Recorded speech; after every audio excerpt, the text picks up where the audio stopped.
And what are you doing in your job that helps prepare this relationship for the next generation?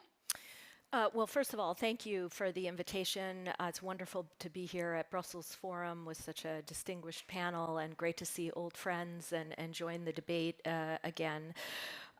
In terms of lessons that we can draw from history, I really enjoyed the framing of the session this morning with its emphasis on Atlanticism, looking back at 1941, the Atlantic Charter. What did we learn about that moment? We learned that war and the post-war periods have huge consequences for European security, for the structures that exist or need to be built globally, and we saw that then and we're seeing that now. This feels to all of us like a transformative moment. The sands are shifting. We're seeing developments across Europe, around the world, that seemed unimaginable just a year or two ago. First of all, obviously, it's unimaginable that we have a land war in Europe right now, the first we've seen since World War II. But it's also unimaginable that Sweden and Finland would have knocked on the door last summer asking for full-fledged membership, something many of us didn't see coming. Unimaginable in many ways to see the leadership that the European Union has provided on lethal assistance, security assistance to the people of Ukraine and their military commanders. So we feel, all of us, I think, intuitively that we are at that moment again. And in terms of the lessons that the Alliance is kind of drawing collectively right now, two themes. I would say resilience and adaptability. And here, to see the Alliance respond to this moment, to come home to its core mission of collective defense, support Ukraine, and adapt to new security challenges like climate security, like emerging and disruptive technologies, malicious cyber attacks. This is an alliance that can cope with a return to its core mission and a war in Europe while looking forward and talking about the Indo-Pacific and protecting its technological edge or maintaining its technological edge. So when you say 75 years, NATO's going to turn 75 next year, I think sometimes it takes you to, oh, that sounds, a little bit creaky and a little bit old and dated. But in fact, in this moment, when the world feels like it's turning upside down, particularly in the European security architecture and the European security realm, this is an alliance that is ready for new challenges. It can adapt. It can draw from 75 years of experience and answer the question for the next generation, why does this alliance matter? What's in it for us? How has it evolved since it was created 75 some years ago? Julie, I've been struck, and we're excited that Secretary General Stoltenberg will be with us later today. How much emphasis the Secretary General has placed on climate and NATO and understanding the security implications of climate. Could you spend just a second helping us understand what NATO's vision is as we all address the climate crisis? I would add emerging technologies into that, because that is the future challenges that this alliance, and I have to say, it may be 75, but it's the new 35 to me. That's my story, and I'm sticking to it. But help us understand how NATO is embracing the new Sure. I mean, the Secretary General Stoltenberg has just been a leader on this issue in particular, but frankly, he's just been a leader, full stop, period. His leadership over the last year has been absolutely indispensable, and we are all so grateful for that, and thrilled that he agreed to stay on for another year when it came time to determine who his successor would be. But it's not just the Secretary General. Really, the alliance has come together to say, look, security is no longer about or just about tanks rolling across a border. NATO was designed to address conventional military threats. But today, security is broadly defined. Security includes building resilience. It includes looking at things like critical undersea infrastructure. It includes getting at the heart of climate security. And that's why NATO has kind of put a marker on the map to say, we will not be the leading multilateral institution tackling climate. There are plenty of other organizations that can take that on. But we will take on the implications of climate change for our collective collective security. So we are looking at this from multiple angles, whether it's looking at civil preparedness, making sure that our forces have what they need to operate and respond to really tough climate events. We're thinking about how climate affects security and can lead to conflict or crises based on things like water scarcity. We're talking about lowering the emissions of NATO forces. So climate runs through a lot of our work. We think about it. It's part of our strategic concept that we rolled out last summer, which is in essence our mission statement. And so I think you're going to see the alliance in the years ahead moving out not to solve the climate crisis, but to play a critical role in addressing climate security related issues. I'm going to ask you a question, both of you and Vice President Shintas, on how we're doing with public opinion for the next generation. I love the NATO campaign, #WeAreNato. I tell everyone, and my kids really hate when I say this, I'm like, I have to make my children care as much about NATO as I do. I'm not doing so hot. So how is NATO breaking through for next generation? Are you monitoring opinion polls? And I want to say the same thing on the EU, because the opinion polls that I've been seeing, it is popular for young people. But again, how are we paying attention to what they are interested in while these important multilateral institutions are doing that heavy lifting? How do you, younger polling political understanding? Well, of course, yes, the NATO alliance is very interested in how the next generation looks at the alliance, its role, its purpose, particularly in this moment. We do a lot of engagement ourselves, both at US NATO and across the alliance, to engage younger audiences, to bring them into the conversation. I think the polling generally shows that the next generation fundamentally understands what sits behind the entire purpose of the alliance, and that's either never alone or stronger together, depending on how you want to couch it. But there are tough questions out there about what is NATO doing on the top security challenges as defined by the next generation. And so we want to make sure that we're engaging in a conversation, we're hearing the concerns of young people, that we have answers for them on how the alliance is going to address emerging and disruptive technologies, some of those new challenges above and beyond the current challenge of the war in Ukraine. I will say, though, in the Euro-Atlantic area, I feel that NATO's on a strong footing. I think we do have some work to do globally in terms of how the NATO brand is perceived and interpreted, and I think that's part of our work inside NATO right now as well. Not just focusing on what the next generation tells us about how they see the future of the alliance from inside their Euro-Atlantic neighborhood, but how collectively communities in Latin America or Africa and the Middle East or Asia look at the NATO alliance as well. Absolutely. Vice President. Young Europeans love the European Union. They experience it, they travel, they were born Europeans, unlike my generation. They experienced Erasmus, mobility, cheap flights, summer holidays, exchanges. This is something that makes young Europeans Europeans. May I remind you that in the Brexit referendum, young Brits voted massively in favor of remaining in the European Union. There is a risk, however. The risk is that younger Europeans consider most of our accomplishments as something given. That was always like that.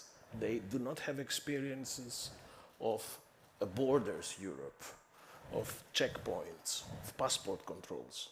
My younger son, when he was at school, he had to write an essay, and he came to me and said, "Dad, I need some help." I said, "What?" He said, "What does the word custom mean?" It's a logical question to ask, because this guy has never seen something that is custom. So we have now two challenges in front of us. First is the European election next year. This is the second most populous election on the planet after the Indian election, so we have to get it right. Last time we had a record participation of younger Europeans. This time we have to do even better. And the second challenge, and probably it's odd to hear this from a Brussels figure like myself, I think a key to success, bringing young Europeans with us is to de-Brusselize the discussion on the European Union. Take it out of this town. Take it to where people live, to town hall meetings, farmer meetings, NGOs. We need a debate about Europe to go beyond the boundaries of the Brussels bubble, where Brussels speak to Brussels, a bit what we're doing now. This is not the way to get people to vote in the European election. I think we just have a new word, de-Brusselize. We're going to unpack that one a little bit later. I would add a third challenge to your son. He just would need to do ChatGPT to come up with a paragraph. And that's a challenge to the educational system. So you heard two government responses. Now let's turn to the private sector, because just as it happened in the Marshall Plan, the private sector was a major engine, technology know-how, how to build robust economies. So let me turn to Steve Biegun, private sector, but also former government, former Deputy Secretary of State in the Trump administration. Steve, I'm going to ask you the same questions. What about this history speaks to you that informs what we should be building in the future? And then what are the single issues that you are focusing on that you believe will help shape that agenda and that initiative? Well, thank you, Heather. I want to echo Ambassador Smith's compliment on how you've framed this. Okay. We look at the founding generation, and we're very quickly moving to the next generation, and I think that really makes a lot of sense, and I hope that remains a theme throughout this day. I too reflected on the 1941 Atlantic Charter as I was thinking about this discussion. And you think about that moment in August of 1941 and where we were, where Churchill and Roosevelt were in the war that became known as World War II. In 1941, the Blitz of London and the Battle of Britain had just ended. Hitler occupied virtually the entire continent of Europe and had just begun to turn his attack to the east to attack Russia. We were before most of the major battles that were going to happen in Europe and globally. It was before Pearl Harbor. It was before the United States mastered the nuclear weapon and ended the war in Japan. You think about the statement, the 8-point statement that those two leaders released that talked about disarming the enemies of democracy, of creating a world of open economic relations and free trade, of self-determination and respect for borders and sovereignty, principles that became the founding principles upon which Europe is organized today. It was either an act of extraordinary confidence or of incredible hubris. To be sitting there in August of 1941 and make a statement like that that envisioned the defeat of Hitler and ultimately the defeat of the Japanese Empire as well. And so I wonder when they made that statement, if they knew that from that, and by the way, with the endorsement of all the allies afterwards, including the Soviet Union, actually, for that Atlantic Charter, I wonder if they envisioned what would come from it. The United Nations, the North Atlantic Treaty Organization, the General Agreement on Trade and Tariffs, or the WTO, the International Monetary System, all the things that were born of that moment. And maybe it was a combination. Maybe it was both confidence and hubris. But I have to say that that's what I hope we can find at this moment. And that's what I hope we can give to the next generation, is that optimism and that confidence, perhaps bordering even a little bit on hubris. And so for the next generation, and for this generation too, my biggest concern is that we've lost our confidence, whether it's in relation to the, and I don't in any way underestimate the challenges even within our democratic societies, but whether it's that, whether it's the constant bombardment of gloomy news, the Russian invasion of Ukraine, whether it's the rise of a new economic power in the Indo-Pacific and the potential challenges that presents to our democratic societies. A little bit more confidence on the part of our current leadership might actually give a little bit more optimism to the next generation. One of the things I think is missing, and this does come from the private sector perspective, is I don't think we have a very ambitious economic agenda.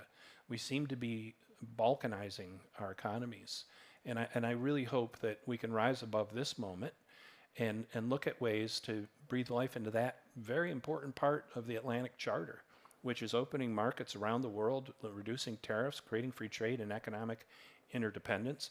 We should start by making this, again, a core part of the transatlantic relationship. Steve, does the private sector feel like it's getting caught in the crossfire, the geostrategic crossfire? For the last 20 years, globalization has really meant the private sector could engage those new markets. I agree with you, the trade models are in the 90s. We need to create some new tools. How are companies like Boeing, and I'm sure you were brought on board very much because you understand how to navigate these geopolitical choppy waters here. How does the private sector navigate sanctions and open markets, closed markets? They're really getting caught in this. How do you manage it? Well, companies need foreign policies, and companies need geopolitical thinking inside the senior ranks. It is a complex world. It's changing rapidly. It was always going to be the case that companies had to navigate geopolitics, but in an inflection point like we are in right now in geopolitics, with the rise again of a new economic power in Asia, and with the challenges that we face here in Europe, and also even within our own societies, it requires companies to be very agile and also resilient.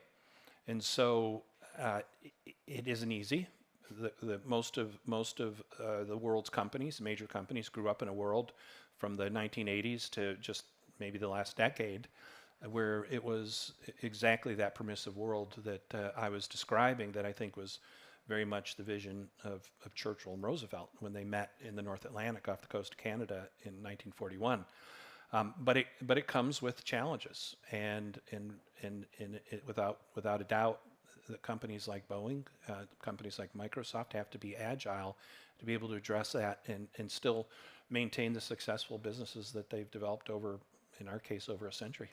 Jenny, thank you for your patience. I'm going to come to you because Microsoft has really been caught in some crossfire, trade crossfire, but also on the cusp with OpenAI of revolutionizing how we do our work, how do we do our business. Your particular job, and something that we at GMF are also working very hard on, election integrity, because there has to be, speaking of confidence, trust and confidence in our election. I'm going to ask the same questions. What moment of history pulls that you think, and how does it think corporately about managing today's challenges, getting the next generation ready to manage the speed of change that Microsoft is bringing to us, as well as other companies? Sure. From a historical standpoint, particularly looking at World War II, obviously there are a lot of comparisons of what's similar to what we're seeing today, what's different. And one thing that we look at is sort of the way that during World War II, critical infrastructure was protected from missiles. And there was a lot of tunnels. Things were put in tunnels, and that was the way that critical infrastructure was protected. That's the way that the British government was able to maintain their operations, was by operating in a place where they felt like they were safe. The current version of that, and what the Ukrainian government realized very quickly, was that the version of tunnels now is the cloud. And they took on a really very fast turnaround from what had originally been a pretty standard policy of every piece of data and infrastructure stays within the country, to acknowledging the risk that they faced by doing that, and instead started working with multiple companies, Microsoft included, to create a cross-European cloud for redundancy and backup and infrastructure. And so there are historical comparisons, but there are also some differences. So I'll fast forward a little bit to 2017. To another moment that the whole world should look back on and reflect, which was the NotPetya attack. A couple things to note about that we should all be reflecting on in this conversation. One is that was a pivotal moment of Russia attacking Ukraine that spilled over and had global consequence. Billions of dollars of productivity was lost. Companies all over the world, and in Europe in particular, were dramatically affected, and their operations were shut down. But that was originally a Russia to Ukraine attack that had spillover effect. And so there's a lot that we can look on and compare when we think of the attacks happening physically in Ukraine right now, and all of the reasons why we should care so much about containing and stopping it there before we all experience the spillover effect. The other thing to acknowledge there is the role that the private sector, particularly the tech sector, played during that attack that has had longevity into the current war. during the NotPetya attack, the cyber experts across the world became intimately connected to the Ukrainian cyber defenders. And on February 23rd, the day before the full-scale invasion, those same cyber defenders in Ukraine were talking to Microsoft's threat analysis center, Mystic, as they identified an increase of Russian hostility and cyber attacks against Ukraine. And some people have even said those were the first shots fired in the war, was that cyber attack the day before the full-scale invasion. Those relationships were formed during that NotPetya attack and maintained over time, so that Microsoft Mystic folks knew exactly who to call, who to warn, what signals to discuss, and that has continued throughout the war. Those relationships were formed. But it's a real interesting question to say, well, what is the role of the private sector now in these geopolitical environments? It's different than it was during World War II. Technology has been a part of wars since the beginning of time, from the telegraph to the Turing machine. I mean, this is not new, but the role of the private sector being essentially what you were saying, stakeholders in the center of it, whether we want to be or not, we are in the middle of it now. And so there are obligations that come with that. And I agree with a lot of what you were saying, which was we need to make some serious decisions about where we engage and how we engage. But we also need the partnership of NATO and the EU and the US government to work with us on regulations, to work with us on roles and responsibilities, to share information, because that is essential to making sure that we all can move forward. And ideally, what we're here to talk about today is how do we move past conversations and historical analysis and get to producing results in order to help the Ukrainian people. Yeah, I think, Jenny, you're absolutely right. I think we're talking about this whole of society approach. It takes government, it takes the private sector, it takes civil society. No one has just one lane. How do we bring this together? How do we galvanize it? And the relationships that we have to build and the networks we have to build, you have to be ready for the moment when it happens, not scrambling, not firefighting. I think, as the Vice President was saying, we've got to be prepared for this. So, okay, my one last question to all of you, and then I want to turn to the audience to grab your questions so we can keep going here. So I want you to fast forward, Jenny, right to your point, for all four of you. Vice President, I'll start with you. So what does the new Atlanticism look like a decade from now? What would you believe, what does success look like?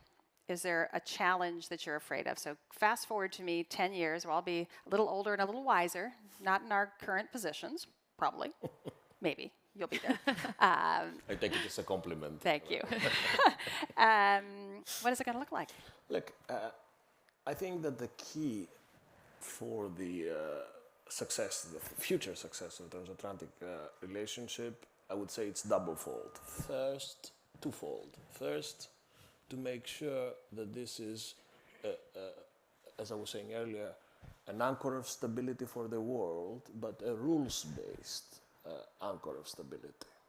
That it goes beyond security, NATO, cyber, but it also encompasses the multilateral agenda, climate change, energy independence. I mean, the era of innocence is over for Europe. And the only way to stay strong, resilient, confident, trustworthy is with our American partners. But beyond the remit of traditional transatlanticism built around NATO. This is key. The second part of success, or litmus test for the transatlantic relationship, would be, I think, post-war Ukraine. This is the elephant in the room, and reconstructing Ukraine would be the best way for the world to judge if the transatlantic relationship is something that people in the world can rely on. I think it will be easier this time than in the 40s. We know what we have to do. There's now much more money around than it was in the 40s. And I sense a strong political convergence in the main capitals of the axis of good that are determined to get it right. Julie, what does NATO look like at 85? Oh, goodness. Where does it need to be? Well, first of all, I would just echo the points that were just made. I mean, obviously, we hope that at that point we're in the middle of a reconstruction project. We're moving Ukraine towards its Euro-Atlantic aspirations, and it's finding its place in Europe.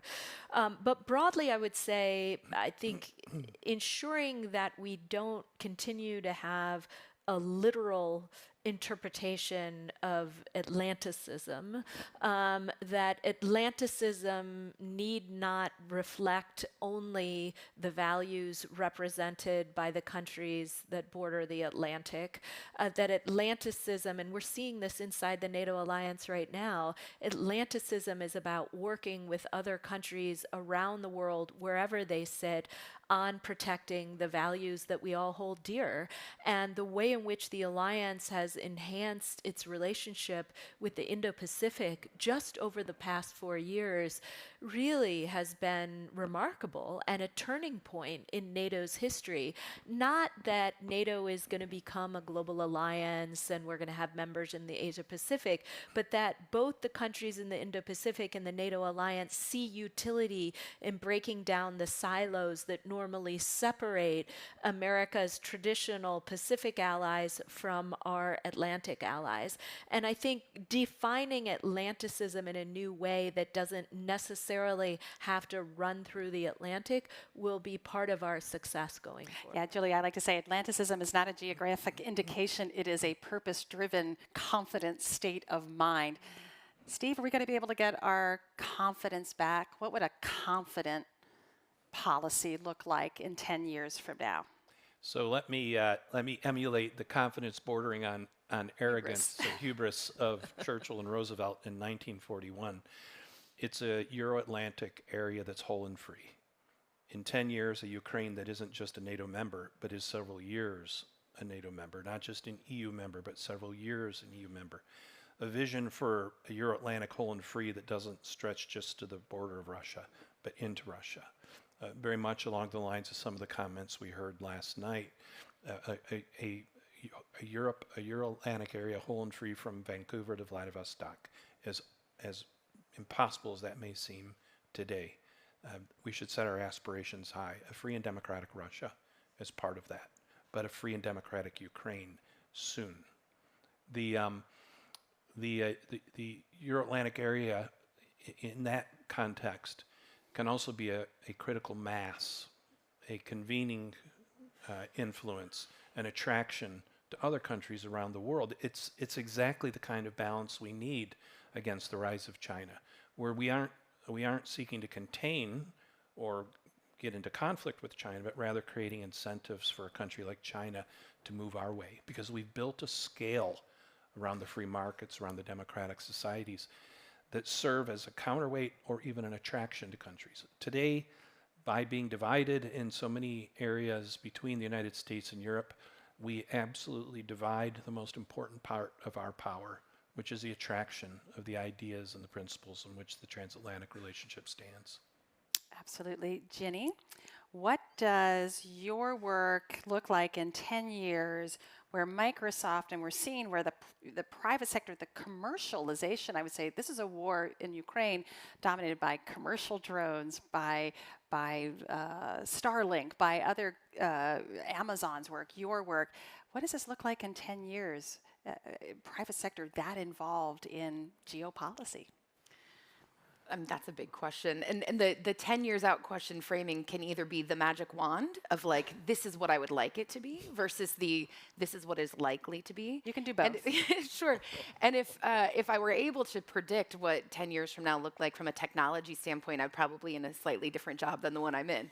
As leading, do we have jobs in the next 10 years? Is my question. Leading a team focused on democracy, I will start by saying I hope there's not a need for a private sector company to have such a team. I would hope that we have all collectively done such a great job that we've moved past trying to figure out how we can help advance and protect fundamental rights through tech, which is what we think about right now, and that we move into a place where we're working more on maintenance and growth and strengthening. I think we have a lot of problems still very much unresolved around the world where democracy really hinges on success there. And so if you sort of, flip the coin and imagine a world in which we kind of manage to get disinformation under control, get to a place where society is resilient to information, they're able to think critically and make their own decisions with the information in front of them, where we have freedom of expression, but also the ability to think critically about information and news. That's going to lead to a much more stable environment. And stability in democracies is actually one of the reasons that technology companies or private sector generally should be thinking so much about the importance of these issues.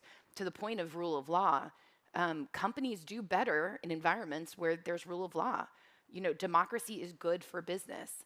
It's important for us to be able to operate in a place where we can anticipate what's going to happen, where we can trust the laws of the country that we're working in, where creativity can flourish and thrive.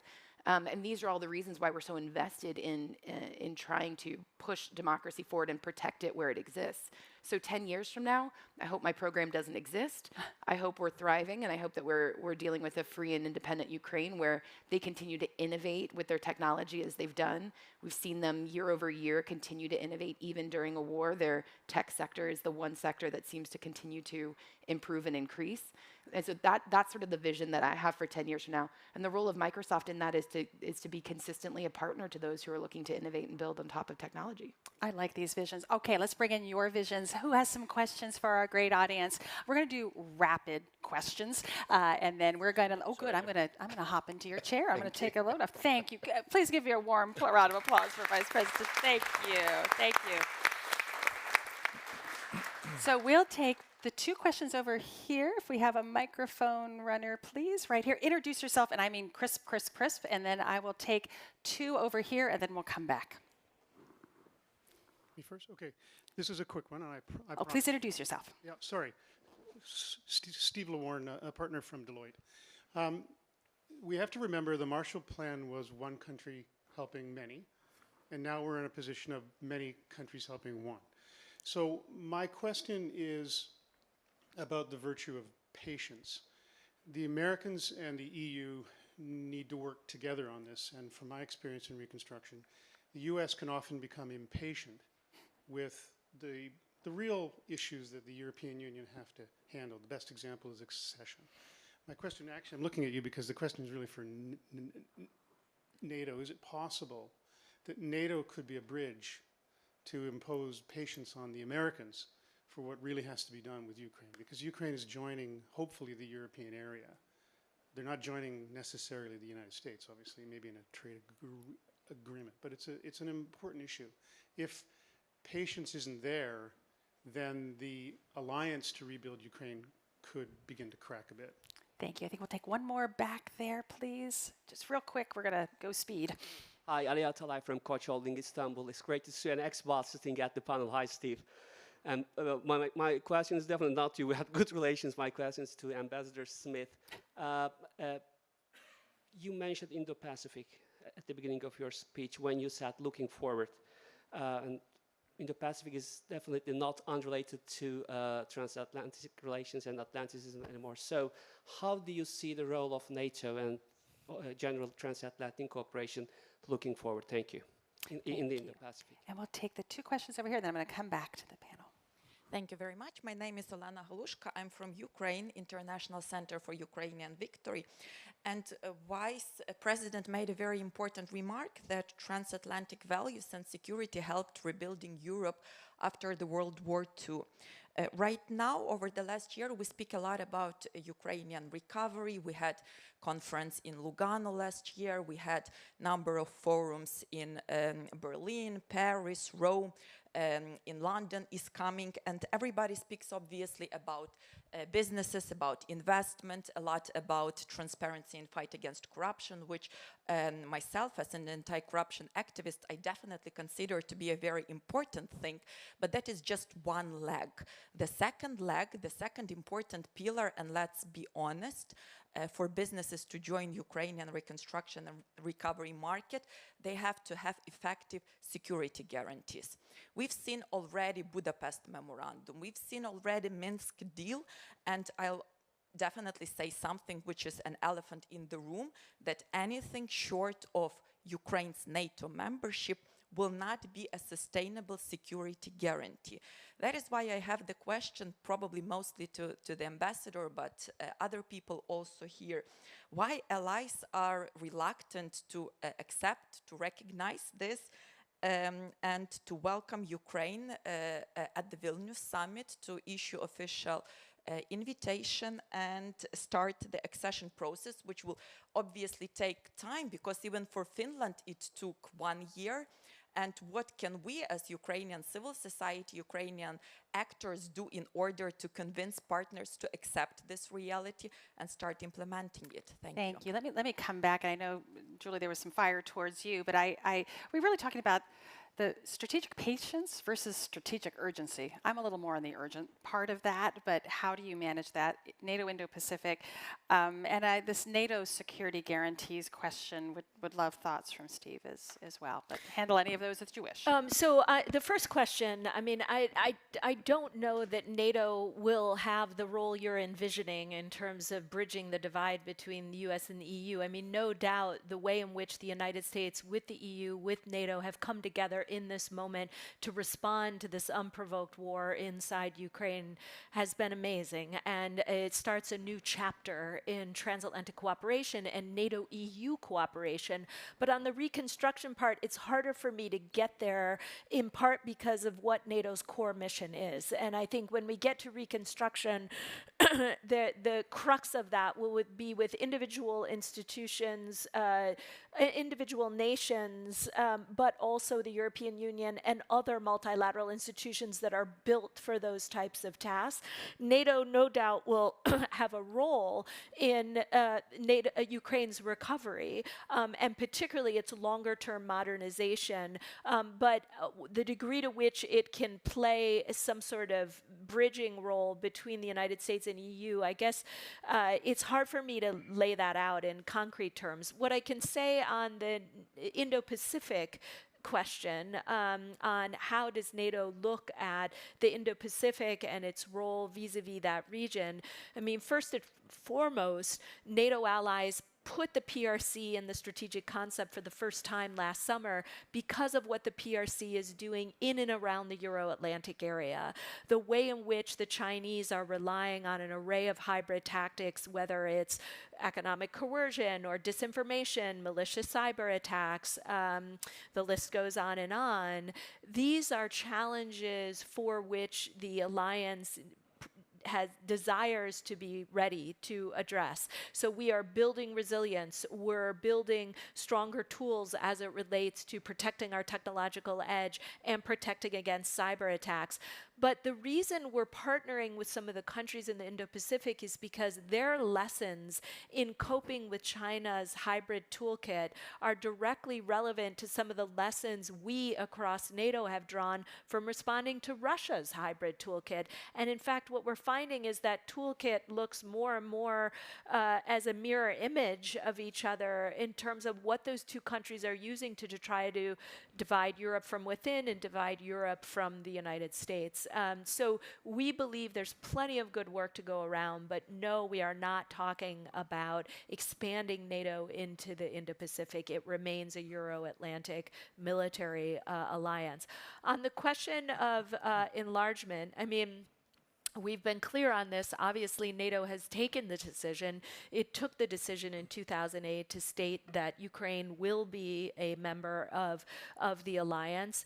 And the challenge now is to determine when we get to Vilnius, hopefully with President Zelensky in person, how we can continue to signal that we're not changing that policy, that we acknowledge the progress has been made, and that NATO wants a longer-term relationship with Ukraine that stretches above above and beyond the important support that it's providing right now in terms of its individual member states.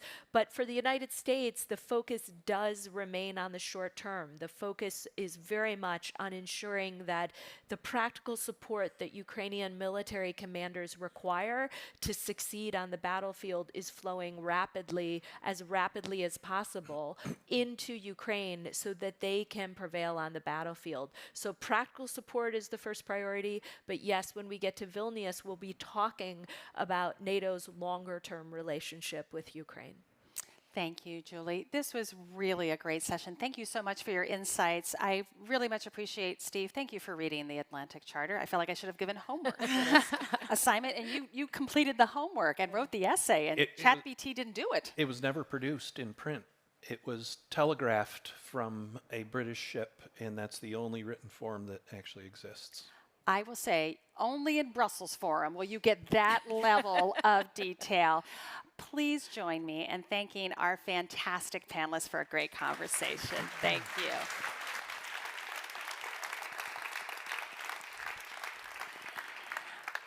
Now, last night, if you were with us for the dinner, you saw one of GMF's grantees in action. And we're showing you these stories for a reason. Number one, our job is to lift up voices. And it is our privilege to work with our partners in Ukraine. This grantee that you're going to see is aptly called Help People. I think that should be on all of our business cards, because at the end of the day, we need to help people. This is not going to be an easy video to watch, and particularly for our Ukrainian colleagues that are with us. We know how emotional this is, but I want to just tee this up for you a little bit before you watch it. Because one of the issues that are happening, particularly in the occupied territories, the elderly do not want to be relocated from their homes. They want to stay. And of course, they're not safe to stay there. So Help People literally helps to relocate, particularly the elderly that may be reluctant to do that, but it's for the safety of the entire family. So this is, again, one of our grantees at work. Please give your attention to the screens and get ready for a really powerful moment.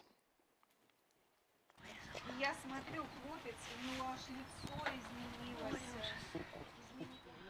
Очень, у него инсульт произошел, упал, забился.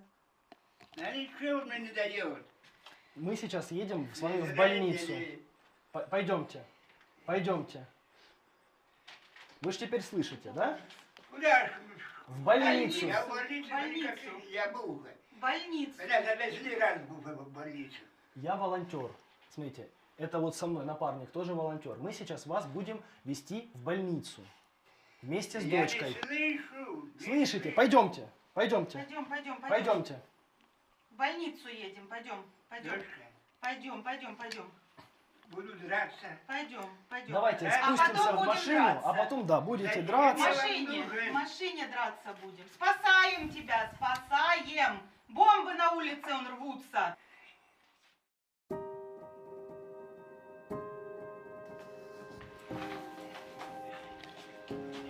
Ай-яй! Ай-яй! Это ужас. Люди, помогите! Хорошо. Ай-яй-яй! Ай!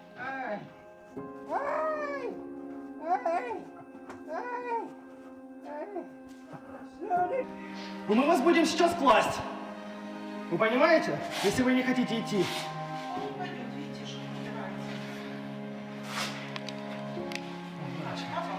Люди, помогите! Вот люди вам помогают. Не понимаешь, что это ему помощь. Дроп камера.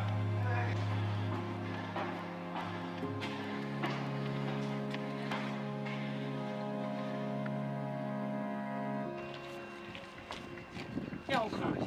Да не надо. Чтоб ноги этот. Ну да, вот так вы можете просто, чтобы просто ноги всегда мерзнут сильнее всего, поэтому давайте на ноги лучше. Сынки, вы герои. Герои наши. Это вообще. Так, его я сюда ставлю. Здравствуйте, это водитель эвакуационного автобуса. Смотрите, я вот только что забрал людей, и сейчас, в течение минут 5-10 буду у вас. Все, отлично, отлично, хорошо, все, выходите потихонечку. Да, да, едем. Is that sort of a normal thing that happens? Yeah, this situation is normal because people who stay here, stay where bomb shooting, artillery shooting, and вот так вот получается.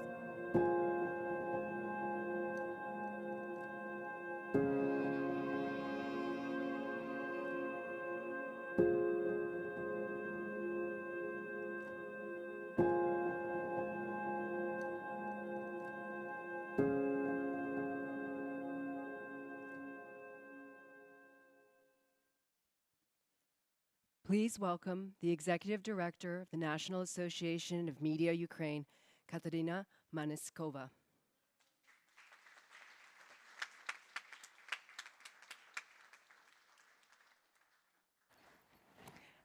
Good morning. The war that Russia waging in Ukraine is war against Ukrainians. And today we will speak about how we can prevent Ukrainian human capital in the facing challenge of war. And I would like to introduce my conversation guest Maria Galati, who is a deputy chief of party of Ukrainian organization in Syriadnania, one of the biggest supporters of Ukrainian CSOs.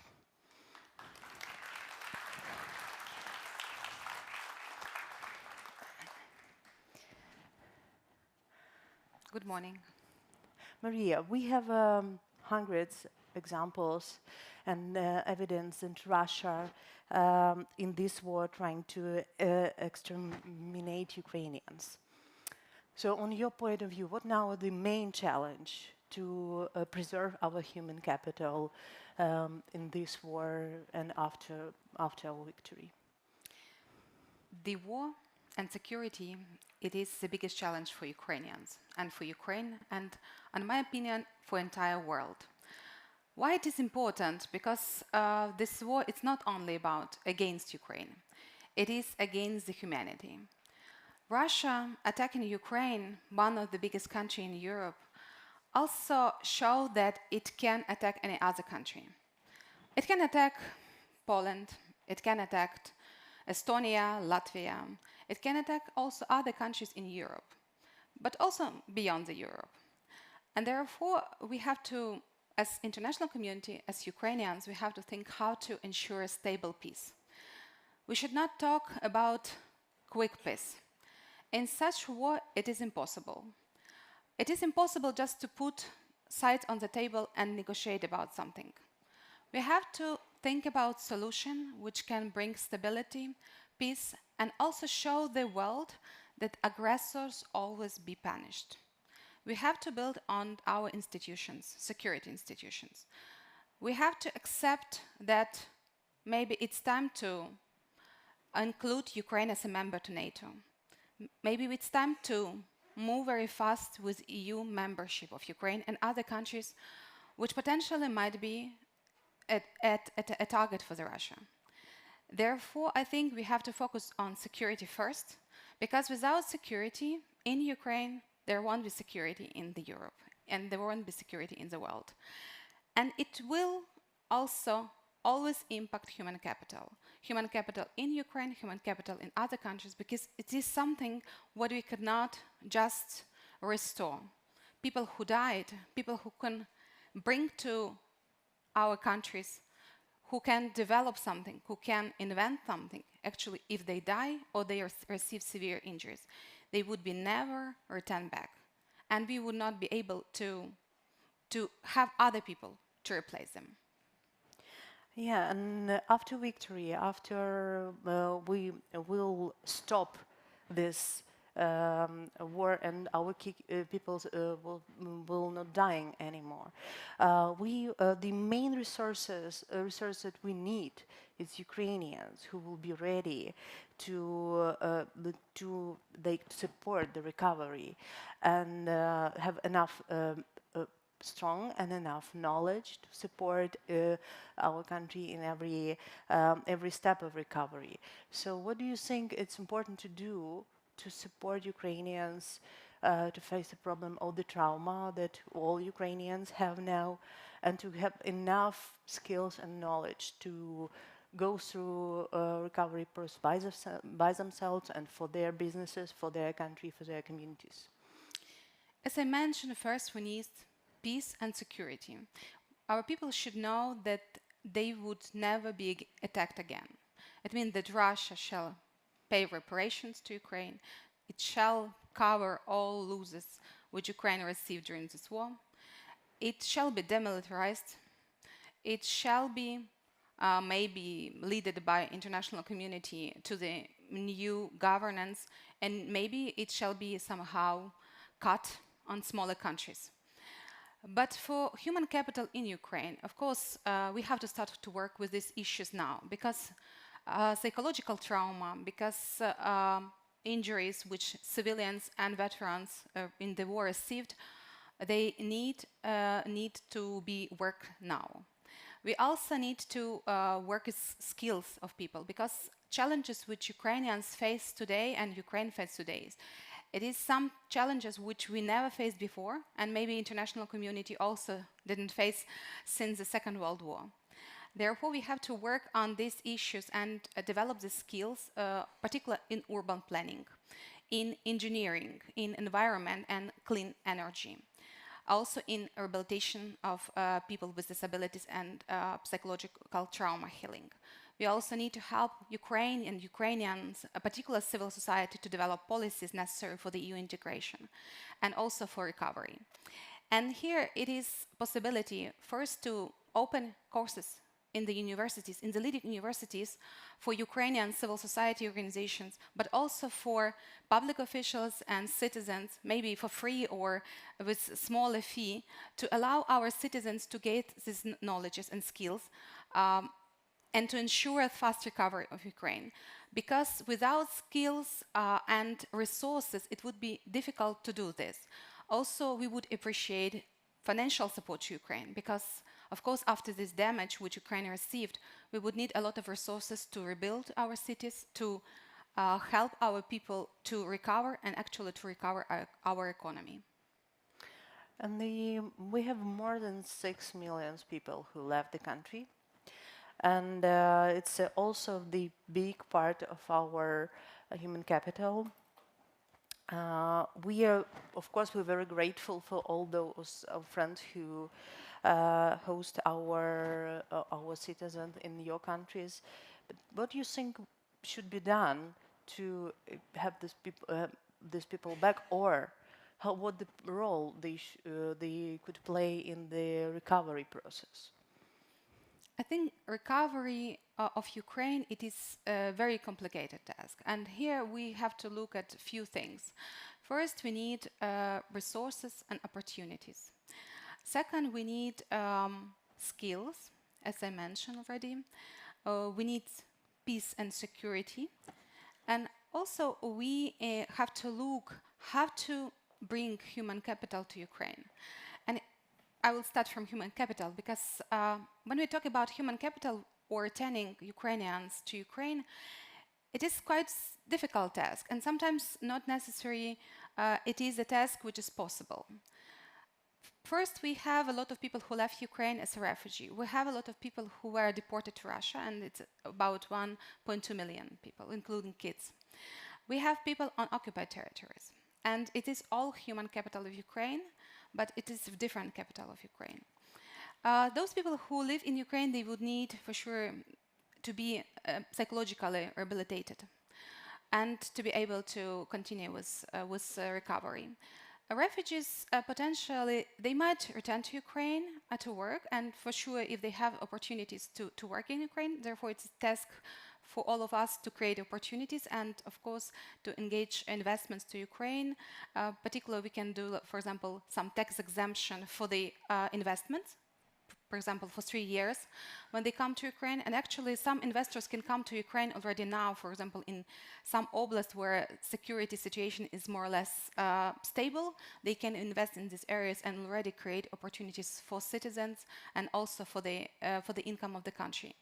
Another opportunity is also people who work in other countries, refugees who decided to stay in other countries. They are the best employees for companies which plan to work in Ukraine, because they can explain Ukraine, they can explain areas where it is worth to invest, they can explain how to work in Ukraine.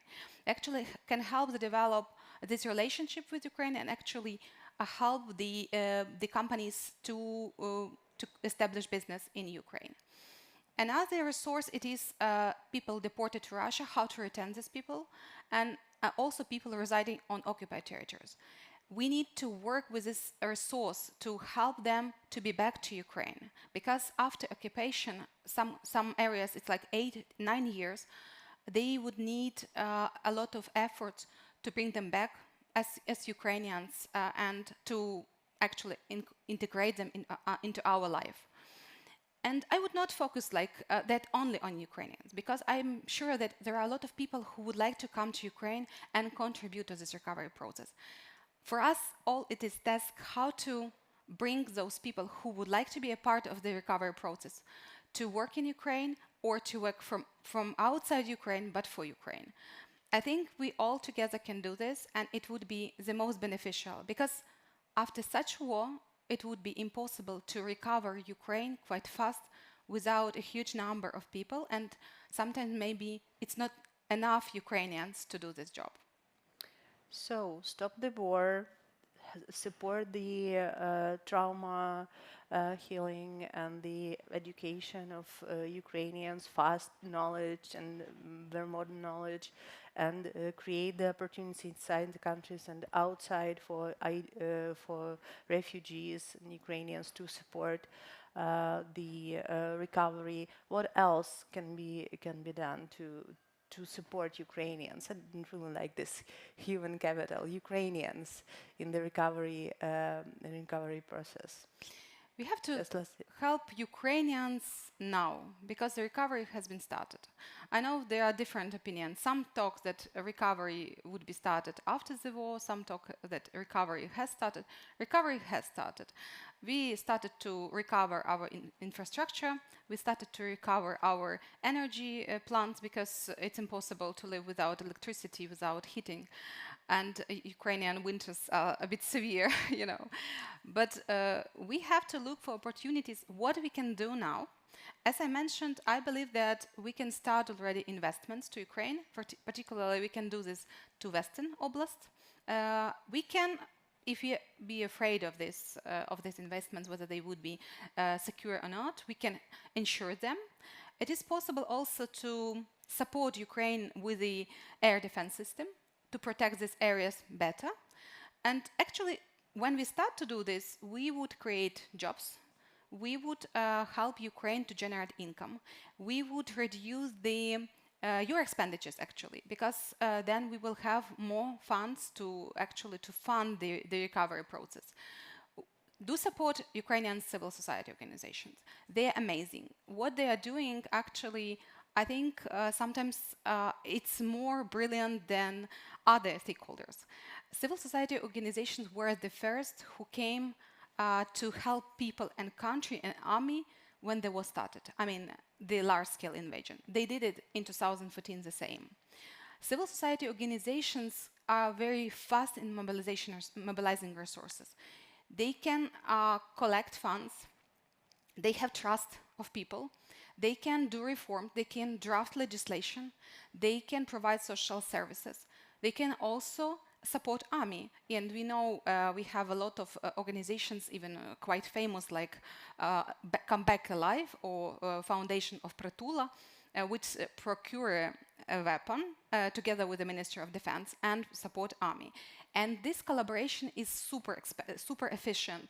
And I think it is the best way to have this partnership between civil society and private sector to help Ukraine to recover fast. Because the Ukrainian civil society organization can do everything, from infrastructure to trauma healing. They just need support and resources. Thank you. Thank you for this very interesting conversation and all your job you're doing for Ukrainians and Ukrainian CSOs. And I would like to present our next speaker, Miguel Arias Antunes, the Global Smart Cities and Urban Transformation Leader, Deloitte. Miguel, floor is yours.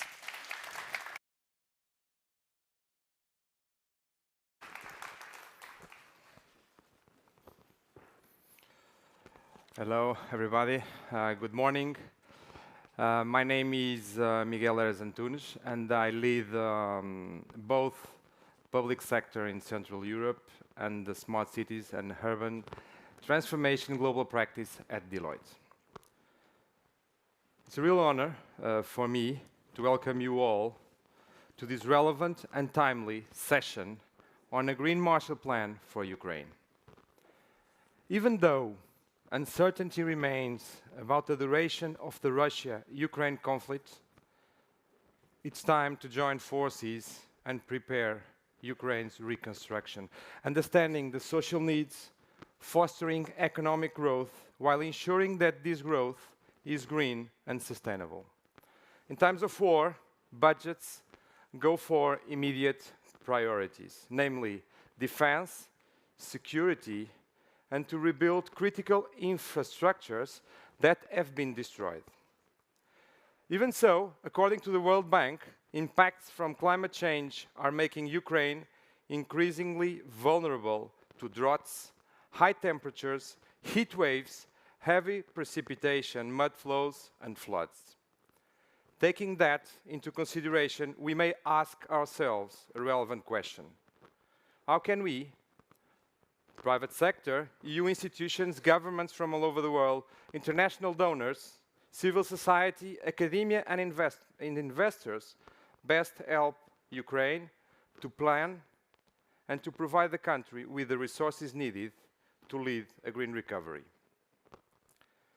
Investments will need to come from different sources, public-private, but it's vital that the plans and investments align with the green agenda. It's important to invest at least in 6 areas. It's important to foster the green planning of public spaces, to rebuild the buildings and infrastructures in a smart and energy-efficient way. As we know, buildings account for 40% of greenhouse emissions. 3, to promote the decarbonization of the transport sector while promoting as well more sustainable mobility solutions. To incentivize the development of renewable energy sources, reducing the reliance on coal in the energy mix, to create a more resilient and smarter grids and systems, and also more decentralized, and also to embed circular economy along the way. But when trying to achieve reconstruction and green transformation simultaneously, what are some critical aspects to address in the journey? And we identified also 6. Governance. Set up the right governance model to consolidate the post-war reconstruction efforts, aligning national, regional, and local layers towards the green transition. And these will require extensive stakeholder consultation. Reconstruction projects should be layered together to build effect, rather than order as typically sequentially due to interdependencies. We will need to do things at the same time, which is not easy.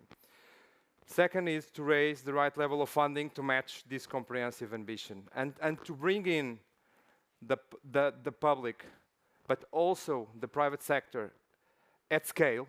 Transparency and monitoring the effectiveness of funds will also be paramount. 3, ensure the right skills and institutional capacity to implement on the ground the different initiatives. Ukraine will have to be capable to maintain in the future the technologies and the solutions that will be built up front. And a super relevant thing is people will need also to come back and to make sure it lasts. 4, act locally, involving the Ukrainian cities to ensure, of course, the success on the ground. In Ukraine, we have 28 million people living in cities. It's 75% of the population. 5, leverage on post-war reconstruction past experiences. There are many interesting lessons learned from other European cities, such as the Balkans, in post-war reconstruction. Implementing tested approaches in rebuilding other cities will save time and energy. Sarajevo's experience is a great example. Nowadays, Sarajevo is one of the most vibrant cultures in Europe, as we all know. 6, follow, and why not? And I think it should overcome the benchmarks. There is a unique opportunity for Ukraine to become the reference in Europe, and why not for the world, in sustainable infrastructure, sustainable urban development, sustainable mobility. Leveraging on the best in class around the world will be critical. And of course, we, me, and other Deloitte leaders are 100% committed to continue to be used as bridge between the Ukrainian cities and what the best is being done all over the world, either in Europe, either in Middle East, like the NEOM case, and so on. Also, we are totally open to bridge with the more relevant institutions and networks like the World Economic Forum, with whom we have a global partnership on global policy, specifically on the cities arena. Just to finish and to giving an example specifically on Ukraine, our Deloitte teams have been working for some months with the city of Kiev. The team has been providing recommendations on a pro bono basis in the context of the development of a sustainable digital strategy for Kiev. Among others, 3 topics have proven to be very important for Kiev at this stage: public-private partnerships, a topic that will be intensively discussed today, big data, and digital twins. I had the pleasure to first meet with the City Kiev leaders in 2022 Barcelona Smart City Expo, where Kiev got a special recognition for Kiev digital app advancements. The further outcomes of our discussions identify the opportunity to advance on sustainable city practices by jointly developing a unique resilience framework, relying simultaneously on Kiev teams and, of course, on global Deloitte teams. Kiev is apparently, and I got authorization to say that, Kiev is apparently eager to lead on sustainability, rebuilding in alignment with the goals of the 2030 Agenda for Sustainable Development, and to be an example for other cities to follow. Kiev apparently is also open to partner with international donors and private investors to rebuild the city of Kiev, and to make it as a resilient hub for the CEE. Just to finish, for sure, with today's session, we will become closer to overcome the challenge of reconciling urgent needs with the green reconstruction. Also, and also on how to best mobilize our efforts to support Ukraine and its cities. It was a pleasure for me to do you this introduction, and I would hand over to Fiona, our next moderator. Thank you.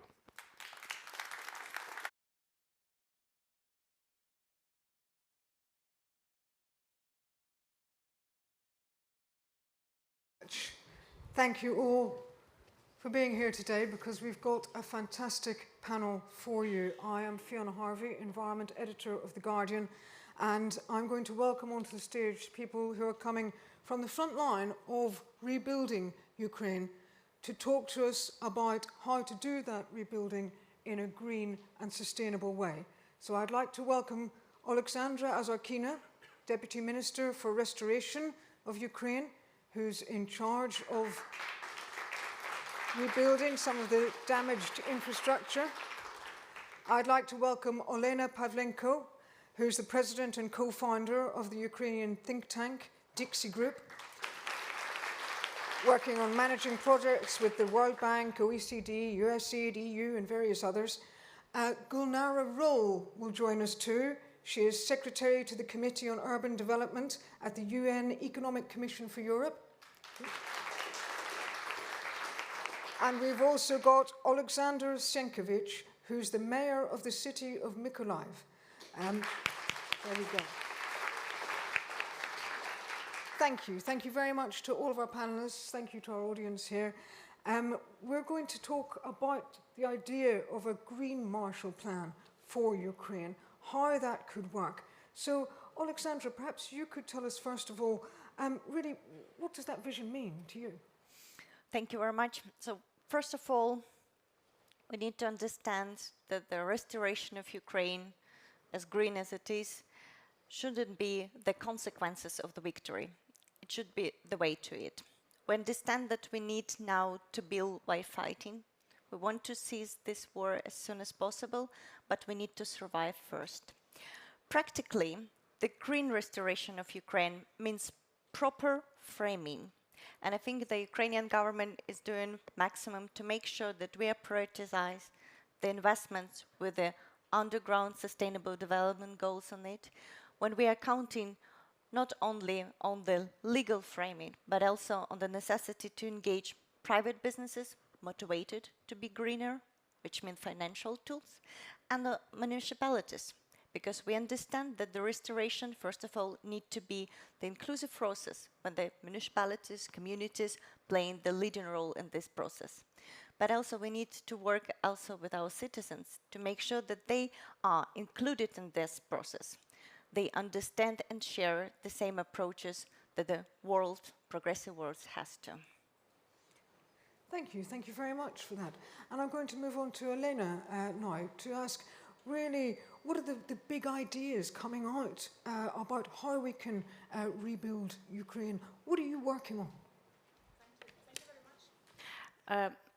Actually, recently, Ukrainian think tanks, including our think tank, Dixie Group, we have published a so-called Ukrainian Recovery Cookbook. We wanted to show that very simple principles can be applied to different sectors, being it cooking or green recovery, energy reconstruction. Like in kitchen, if you have transparent kitchen, you have more trust to cooks and to chefs. The same applies to green reconstruction and energy sector reconstruction. Now restaurants use more and more healthy food, and the same applies to energy sector. We use more and more healthy energy, renewables, and other green energy. Restaurants, in order to compete, have to more and more use energy-efficient technologies to consume less of energy. The same stands for countries. If they want to compete, they have to use energy-efficient technologies. Again, it applies to energy sector recovery and green recovery. There is one, and also one element which is important. If the regional characteristics matter, they actually define how cuisine is organized in different regions, whether you cook more meat or fish or beans, and the same applies for energy in the local generation. Regional characteristics will determine what exactly this or that local community or city will use, wind or solar or biomass. There is one more element which is important to take into account, and it also works in cooking and in energy sector. This is security and resilience. I think it will cost more if we will do this green recovery, taking into account the resilience and security. But it is important, and I think it is important for all of us, including the US and the EU. I don't think that a lot of European cities really took into account this security and resilience element when they were developing their green development plans and integration of more renewables in the local generation. In case of Ukraine, our experience, we came through this winter, could be a good, actually, experience, yes, and learning for lessons learned for many others. And also, if you look at the all-European Repower EU strategy, you will see how rapidly the European member states is going to shift to using more renewable energy. And I think Ukrainian experience and Ukraine also can be a testing ground for this. We can help to better understand how to combine different types of renewables for heating, for example, or for balancing of energy systems. So we all can benefit from this. And the last point I would like to mention is speed. yes, you will hear a lot of good initiatives from local communities and cities of Ukraine, how they install solar panels or wind generation, but we have to still move much more faster. I will give you one example. European Investment Bank recently supported, I think, more than 80 projects for local communities in cities, but more than 1,000 project applications were submitted. So we have to move faster to be able to cover all the needs simultaneously and be able to scale up all the good experience. And I think this is a task for IFIs, for international partners to think how to organize this. And I'm definitely sure that all Ukrainians, including civil society organizations, government, cities, will be happy to support. Thanks a lot. Thank you. Thank you very much for that. Gulnara, you're working on the reconstruction of Kharkiv and Mykolaiv. Where do you start with the green recovery? Well, thank you, Fiona. I would like to remind that my organization, UNEC, was established in 1947 in connection to the German Marshall Plan for post-war reconstruction. This is when we had a committee for coal who was assessing coal resources across Europe and was proposing distribution of these coal resources. Committee with which I'm working, Committee on Urban Development, was established to develop compendium of building standards which were sent across all Europe so that construction materials would go faster across Europe so that people would get the affordable housing quicker. Today, of course, situation is very different. UNEC is working on energy efficiency standards, on the standards of circular economy, on the e-transport, on the urban mobility. And what we see is that standards, green standards, technologies, they exist. So I agree that what we are speaking about, how we can do it faster, but also more efficiently. So developing the capacity, I think why we started working at the city level, well, of course, also because the Minister of Community and Territories Development then, he said that we don't have capacity. It was in April 2022 when we started this work.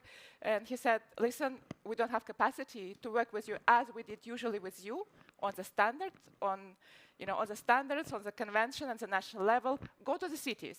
This is when you need it the most. They're close to the community. They're working with the citizens. They can help citizens, to improve the quality of life better. So this is when we started. We engaged international companies like OneWorks, Norman Foster Foundation on pro bono basis. And the key to it, first of all, long-term. The long-term master planning is very important because we already see now that lots of organizations, companies coming in.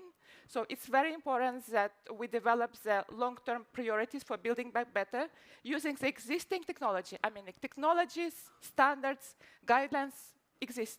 European Union has conventions, directives which provide the best practices which can be introduced in Ukraine. Ukraine, as a EU accession state, can implement them. The issue is that we need to develop institutions at a local level. We need to establish very good communication between national, local, international level. What we also do is trying to build capacity by doing. We have weekly meetings with our colleagues in Mykolaiv, not just with the mayor's office, but also with the local architects. We have weekly meetings in Kharkiv. So it's also, by speaking to each other, becoming a family, we ensure that this learning, building local capacity is taking place. Thank you very much. That's very important, that emphasis on the local there. Finally, I'm going to come to you, Alexandra. As mayor, you're on the front lines of this. Tell us what's happening now. Hello to everyone. First of all, let me put you in context so you will at least understand where Mykolaiv is. So it's on the south of Ukraine. Before the war, we had like 500,000 people in our city. We were the second biggest port in Ukraine. We worked with 30% of all bulk cargoes in Ukraine. We have biggest liquid storages in our city. We have US company Bungie, China company Kofco, South Korean POSCO, and recently we had a pilot project in concession with a Qatar company Q Terminals. but since the February 24th, we became the city on front line. I want to remind you that the city of Mykolaiv stopped Russians on the south direction. On March 24th, we got the title as a city hero. But actually, I say we are a city of heroes. So since the beginning of the war, let's say we had not only our military troops worked against the enemy, but also our municipal communal companies who worked on the front line, digging trenches, building fortifications. Well, all this time, we've lost almost, let's say, a lot of people went out of the city. On the hardest time, when I carried the machine gun, we had like 220,000 people left in the city. Today we have about 350. 60,000 of them are from the region and Kherson, the officially counted IDPs.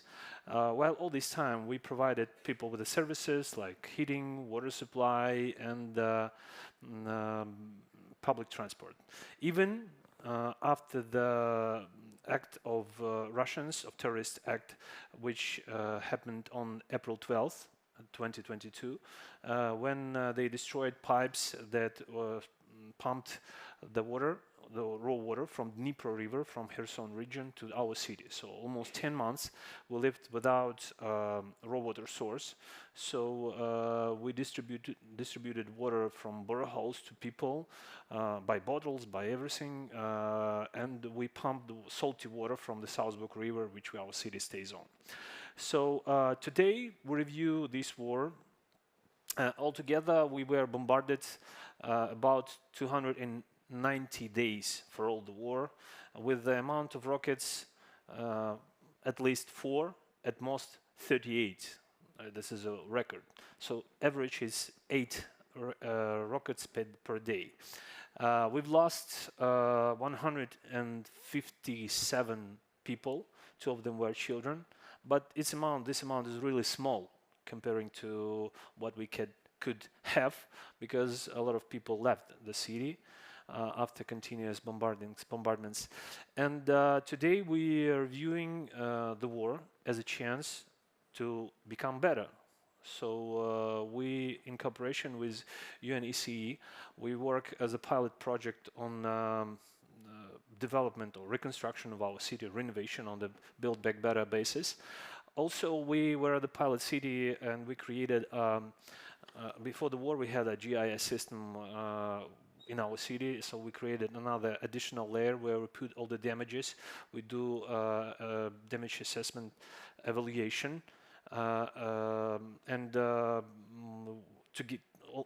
now we have for this day we have about like 850 million euros of damages. Like 45% of social infrastructure was somehow damaged or destroyed. More than 1,000 buildings were destroyed or damaged. So we have a lot of things to do after the war. But again, we review this war, for sure, this awful war. But we need to think how will we develop the city after the end of this war for, let's say, 10, 20, 30 years, and do this on the basis of the experience of other successful cities which already resolved their problems, and especially those cities like Hiroshima or Rotterdam, who experienced the same situation as we, and to get bad practices from them and put them on a master plan. For sure, we do it together with our local architects, as Gulnara said, but I think we need to use experience of people who already know how to resolve trivial problems, and that's why I'm really happy that we, in cooperation with Italian company One Works, now work at the pilot that could be then replicated on other cities that suffered like us. Thank you. That's very interesting. And I'd like to ask, do the people of Ukraine support the move to build back greener and better? Alexandra. So hearing, let's say, the proper examples from Mykolaiv or from all the country, we all understand survival first. and you can't really think about something behind when it's question about your existence. It's basic human things. But at the same time, we understand the role of the civil society, of the government, of the municipalities here, and of the partners. We understand that we all need, and we already have, the frame. We have Green Deal, we have EU integration process, which is mostly green oriented. We have net zero principles. Where practically, from the governmental point of view, the only way to have it in a place is to put it inside the legislation. Now we're developing the prioritization methodology together with the World Bank, and it's just sitting there, the necessity to check every project, either Ukrainian budget or IFI's financing through the mirror, through the lenses of the green economic and circular economic. At the same time, the people are voting by money. And all approaches we're trying to build now for the restoration, we're trying to make them data-based and at the same time very liberal. For example, now we established the policy for the compensations for the damage of the lost houses. It's mostly based on the digital tools, but a lot of the responsibility and work is actually on the local level. That tool allows people to choose where they will to live if their house was destroyed. It was destroyed in Kharkiv, they could move in the central Ukraine. That's no matter. There are no direct ask for the people, you should live in the energy efficient and environmentally friendly housings, because there are the basic needs need to be solved. But what we are asking from the partners is to actually push this through the business. We really would like to have more support for the entrepreneurs, for the construction companies, which are choosing the greener way. So the people will vote not only from their philosophy and understanding of the life, but from the money, so that the solutions the business proposing will be just cheaper, more energy efficient, and less costly for the people.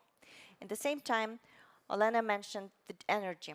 Now we are all focusing on the decentralized energy. You probably know Ukrainian energy system is super centralized, starting from the big facilities which were all around the country and given even a lower level. You probably don't know, but in Ukraine, in some apartments, when you want to cool down your apartment, you need to open the window because the system is so centralized. And it goes on all levels. We were so vulnerable this winter when it was easy just to kill 2 points, let's say in Kiev, to just black out all the city. That's why it's not only about the environment, but also about the national security to make sure that we have more capacities decentralized over the country. We're working on partners. Partners were supportive, but what we're lacking now, frankly speaking, feasibility study and design documentation. Because the opportunities is out there. There are support from all the sides, but frankly speaking, at the moment, there are more talks. There are no construction work started for the new cogenerations in Ukrainian cities. And that's something we're pushing because we understand that the winter is coming again, and at some positions we're weaker than we were before. Of course, we don't want to to rebuild the old capacities because they're not green, they're not efficient. But at the same time, we have no choices if something new, not constructed. I love the successful stories we all have. I love the approaches our businesses and our citizens have, but at the same time, we cannot say that it's something which is already there. And again, it's bringing us to understand it that we need to be human-centered as well. Thank you very much. So decentralizing is safer and greener. What do you think of the support that people have for this? Happy to comment. Actually, we have organized an opinion poll for all national opinion poll in, I think, January, February this year. And the results were that around 90% of Ukrainians, they support green reconstruction. They support incorporation of all environmental friendly standards, energy efficiency standards for the reconstruction. Example from Mykolaiv, we had a call with one of your deputies in October, I think, and there were missiles flying around, and this deputy mayor said, okay, some of our people do the insulation of the houses right now under the missiles attacks. So another example, we now have a lot of communication with local communities, and they are ready to start discussing how to organize energy plans for themselves to also to incorporate energy efficiency and climate goals. So everything is ready, but there is only one but, very serious.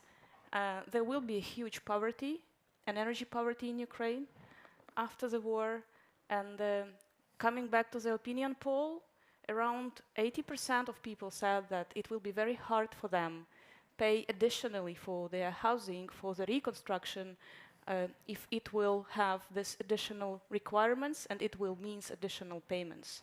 So we have to think again how to combine both green recovery but also support to people to be able to move this path.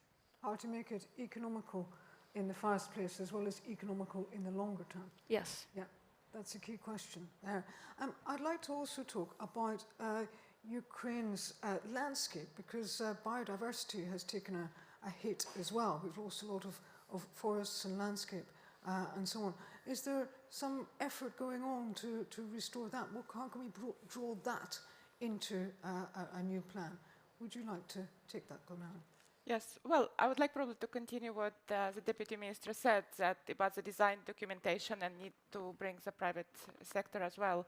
So, in fact, as part of the pilot projects and now continuing our work, now we are signing the contract with the German Ministry of Economic Development and Cooperation for the project to prepare actual specifically design documentation for the master plans in Mykolaiv and in Kharkiv.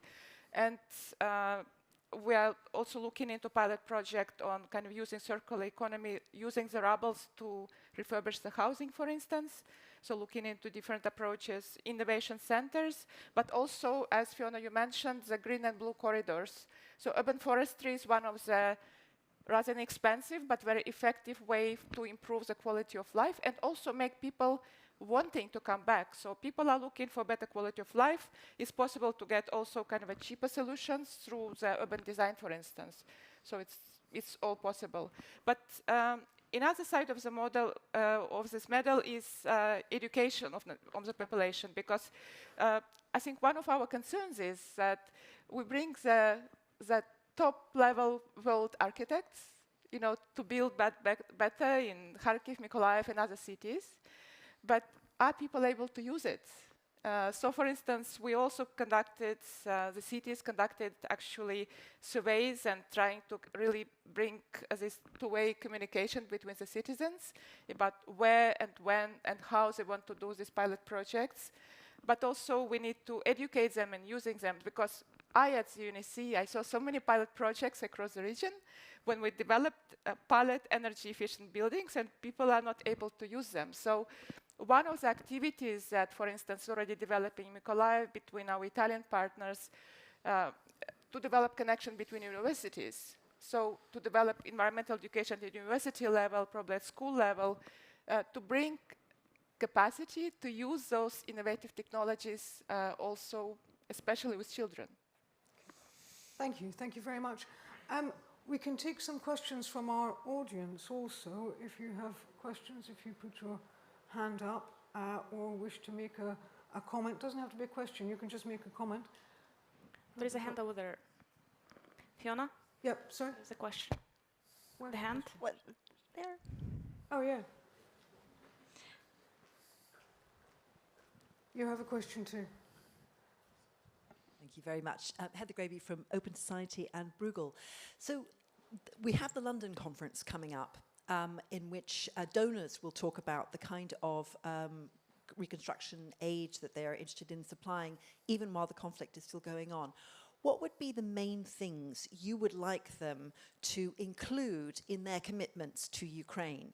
Is it about, for example, as you pointed out, the need to spend more in the upfront costs to ensure a green reconstruction, which then provides resilience and better outcomes later on, both for nature in Ukraine as well as for the economy? Is it mainly about the kind of conditionality that they put on debt forgiveness and whether they supplied grants and loans? What's the best way of ensuring that the green component doesn't get lost once the donors start looking seriously at the figures involved? Great, thank you. I'll put that to our panelists in a moment. I think we had a question over here as well. Answer? Thank you. Any other questions? I'll take at the, yeah, and here. Yes, thank you, Angela Howard, Georgia Tech. I wanted to ask, you all come from different levels of participation, different levels of involvement, and you mentioned the importance of incorporating municipalities, country-level efforts, international efforts, and you mentioned the importance of communication. What does that communication look like, and how can you incorporate all of these efforts into one cohesive green rebuilding plan? Thank you very much. That's great. So communication there, if you can keep that in mind. We have a question here, and then we have a question over there, and then I'll put these to our panelists. Thank you very much. Anshul Vora from Foreign Policy. The question is for the Minister. Is it possible to start reconstruction in Ukraine before the war ends? And how would you suggest that gets started? Thank you. Thank you very much, Minister. We'll give you a chance to respond to that in one moment. Sir. Jacob Kierkegaard from the German Marshall Fund. Question on the green recovery. I mean, one of the things that the overarching economic strategy of Ukraine is obviously EU accession. But the reality, of course, is the EU itself is moving very rapidly towards a greening, fit for 55, etc. future. So my question is, what role does the need to basically adhere to a large amount of, rules, regulations, decarbonized industries, etc. in the EU to be ready to join such a club in the medium-term play already in the emerging reconstruction effort? Okay, thank you very much. Thank you. So, panelists, Minister, I'm going to take you first because we had a question very directly at you on how can we start reconstruction, and then I'll take each of our other panelists. But for the London, frankly speaking, the key is again business, because we all understand that Ukrainian needs are here, money promised here, money allocated in Ukraine, like that. We understand that. But we understand that it's impossible to organize this process without the private businesses. Of course, first of all, Russia needs to pay for that, because that's their responsibility, but also the business. So the questions we will raise on the London conference, it's all about the way we can support the business. And the business is the best implementator of the best technologies approaches for the greener approach.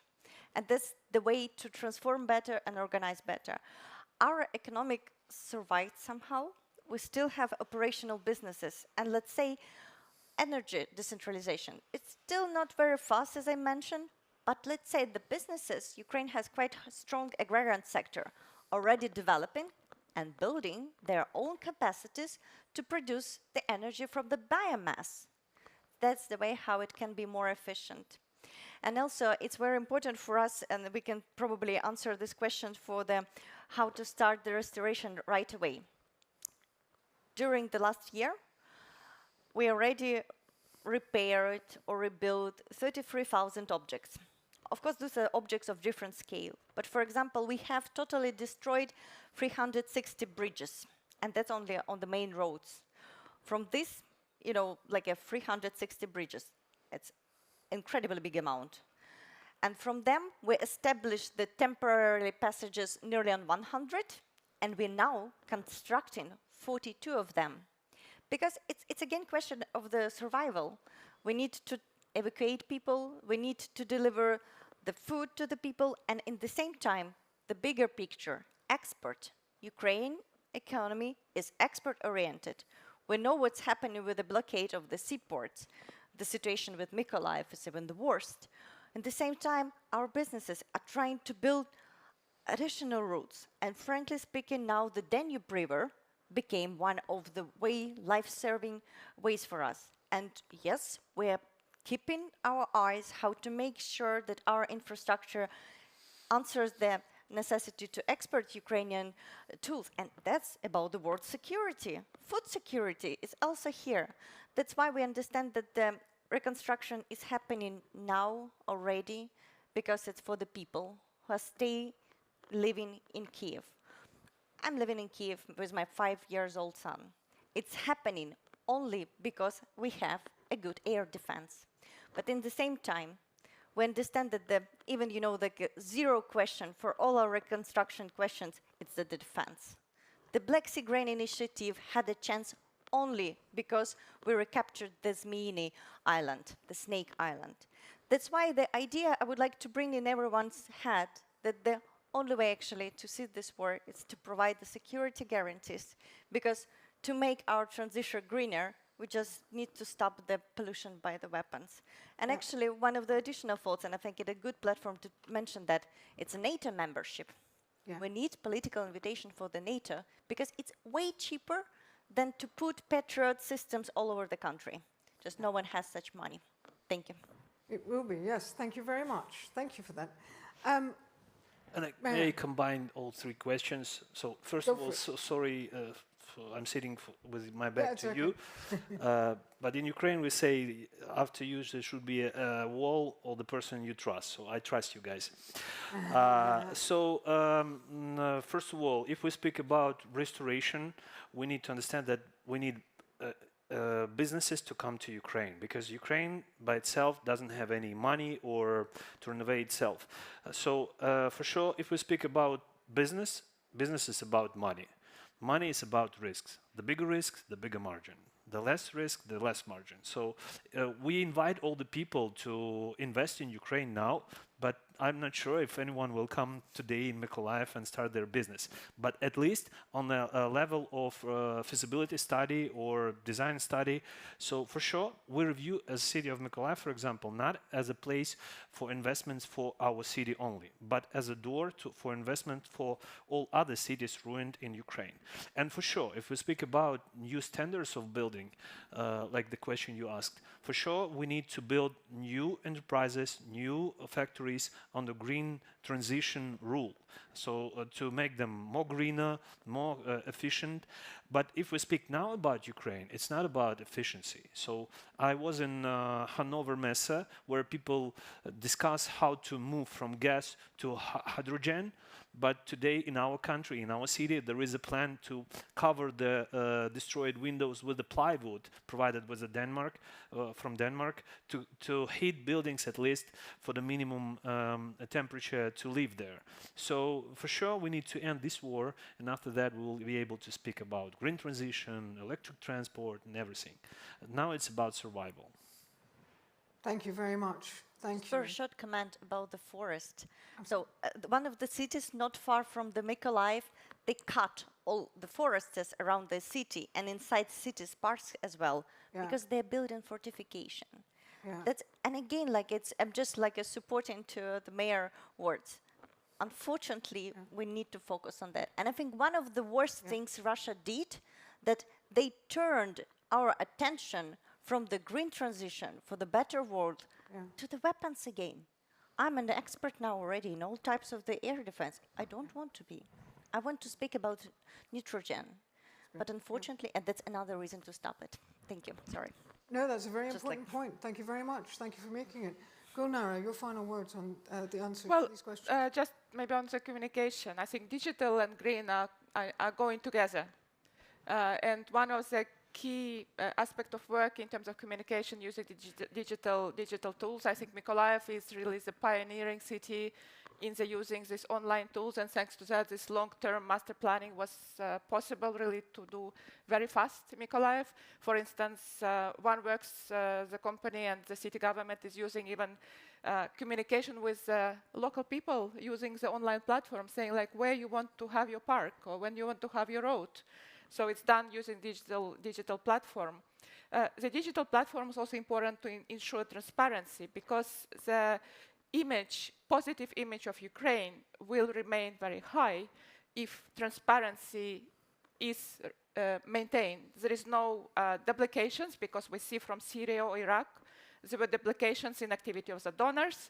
So one of the instruments that we're discussing actually with the ministry is kind of investment trackers, where we would be able to online show who is supporting what, that there is no really duplications. And really also like urban cadastre. So this kind of digital tools will really help us to make also Ukraine green. But as Vice Minister also said, the anthropocenic kind of the human dimension is very, very important. So it's definitely, we, for instance, also making lots of thematic workshop with cities in Europe, where we bring Ukrainian experts outside of Ukraine, let's say, to Helsinki, London, Berlin, so that, again, coming back, when we have the best technologies in Ukraine, who will maintain them? Who will further develop? The local experts, the young local experts. We need, so this is also called to European cities to invite more, share your experiences, bring more Ukrainian experts, teach them how to use hydrogen and any other innovative technologies, so that they would be able to implement by themselves. I think this is what also what Minister was saying, that it's about entrepreneurship on the enterprise level, on the personal level, but it will be possible when mentality will change, when the people have high expertise, and this requires much stronger communication, both digital but also personal. Just very jump in. Very, very, very quickly, Digital. Minister, because we need to have our last word. We did our homework, and we already have the DREAM system, digital restoration ecosystem for accountable management. There are already 5,000 objects in there, and we're going to present that in London, and that will be the only way for us to make sure that we're keeping track on everything. But I agree with you, we can go deeper and make transparent on all levels. Thank you very much. I think you've answered nearly all of the questions there. I'll give a very, very final word very quickly to you. And very fast, yes, not to steal the coffee bowls. On URC, I think the main elements we should discuss is standards, oversight, war insurances, and investments, including private investments. And for example, talking about civil society is doing with EBRD a separate side event on the private investments in energy sector, how to boost them. On communication, I think people will be ready to pay more if they understand that they will win in a long-term perspective. This is a message we have to discuss with all Ukrainians. This will not be easy, but this is our task for all of us, and again, including civil society. And the question from GMF colleague, I think this is for Ukraine, this is a great chance to do the leapfrog, yes?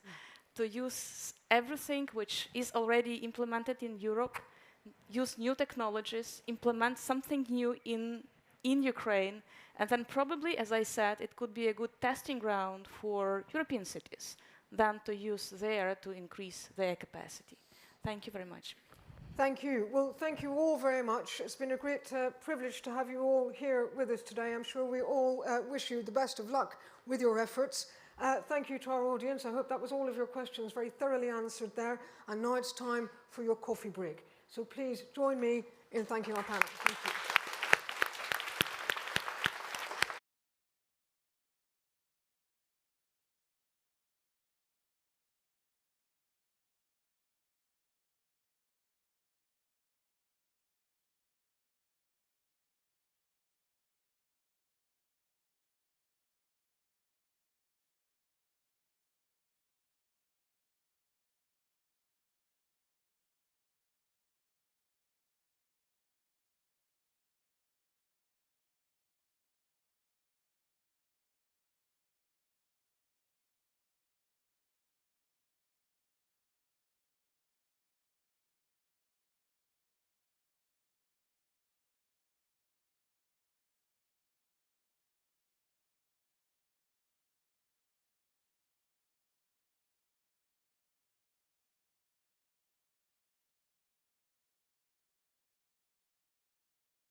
Everyone in the reception area, please return to the ballroom and take a seat.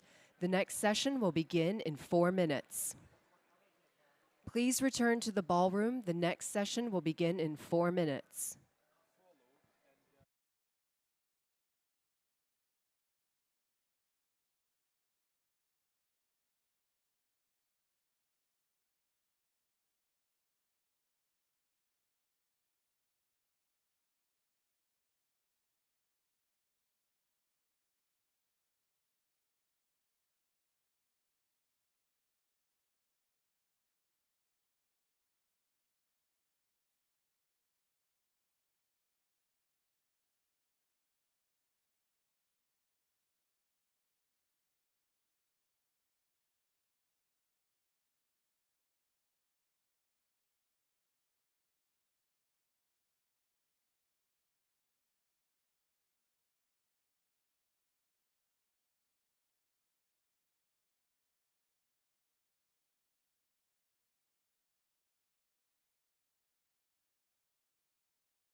Please take your seats. The program will begin momentarily.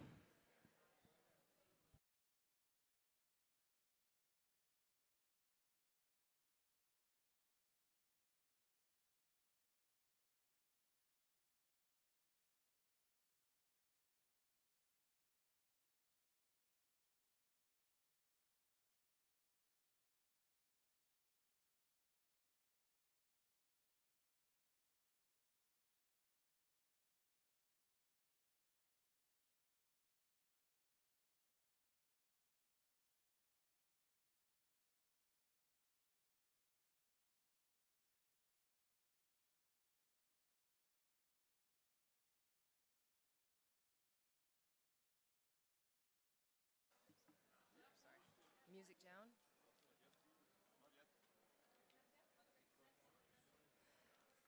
Please welcome back to the stage the President of the German Marshall Fund of the United States, Heather Conley.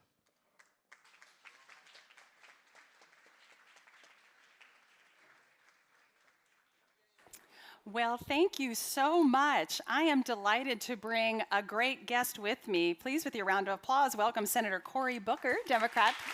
Senator. And on our screen, we are delighted to have Deputy Prime Minister for the Restoration of Ukraine, Alexander Kubrakov, with us, live from Kyiv. Welcome, Mr. Deputy Prime Minister. So we know, Deputy Prime Minister, you very much wanted to be here today to be with us in person, but the press of business has you working very hard right now in Kyiv. But we're so grateful for this conversation. And what I want to do is throw the first question to you. There are so many pressing infrastructure needs in Ukraine. Help our audience understand what your priorities are, what you need the most right now, and how can the transatlantic community support you in that most pressing need? And welcome. Thank you very much, dear colleagues, dear friends. Thank you for invitation and organization of Brussels Forum. I'm sincerely grateful to everyone who supports Ukraine. Ukrainians have the courage to resist. You saw it online on your broadcast, on TV channels, social networks during this 1 year plus already, almost half a year, several months. Again, we appreciate it. Each support from each country. Since the first days of full-scale invasion from Russian Federation, we have faced challenges not seen in Europe since World War II. The first Russian strikes hit key transport junctions and railways, substations just to hold traffic. More than 300 bridges on national roads, we're not touching even local roads, were destroyed or damaged. More than 8,000 kilometers of roads need major repairs. About 70 railway bridges were blown up by Russian attacks during first weeks of the war. Our key task was to preserve and to restore transport infrastructure, roads, bridges, seaports, as quickly as possible. We tried to do this during first weeks of the war, after the occupation of first regions, Kyiv region, Bucha, Irpin, Chernigiv region, Kharkiv region.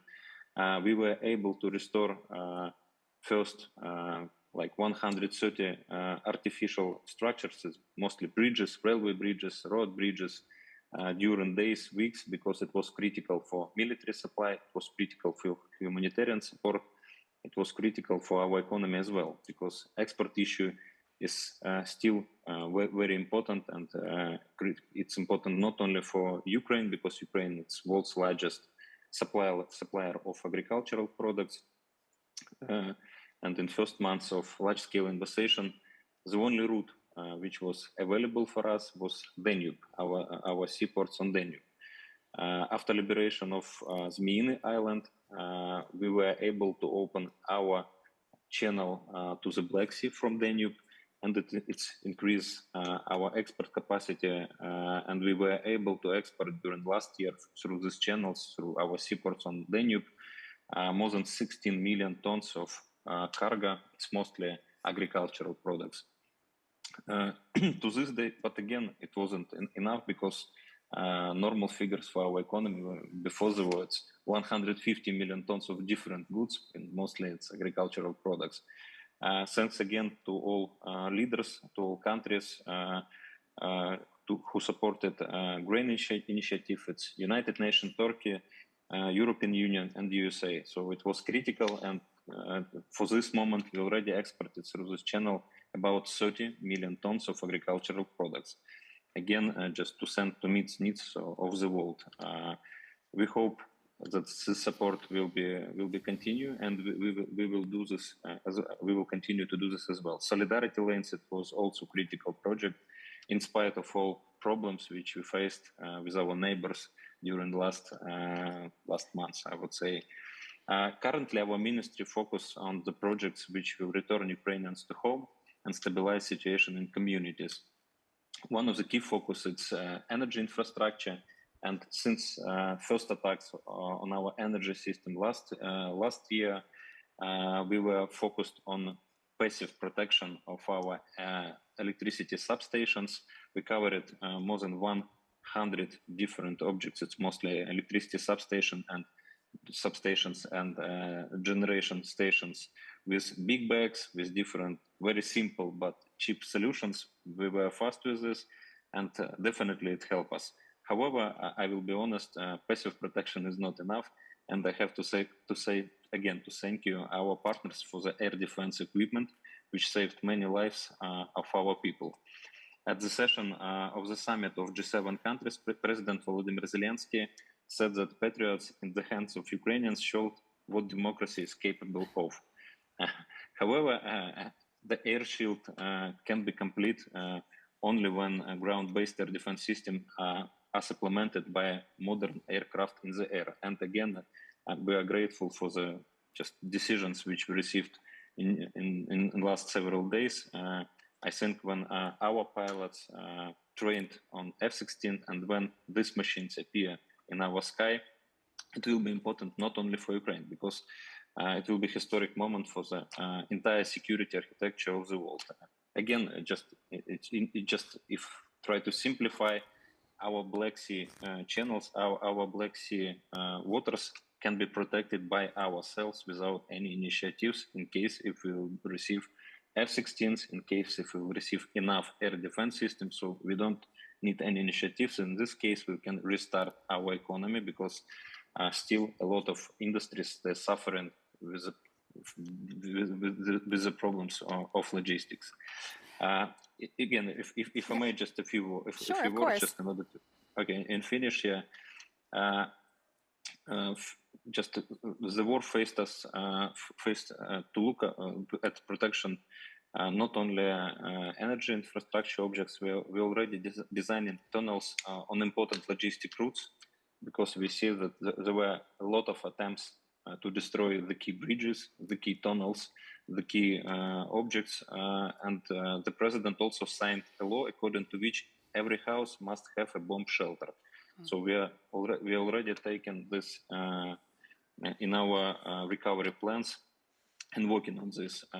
The need to rebuild offers an opportunity to invest in safe and resilient infrastructure. And today we already established important partnership. Our major recovery projects include, for example, cooperation with World Bank Group on housing, utility services, transport, JICA, emergency recovery needs, the European Investment Bank on utility services, transport, European Bank of Reconstruction and Development on transport and energy, with UK on transport, with USA on emergency needs and energy, Switzerland transport. And again, I would like to mention more and more countries, because many of those projects with IFIs, they're backed by many countries and donors. I often hear the opinion that the current war is war of logistics. I think so, I agree. But more important, this is a war of economies. We need a strong, sustainable economy, and this is possible to achieve as a result if powerful investment come to our country. Our task now, even despite the war, is to create and improve conditions for necessary conditions for arrival of investors. The key principles of such changes are the rule of law, transparency, and and the competitive environment for business. Every day we work on reforming our industry, opening the market for development. The effective implementation of economic reforms bring us closer to the key foreign policy goal of EU membership. Thank you to you, our partners, for cooperation and support. Together, we bring Ukraine closer to victory. Thank you. Oh, Mr. Deputy Prime Minister, thank you very much.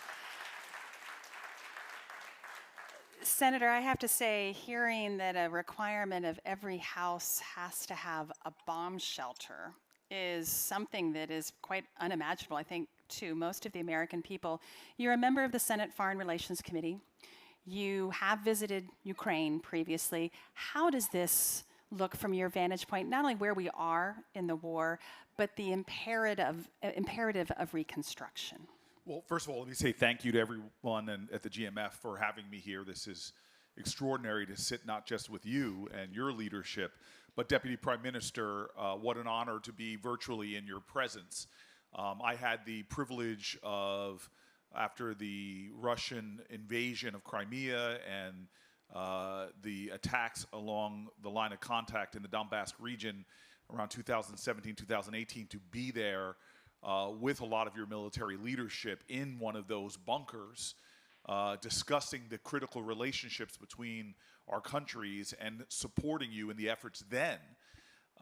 It was a time that I found so much inspiration from the grit and the toughness of the Ukrainian people and people who were serving in the military. There is this profound leader in American history named Martin Luther King, who said in these letters from the Birmingham jail that we're all caught in an inescapable network of mutuality, tied in a common garment of destiny, that injustice anywhere is a threat to justice everywhere. We're seeing this on the international context and everything from the global pandemic to the challenge of climate change. But the crisis in Ukraine, which directly affects the Ukrainian people, this unjust invasion, is showing so many of us that crisis directly affecting Ukrainians is affecting us all indirectly, whether it's food security, the global economy, and more. And so from my perch in the Foreign Relations Committee, I'm proud that there is this bipartisan understanding that America is deeply invested in the security and the protection of Ukraine and the end to this unjust war and invasion. But even more than that, we know both from our history and as we look to the future that now is the time that we need to be talking about Ukrainian reconstruction and supporting Ukrainians in their self-determination as they go forward. Not just as the Deputy Prime Minister was talking about in terms of roads, bridges, and critical infrastructure, but also in the long-term security of Ukraine, everything from supporting it in its anti-corruption efforts, supporting it in its democratic reform, supporting it in its deeper ties to the European Union, supporting it in its energy independence. The making of a stronger Ukraine in the aftermath of the repelling of this invasion is critical, so that we could perhaps live in a day that no one in Europe, whether it be our Baltic countries or Finland, no one has to live in fear of a world where might makes right, but instead that there is an international world order that secures peace and prosperity. Senator, I want to stick for you for a moment, and then I want to turn to the Deputy Prime Minister. I think the one question that I often get in Washington is how long will the American people support this effort, the sense of fatigue, the cost of this, when so many of our citizens are also feeling the cost of living increases, inflation. What is your answer? What's your pitch when you go back to New Jersey and citizens ask you, and how can we help tell this story? Because I think in the United States and Europe as well, we have to share the importance of this story. In the Marshall Plan, they had to have a Marshall Plan to sell the Marshall Plan. George Marshall went everywhere to tell the American people why this was important to do 75 years ago. I think we need to do that again. What do you think? Well, first of all, I want to say that I have not seen fatigue in my state. I still drive around New Jersey and see Ukrainian flags flying from American homes. I've stood in an auditorium of people bringing their resources to ship supplies, and Americans standing up and saying, I am Ukrainian. Because they know, though we are different nations, we share a common purpose in the defense. So I've not seen that fatigue when it comes to driving the highways and byways of my state. Even as I travel the nation, I still see Ukrainian flags, Ukrainian lapel pins. But the beauty right now in the United States Senate is you still see strong, deep, bipartisan support. And that bipartisan support is really critical.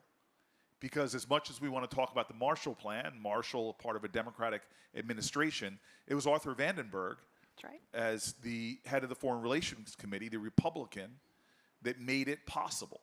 Someone who started out as an isolationist who came to understand that the reconstruction of Europe was critical to the economic success and the overall security concerns of the United States. And so we need to not look that far into our own common history, whether it's from Japan to Germany, whether it's the Berlin airlift or the formation of NATO, that this country is deeply invested in the security of our European allies and Ukraine. And even more than that, there is a crisis at our hands right now, but no one will forget that the Mandarin symbol of crisis is danger and opportunity. We have invested so much already in this war effort. I will continue to support, as I have before, the security and defense capabilities of Ukraine. But we must understand now that we cannot afford to win the war and lose the peace. We have got to be a nation that understands that this is going to be a long process. It will demand patience and investment, but there will be a return on our investment as a whole. Absolutely. Thank you so much, Senator. Deputy Prime Minister, I would love for you to share with our audience the fact that you are currently rebuilding, even in newly liberated territories. You're rebuilding homes, rebuilding that infrastructure. I think that would be a welcome story. And my second question is, it's not just restoring Ukraine, it's modernizing Ukraine, building a sustainable Ukraine. Can you help share your thoughts about how to modernize and have a sustainable recovery, particularly on infrastructure? Ukraine can be a European model economy for renewables. I mean, the possibilities are limitless. Help us understand your thinking. Thank you very much. Regarding rebuilding of the occupied territories last year, since the beginning of this year, we are focusing only on providing basic services on these regions.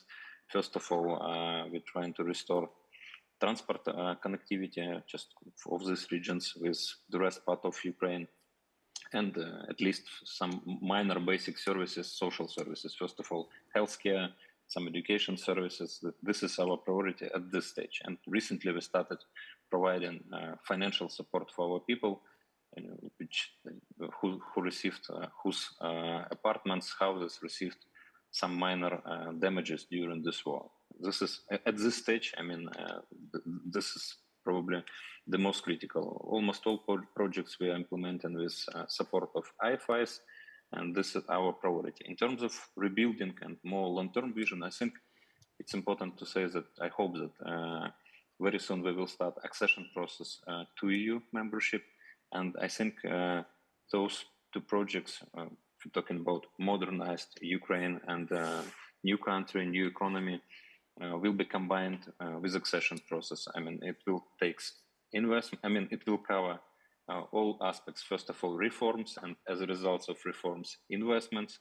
And again, for us, it's absolutely clear that in this part of Europe, we will definitely have new economy, because we know that a lot of companies, producers, investors, they won't be presented anymore in Russia, but they require production facilities in this part of Europe. And for us, it's definitely opportunity.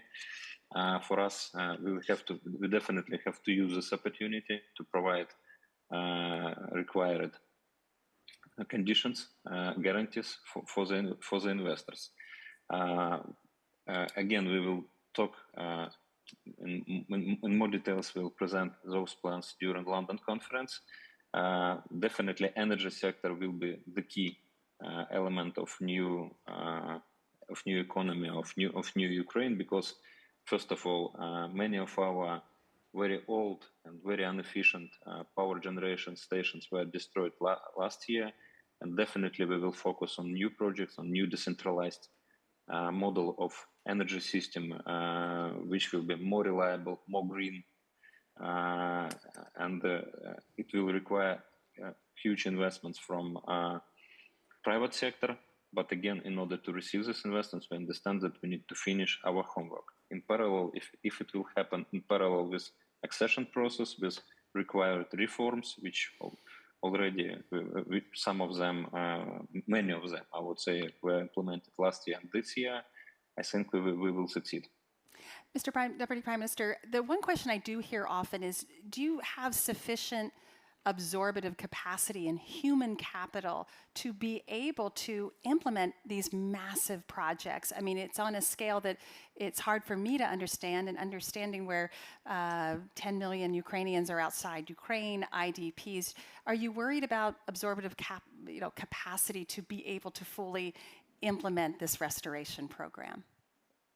Definitely, even now with just very small volumes of restorations, we are facing with some problems. First of all, yes, you're absolutely right, it's human capital, because like millions of Ukrainians support our army, thousands of people, hundreds of thousands, they serve to our army, and that's definitely or in reserve already, they drafted.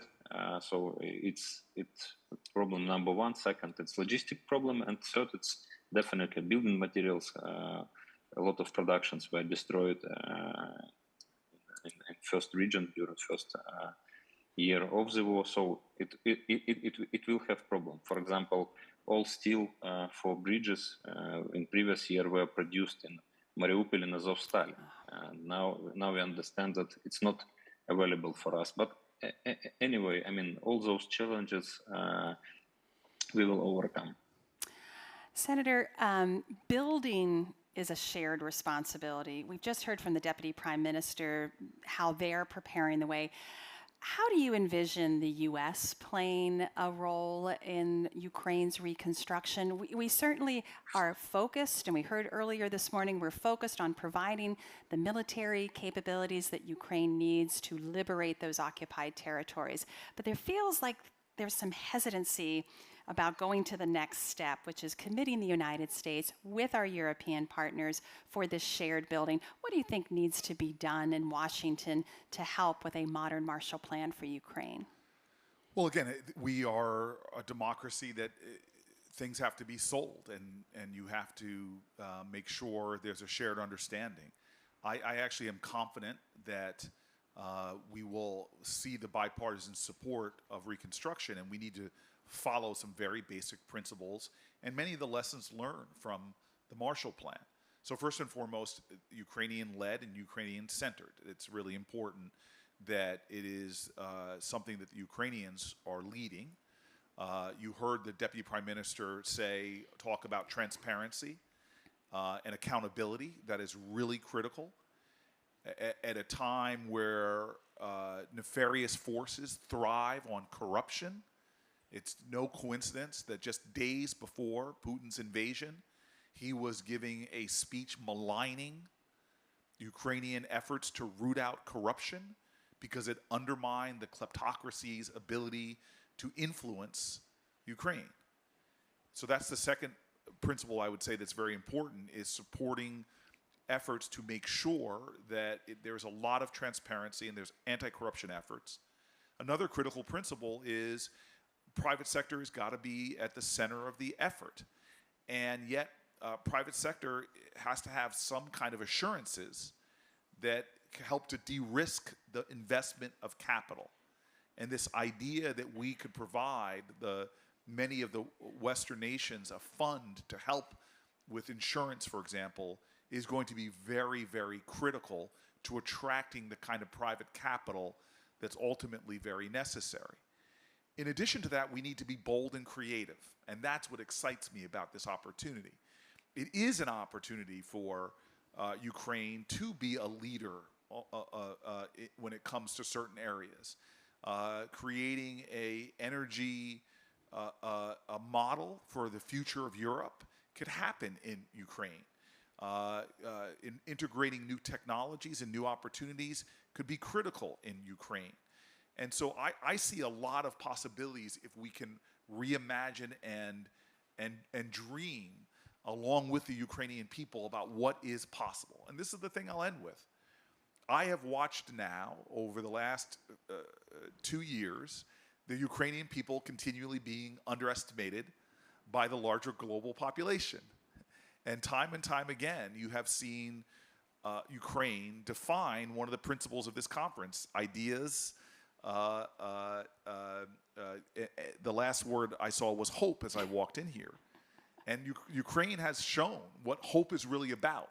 Hope is not the absence of despair. Hope is unflinching, seeing the reality what it is, and not letting despair have the last word. It is tenacious, audacious, persistent, and bold. And I think that should not just be in Ukrainians' defense with the present attacks.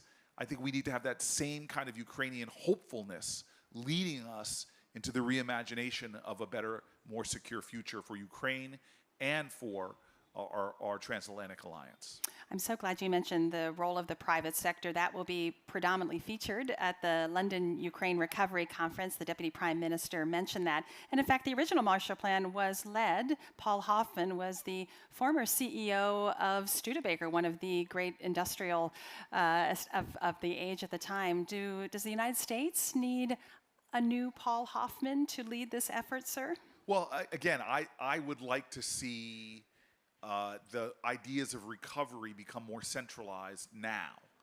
I'm one of these folks that thinks we need someone like a special envoy who is rallying sort of America's cross-sector efforts to support the Ukrainian recovery. I think this is so important that we create with Ukraine and rules for the road to see the war end and other forces move in, whether it's the PRC or others, to try to undermine the progress that the Ukrainian people made concerns me. And so as a person who believes in free markets, who believes in the power of the private sector, I definitely think there needs to be leaders emerging that can help us to create that kind of growth that we've seen again from Germany to Japan. After World War II, we've seen private sector leadership, global leadership really rise. Fantastic. Deputy Prime Minister, you're going to have the absolute last word. And again, thank you so much for being with us. So next month, June 21st, the London conference, in a sentence or two, what will be success in your eyes after that conference? What do you want to accomplish at the Ukraine Recovery Conference? I hope that projects which will be presented during this conference, again, we are working on many of them with our colleagues from different ministries. They will be focused on involvement of private sector. It will be mostly PPP projects. Our success, I think, at this stage, because the war is continuing, at least just to structure a very few number of projects. It doesn't matter like the scale of those projects. Finally, just we receive some mechanisms which allow us to implement those projects to have war insurance during this, even during the war, from DFC, from MIGA, its World Bank structure, to implement those projects to show that even during the war we can do this. Investors, they are receiving, in case if we eliminate war risks, they will see that other conditions they are acceptable. And again, it will be the very important sign for future investments, because in case if we are capable to realize such project during the war, I think it will prove that after the war, during the reconstruction recovery process, like we were open, predictable, and provide all required guarantees for investors. Mr. Deputy Prime Minister, thank you. I think to sum it up, let's start building. Senator Booker, thank you so much for being with us. Deputy Prime Minister, thank you so much. Please, with your warm applause. Thank you, Deputy Prime Minister. Thank you. And ladies and gentlemen, let me please welcome Dr. Ian Lesser, Vice President at GMF and Executive Director of our Brussels office. Let me welcome him to the floor. He's going to take it next. Thank you, Senator Booker. Let's walk this way. Thank you.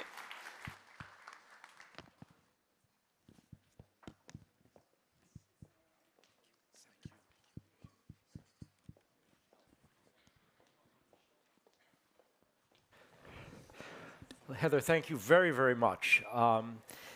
To follow on from that terrific conversation, we now have an opportunity, actually with 2 sessions, to spend more time talking in more detail about the role of the private sector, perspectives, what the private sector will look for in Ukraine's reconstruction, but also to talk about the governance of reconstruction, and in particular to think about the London Donors Conference and after.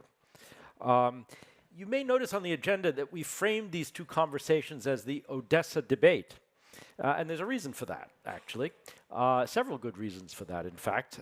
Since 2017, GMF has been very, very pleased to partner with the Bumburas Foundation on a series of conversations. The first one was in Kyiv, actually, but the rest were all in Odessa. We weren't able to do that this year for reasons you'll understand. But we are extraordinarily grateful to them for their support, and this conversation is very much in the spirit of what we've done in the past years. Before we move on, I did, however, want to share with you a video on Odessa, so please do watch.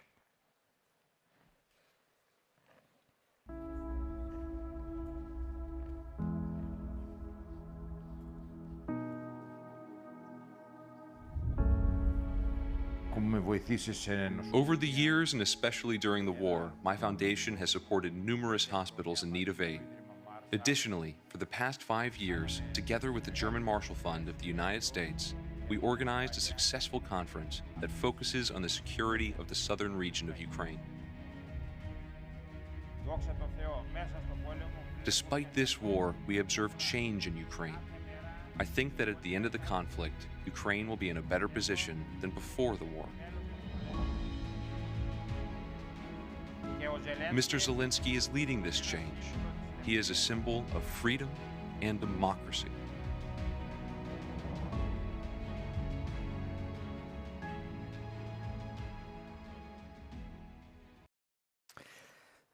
Thank you very much. Let me say again how grateful we are to the Bumburas Foundation, to the family. Pantelis Bumburas, who you just actually saw a comment from, is here with us. Please join me in thanking him.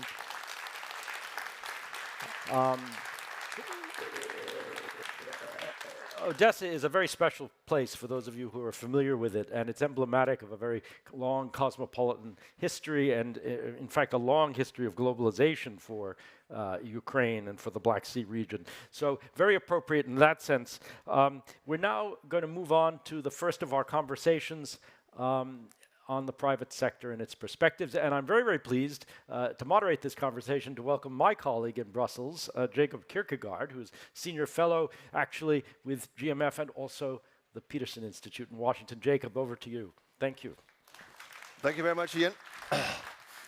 Well, it's a pleasure to be with you today, and it's really a particular pleasure to basically probably take the most important of all the topics.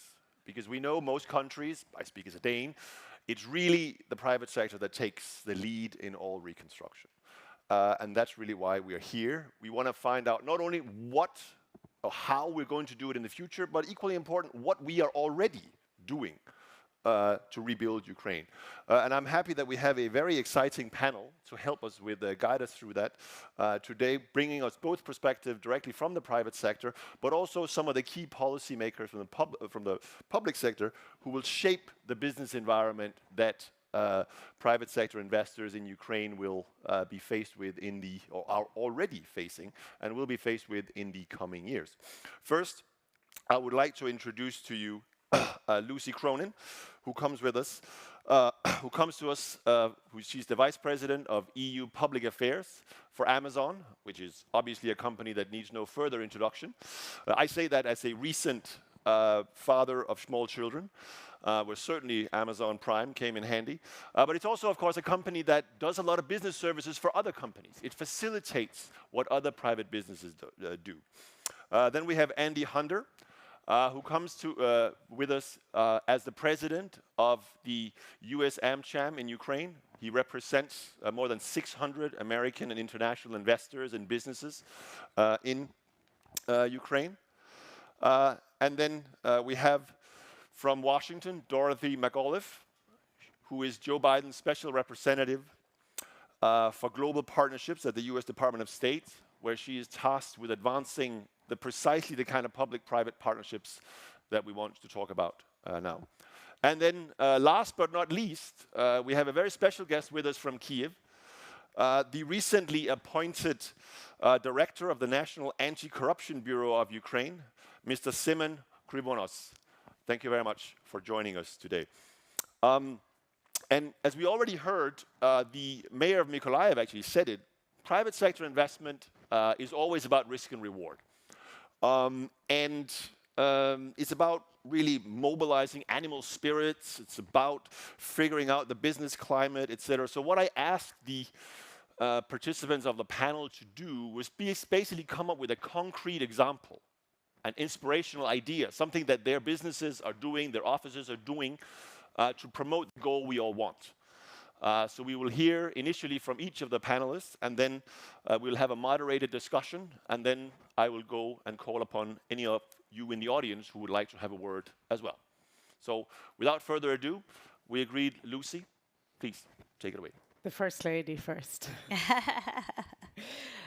So thank you, and thanks for welcoming me here today, and in fact, thanks to everybody in this room and on screen that has delivered such tremendous effort over the last 15, 16 months. It's quite a sight to behold. At Amazon, you know, we understand that with size and scale comes responsibility, and certainly that has been our modus operandi when it comes to support for Ukraine. So I just wanted to talk about two things that we've done to date, as requested by our moderator, and we'll get on to recovery and resilience later in the conversation. So since 2020, Amazon has facilitated 350 million euro worth of humanitarian aid across a number of crises across the European continent. But this is, our work in Ukraine has been the longest and largest effort that we as a company have embarked on. So there are two things at Amazon that we do really well. We move digital goods to the cloud, and we move physical objects through our logistics network. So when we approach how we as a private sector actor can lean into humanitarian efforts and crisis response, we try to bear in mind where we think we can bring most value, and that of course is where we know we can do good stuff. So if I think about the moving of digital goods to cloud, within the first 48 hours of the crisis, we, Amazon Web Services, had secured vital government data for most institutions, most state institutions in Ukraine, so government institutions, banking institutions, universities, in order to ensure that those institutions could continue to operate safely and securely. And then the second thing we did within 3 weeks of the crisis starting, we had set up 2 humanitarian hubs, one in Poland and one in Slovakia, which allowed us basically consolidate ship and get to our charity partners millions of critical care goods that were needed in the first instance. And if I just may recognize the role of those charity partners, the private sector can do so much, but it is the charity partners on the ground that are the last mile and really do deliver those goods at the end of the day to those in need. So my hat off to our charity partners, they're fantastic. Well, thank you very much, Lucy, and thank you also. I can say that personally, having actually purchased drones through your company for delivery to Ukraine. But Andy, you've got a wealth of experience. What do you want to share? Well, I think the message is that Kyiv stands, Ukraine stands, and business stands united with Ukraine. We see the statistics. 31% of our members have had damage or destruction to their facilities and property. 19% of the members have had at least one employee that's been killed over the last 15 months. Many of the employees are on the front lines. They are defending, they're fighting for freedom. But I think what we've seen, what the business community has been especially inspired by Ukrainians' armed forces, and it's what the business community is doing. The internet in Kyiv works better. The internet works better in wartime Kyiv than it does in many European capitals.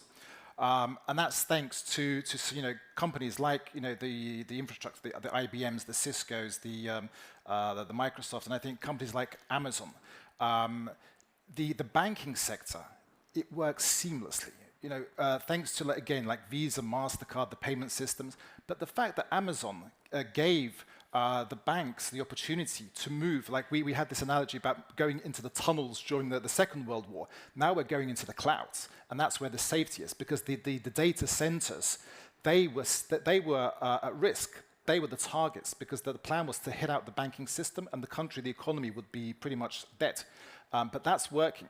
We see companies, those that have been hit, like in Hostomel, Unilever. Hostomel, this was the first days of the war. They had a factory that's been very much destroyed. My favorite factory was the Oreo factory, Mondelez in Trostanets near Sumy. Unfortunately, that's been destroyed. But the Coca-Cola plant in just outside of Kyiv, in Brovary, that was the largest in terms of volume producing Coca-Cola in Europe. And Coca-Cola, they've reopened. They are fully operational now. The Mondelez plant, they are producing milk or chocolate now. They're coming back. And like Unilever, they've just announced a $20 million investment in a brand new factory just outside Kyiv. Nestle already have 3 plants. They have a chocolate plant in Lviv. They have a pot noodle plant in Kharkiv, which is operational. And they have a 3rd plant in Torchin, in northwest Ukraine. And they're investing another 45 million euros in the plant during the war. So I think what we're seeing, we actually did together with McKinsey, quite an interesting, McKinsey wrote this article about the resilience of business in Ukraine. And I think that the global business community really looks at it. What is it like to run a business during the war? And what are the realities? And probably just one final example. I mean, last Friday, I was at an opening of, this is the first American university in Kyiv.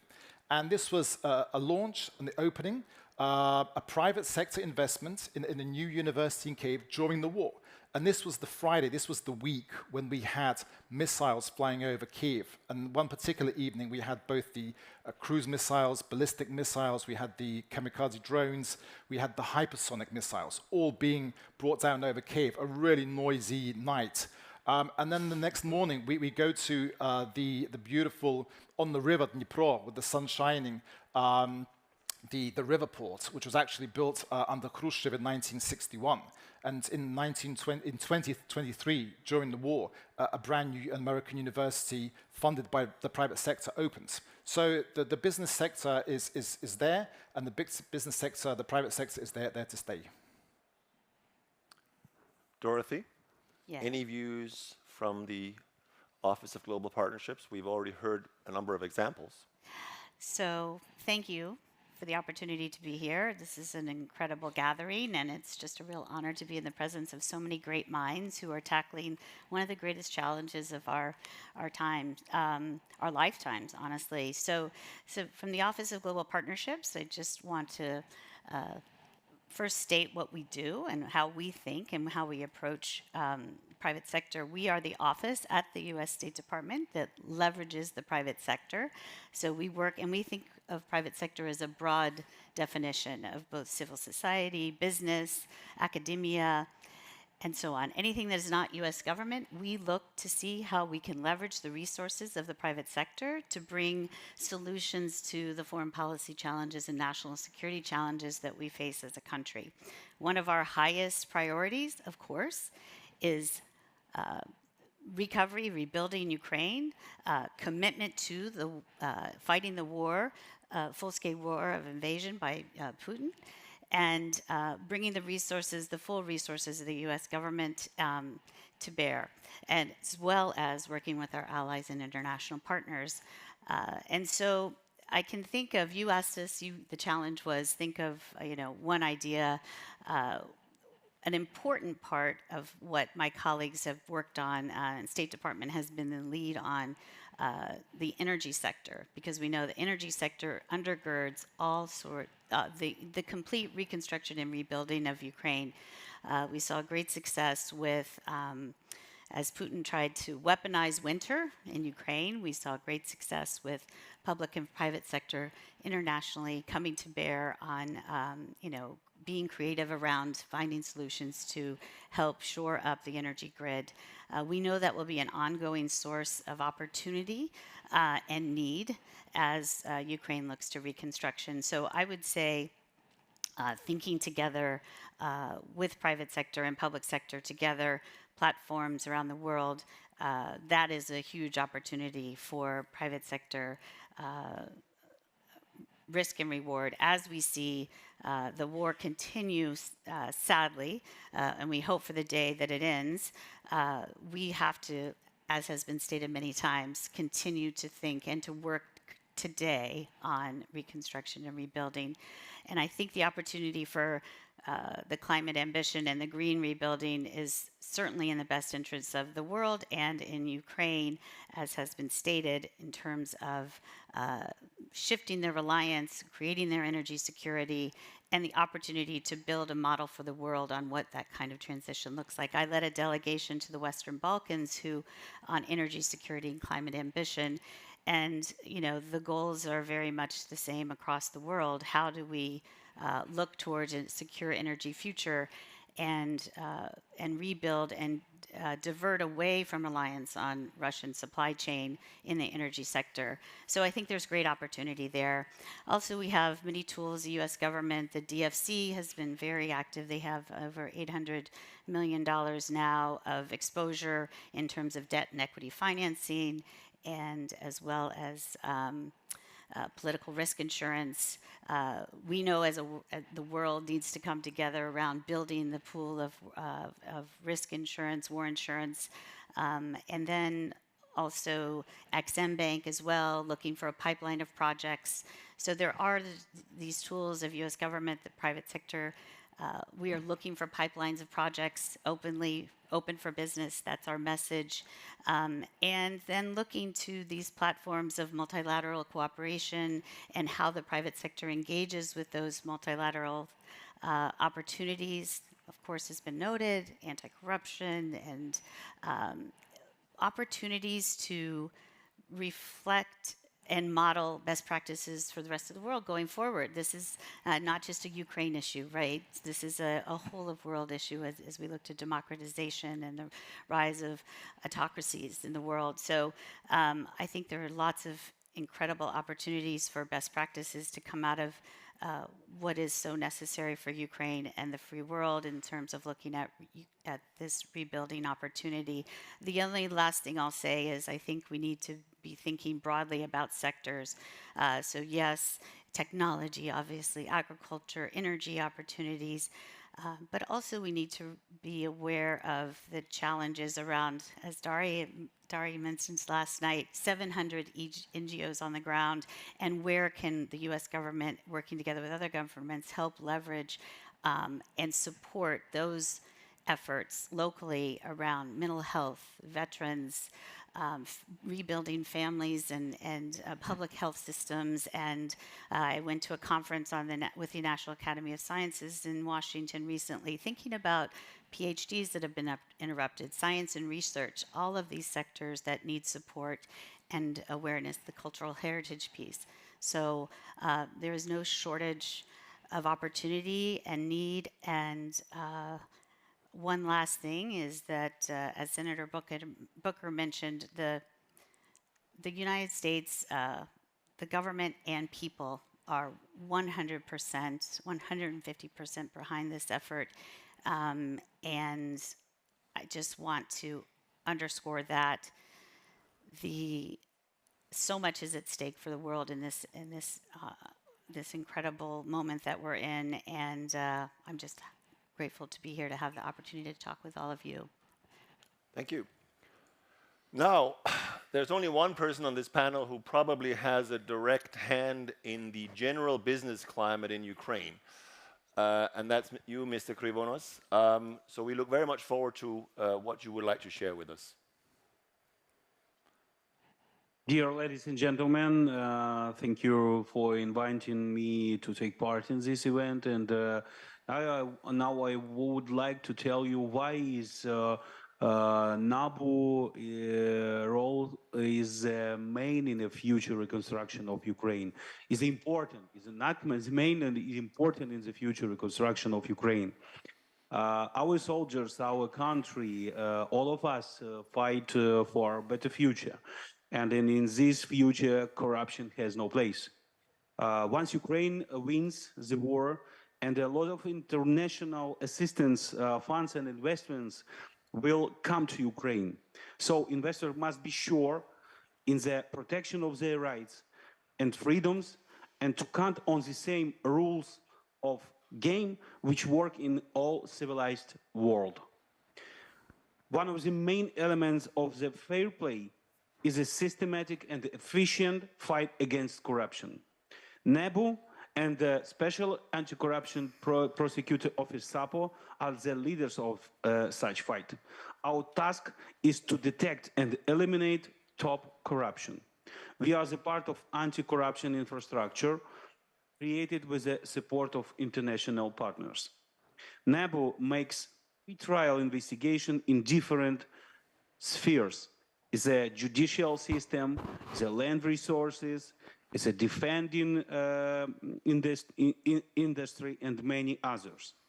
According to the law, NABU has a limited staff, maximum 700 persons, employees. For the efficient monitoring and detection of the corruption risk in the future reconstruction of Ukraine, it is very important to strengthen NABU and SAPO's institutional capacity. That is why we have been working together with the government and parliament of Ukraine on increasing the number of NABU staff.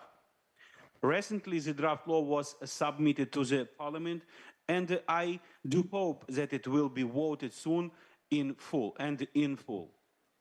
Increasing the number of NABU's personnel and strengthening the institutional capacity and independence of NABU is one of the requirements of the state anti-corruption program of Ukraine, which has been adopted by the government recently.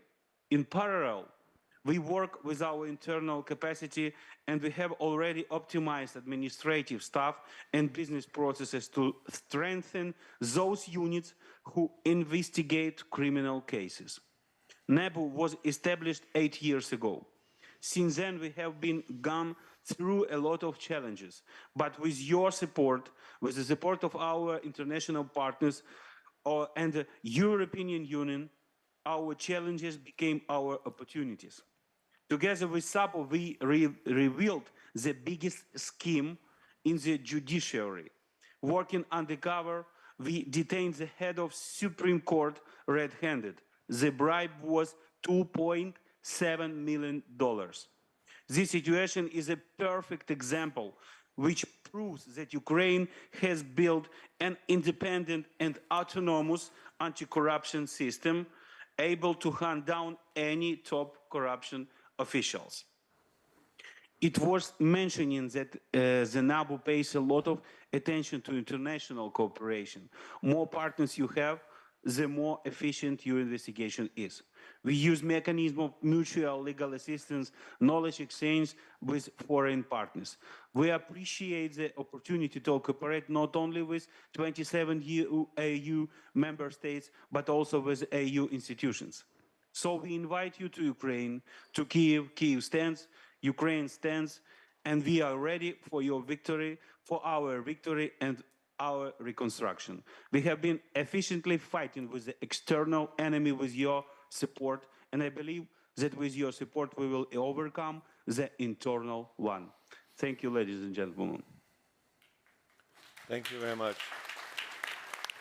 Very, very, very inspiring words, Mr. Krovanas. I guess before we turn to the audience, I have sort of one general question to private sector as well as the State Department. Namely, isn't there a risk that we're too pessimistic? As I said in the beginning, it's all about risk-reward.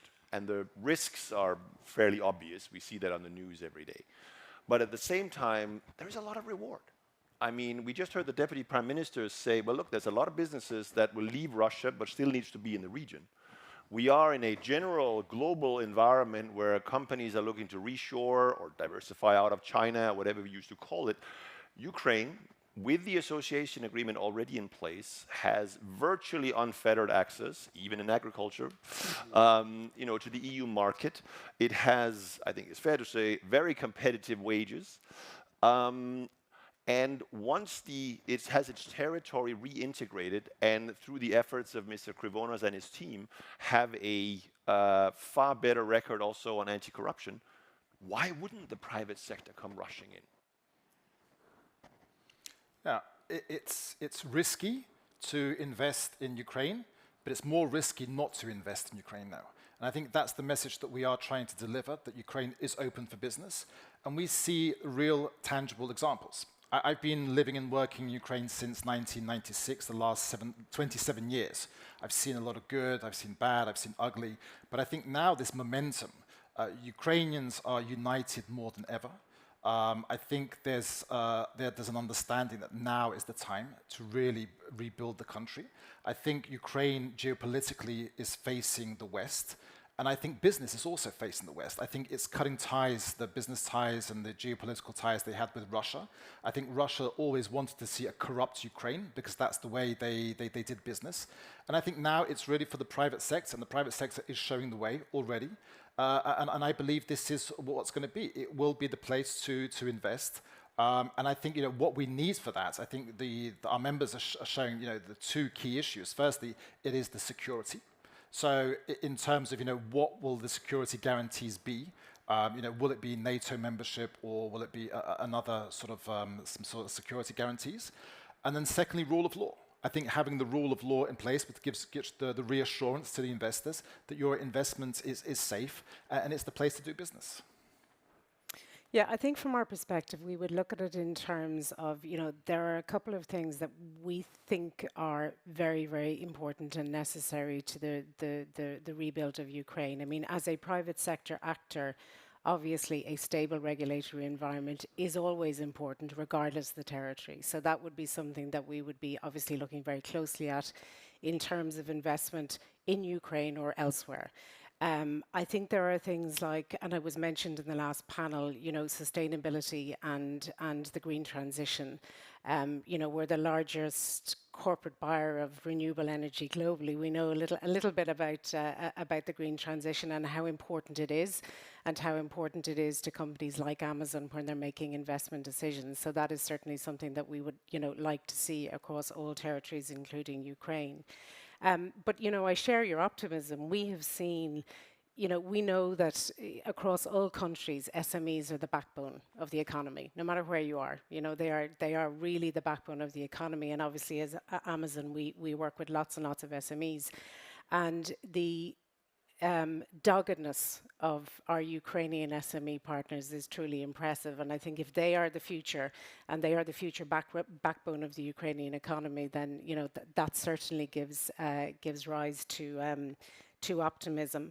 I think the other thing I would just talk about is investment in skills. I think when we as Amazon look to invest in a territory, we look at the skill set in that country.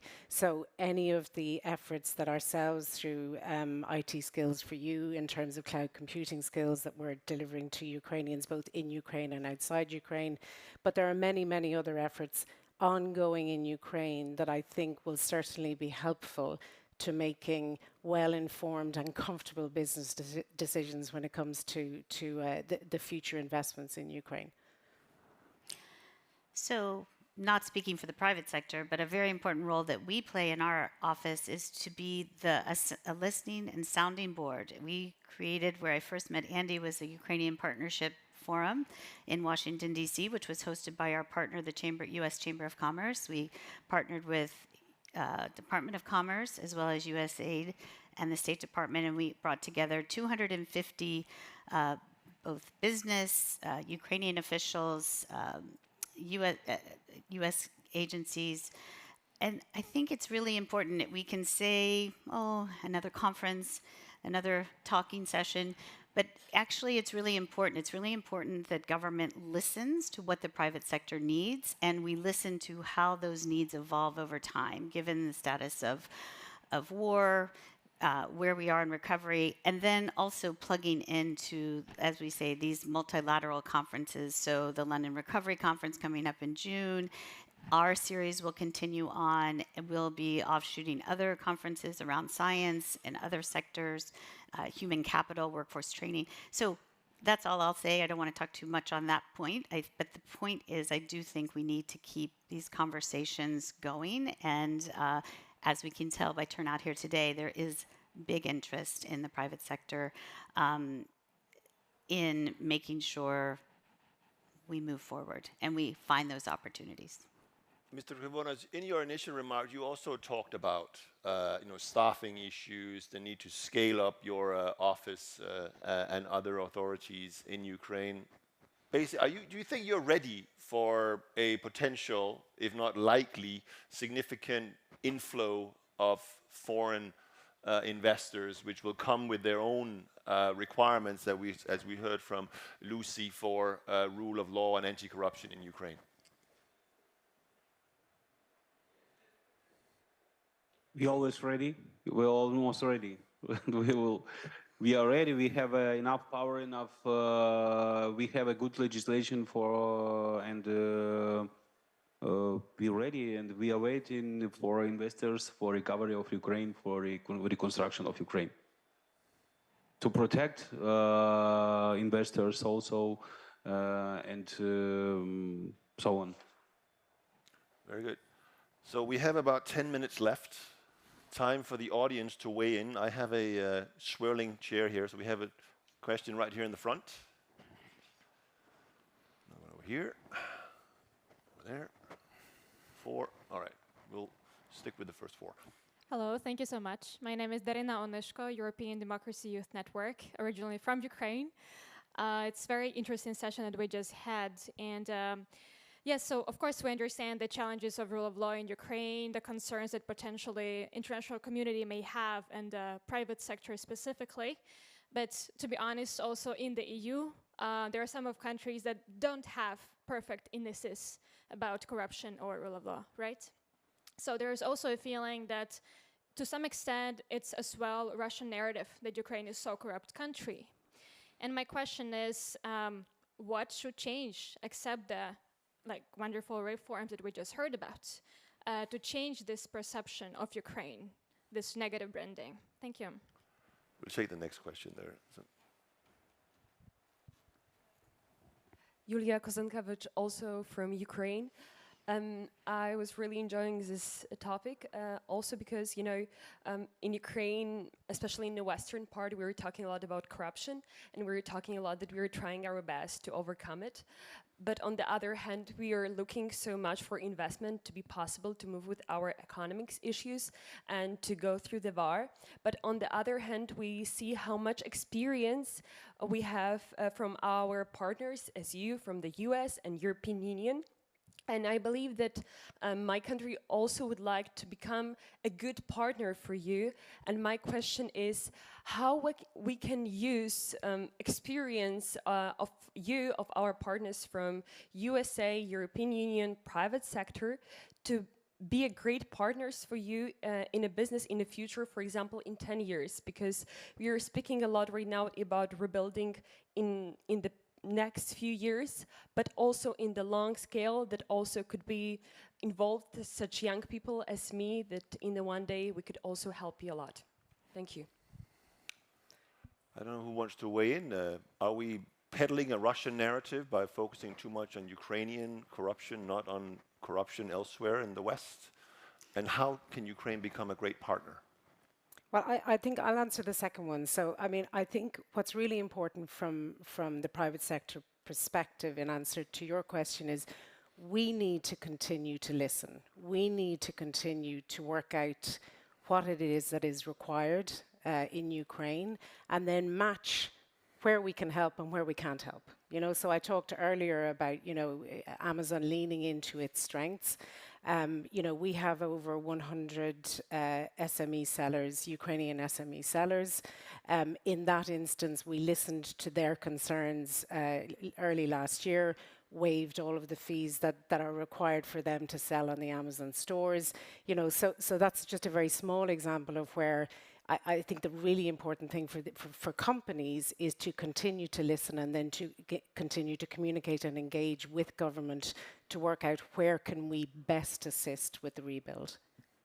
Yeah, I would add, I mean, in terms of, as I said, sort of Russia wants to see a corrupt Ukraine, firstly, because that's the way they do business, and secondly, it's the perception they create that's saying, you know, Ukraine's a corrupt country. I think from our side, we have our 3 Ps, prevent, publicize, and punish. And I think in terms of prevention, there's all kinds of prevention mechanisms being introduced. The Ministry of Digital Transformation, they're doing quite phenomenal things. I mean, you can't stuff an envelope full of cash into a computer. So it's you know, going digital. The publicizing, I think here in this room, the civil society, the investigative journalists, the media, the free media is extremely important. But it's the punishing. And I think, you know, what Semen, what the director of the Anti-Corruption Bureau, they're doing, you know, as the director said, you know, arresting the head of the Supreme Court with 2.7 million on his sofa. And I think, and now it's just showing the punishment. The one last thing I'd say on the anti-corruption piece is that I think the transparency piece is so important, but as I said in my opening, important, just as we have the climate ambition, the green ambition in the energy sector, an opportunity to build back better, the same for the anti-corruption transparency issues as a model for the rest of the world, right? There's an opportunity because corruption does exist all over the world and in many of our governments, whether they're authoritarian or they're democratic. So I think that recognizing we're looking to actually create models for the rest of the world, this is a huge opportunity where we can build support around the world, not only for Ukraine, but for other democracies as well, and fighting authoritarianism. So I appreciate your point. It's very well taken. So, Mr. Krivonas, do you have something to teach the rest of the EU on anti-corruption efforts?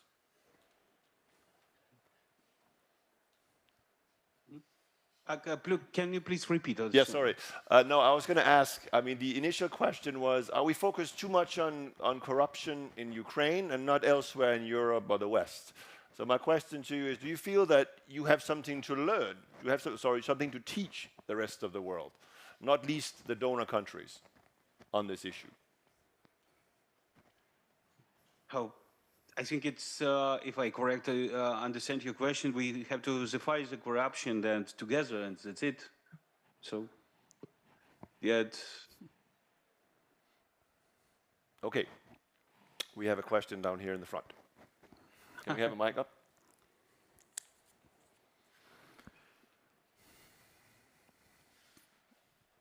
Thank you. Isabel Nassar, Georgia Tech. My question relates to the notion of the cloud as the new trenches, which has been mentioned a few times. While the ability to maintain that data so quickly when necessary is no doubt a benefit, there are very clear cybersecurity concerns with consolidating such important data, such important government and bank data.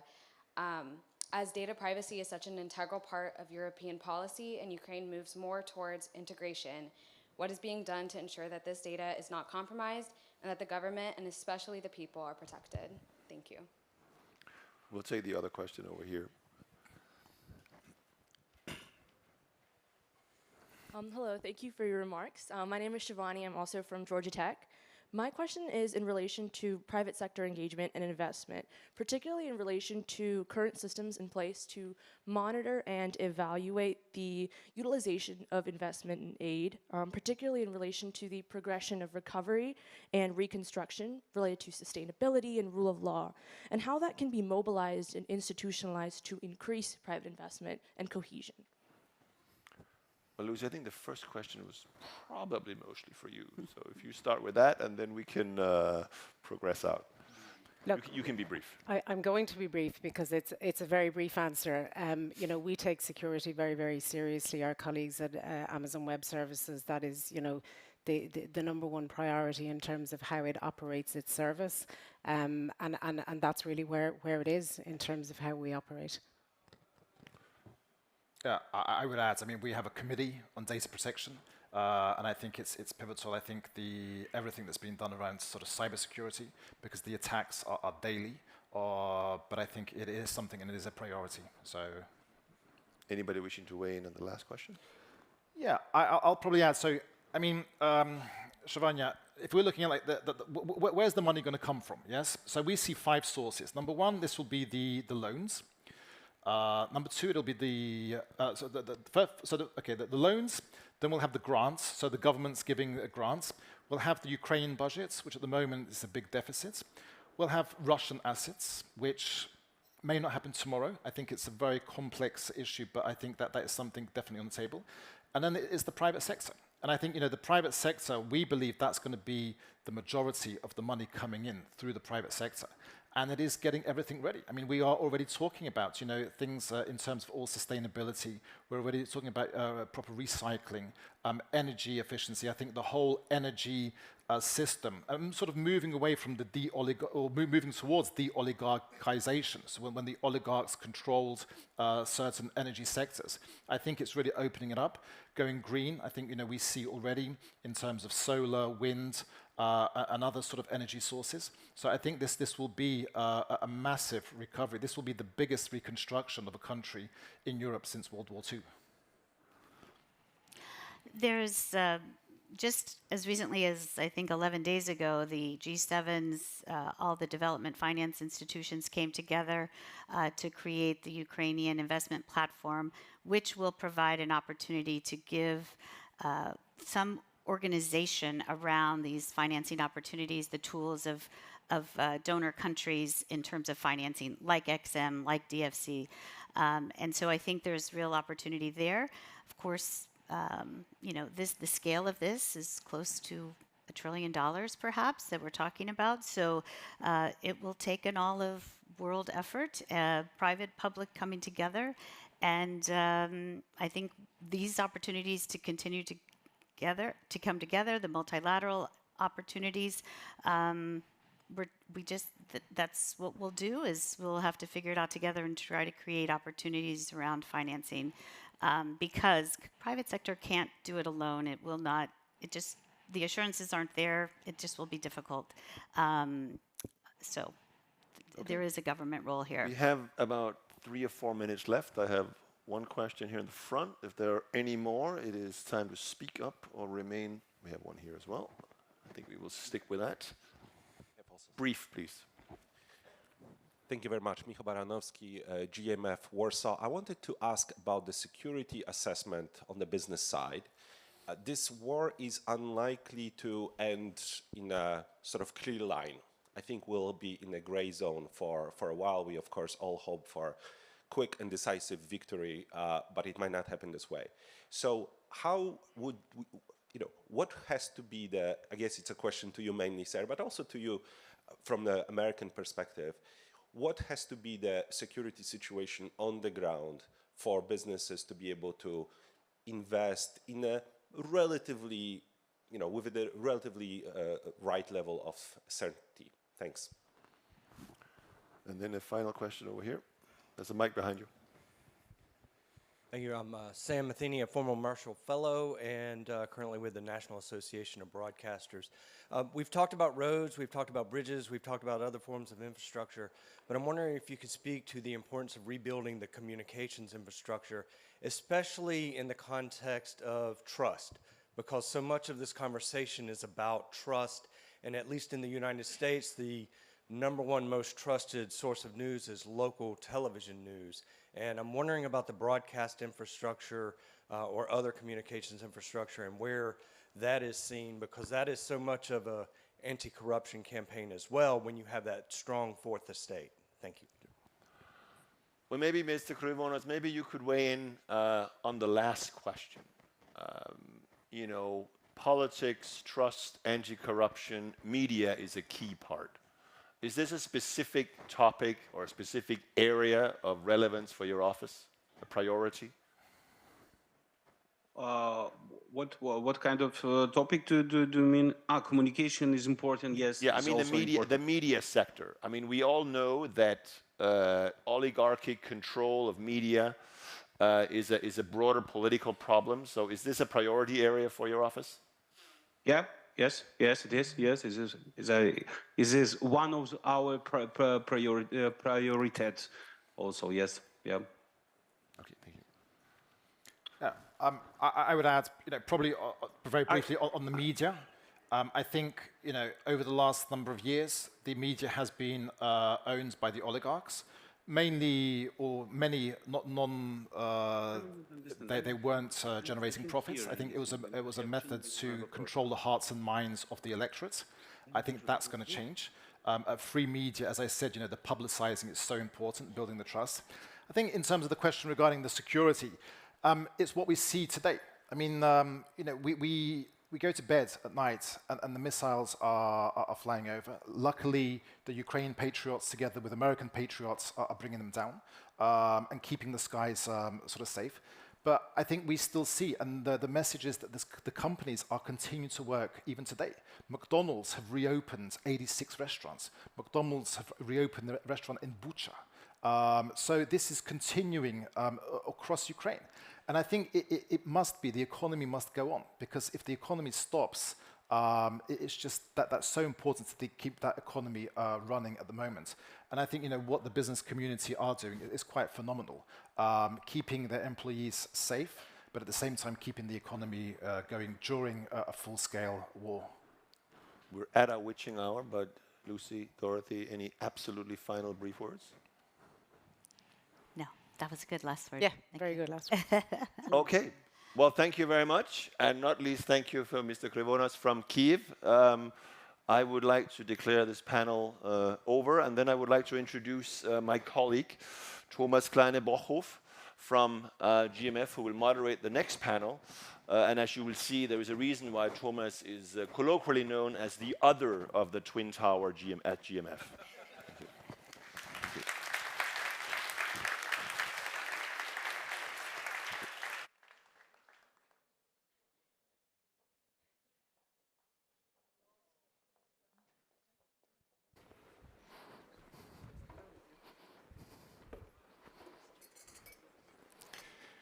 So, good afternoon.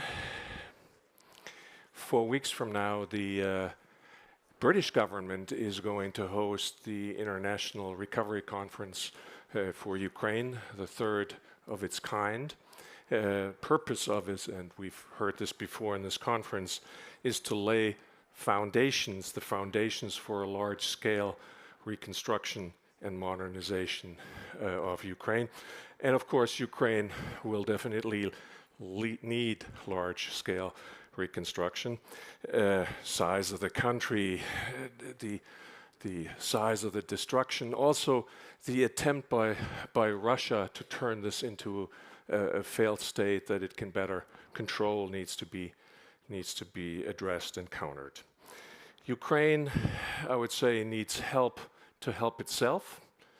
It needs help to unleash and set free the ingenuity and the entrepreneurial spirit that I think all of us have gotten to know from this country over the past year. And in my view, Ukraine needs something in spirit and in ambition, and that resembles a Marshall Plan. Now, last fall, GMF, which, by the way, itself is a living memorial to the Marshall Plan, presented an early blueprint of what the Western effort to aid Ukraine could conceptually look like. You can see it over there in yellow. It's a blueprint, but we printed it in yellow. Some of the ideas of that paper have now become accepted thinking in the reconstruction community, if I can call it that.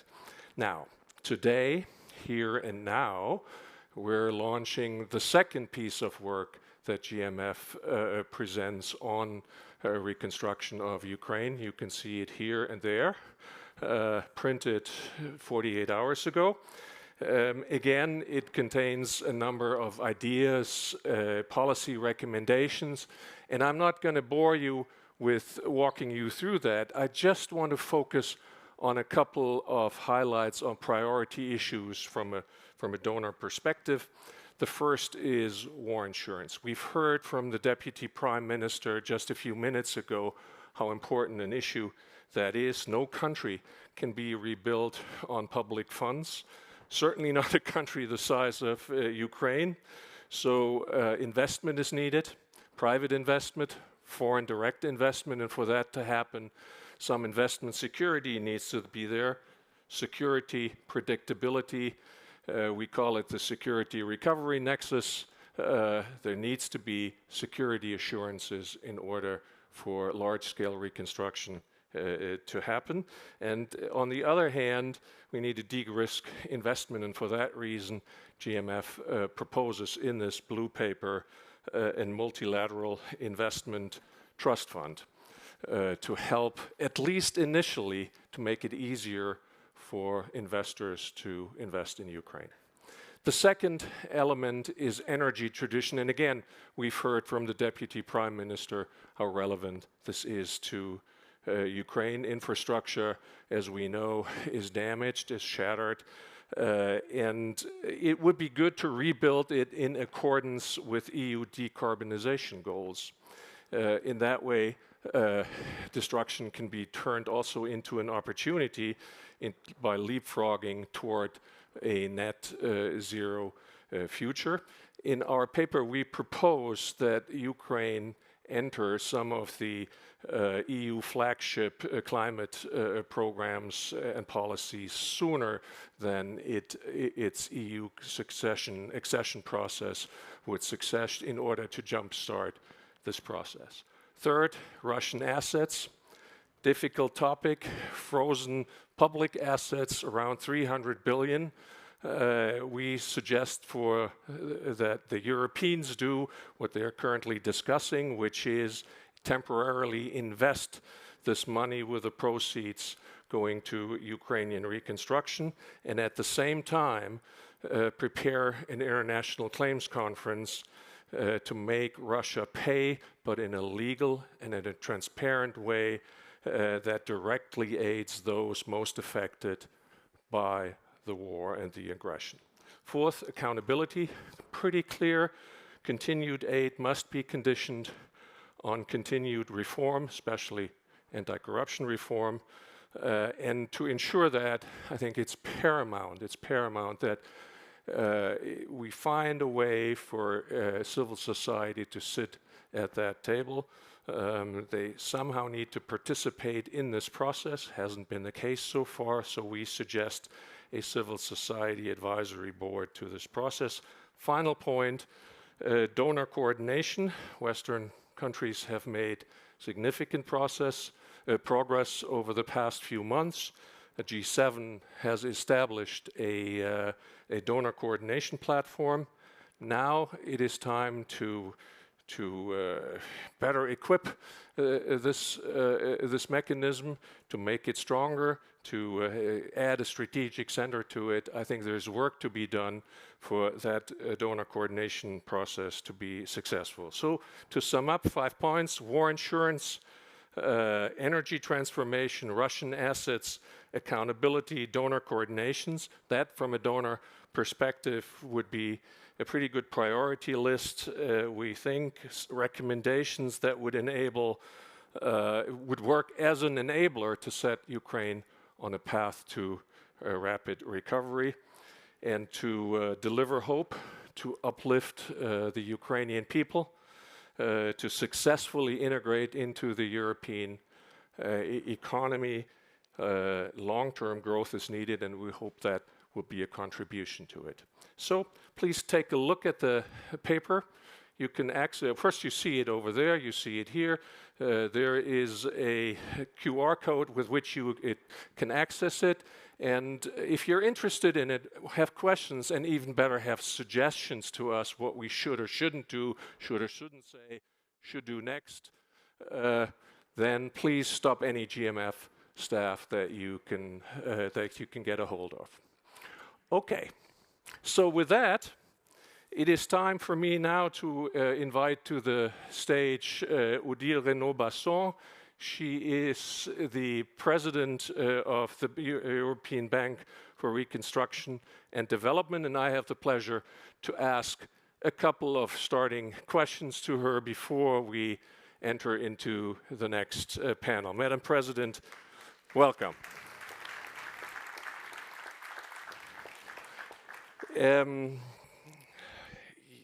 Your bank is the largest institutional investor in Ukraine. It's been that for a while prior to the war.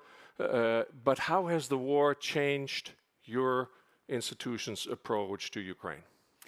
It has had a big change because, first of all, we decided as an institution, we've been investing in Ukraine, and we were, before the war, the first international investors, institutional investor in the country.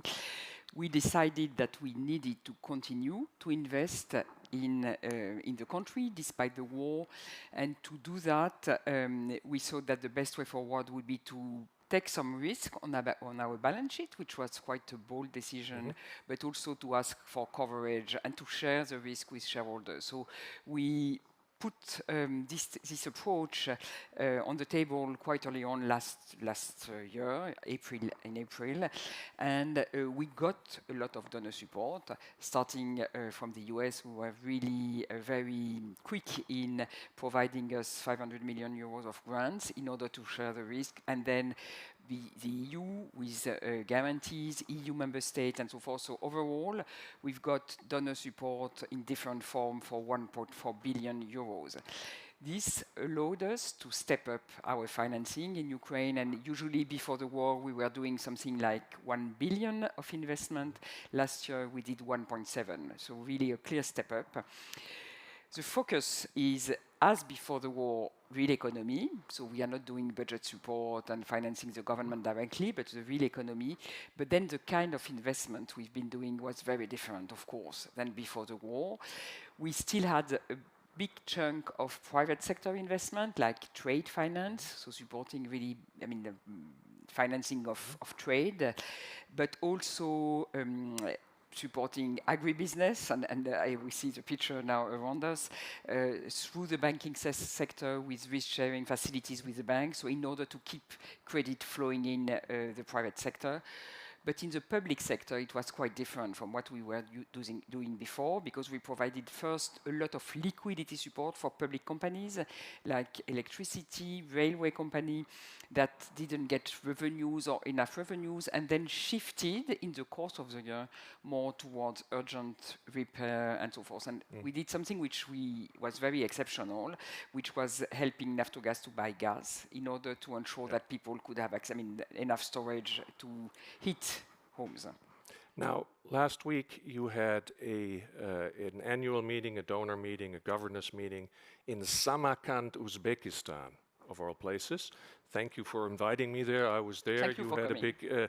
You had a big meeting there. What is your sense? There's the number of stakeholders, the number of shareholders in your bank. How do they perceive that big focus on Ukraine? Is it hard? We're a year on. Is it now harder to make that case? Other priorities, I would imagine if you're in Uzbekistan will raise their hand and say, well, we're also here, or the challenge of climate change. So there's competitors on your attention and your money by others. No, what I found very striking and very rewarding for the bank is that we managed to get all shareholders but Russia and Belarus supporting our strategic approach to Ukraine. And we are a bank which has a sort of, at the same time, a G7 majority ownership, EU majority ownership, so very much, and so the majority of shareholders are very much supportive of everything we are doing in Ukraine and very proactively engaged in Ukraine. But it goes beyond, and we were able to get de facto the support of all our shareholders for what we are doing, continuing to do that, so really having a very heavy, financially important engagement to Ukraine, and also, and that was the bulk of the discussion in Samarkand, to agree that the best way forward to support our work was to consider capital increase, paid-in capital increase, because it's a place where you have the most leverage, the kind of instrument which will give us more leverage, and we know that resources are scarce. Everybody's asking for guarantees, donor funding, and so forth. So this would be the best way for us with some additional capital to be able to support Ukraine in the war as long as it takes and in the recovery, and really to step up our investment in the recovery. And it's a good leverage. Now, but let me ask you, you have a year plus of experience with investing and working with and in Ukraine during wartime. What's the biggest challenge that you experience as a bank in doing that right now? I mean, the biggest challenge is the magnitude of the needs and the fact that we need to have priorities. And I think this remains a challenge because there are so many things that must be done, so many things that are needed, that this is a challenge. And together with the authorities and with other IFIs and so forth, we work very much on define the priorities. The big lesson is the resilience. What I found absolutely amazing is the capacity of Ukrainian people, Ukrainian political leadership and so forth to really keep going and react very quickly, very innovatively to the situation and the challenges of the situation. Madam President, thank you for that quick intro into EBRD. We will continue with the panel. You may also sit down. I'm going to go off the stage, but not without introducing to the stage Maria Tadeo, who is the Europe correspondent of Bloomberg. Maria, take it away. Thanks. Nice. Thank you so much. And by the way, you mentioned you wanted suggestions for the conference. I think every year you nail the topics and the speakers in my perspective, and there's a lot of interesting conversations. And on that note, let's bring to the stage our panelists. And we have Danae Delakia, who is the UK Special Envoy for the Reconstruction of Ukraine Conference. You know that will happen next month. Join us on stage. Very good. Round of applause for her. We also have joining us Pierre Heilbronn, who is in many ways her equivalent for the French government, also focused on the reconstruction and relief. You had a conference this year. It went pretty well. We're going to talk about it in more detail. Thanks. And last but not least is Goran Buldiowski. He is Executive Director at Open Societies for Europe and Central Asia. Please join us on stage. Thanks very much. And of course, Madame Odile Renaud-Basso, she's still on stage with us. Thanks very much. The question, I guess, the first one, and this will be for you, Madame Delakia, it's you're working on this conference in London. It's in a month's time. There has been a number of them. What is your top priority, and where are you hoping to achieve in specific terms beyond the abstract of the reconstruction of Ukraine? Thank you. Well, before answering that, I'd just like to say a huge thank you to the German Marshall Fund for inviting me to this conference. I have a new appreciation for all of the effort and energy that goes into this sort of thing from the work that I'm currently doing on the Ukraine Recovery Conference. And I'm also very grateful for all the thought leadership of the German Marshall Fund, including the new Towards a Marshall Plan for Ukraine report, which is excellent and contains a lot of that deep substance I think collectively we really need.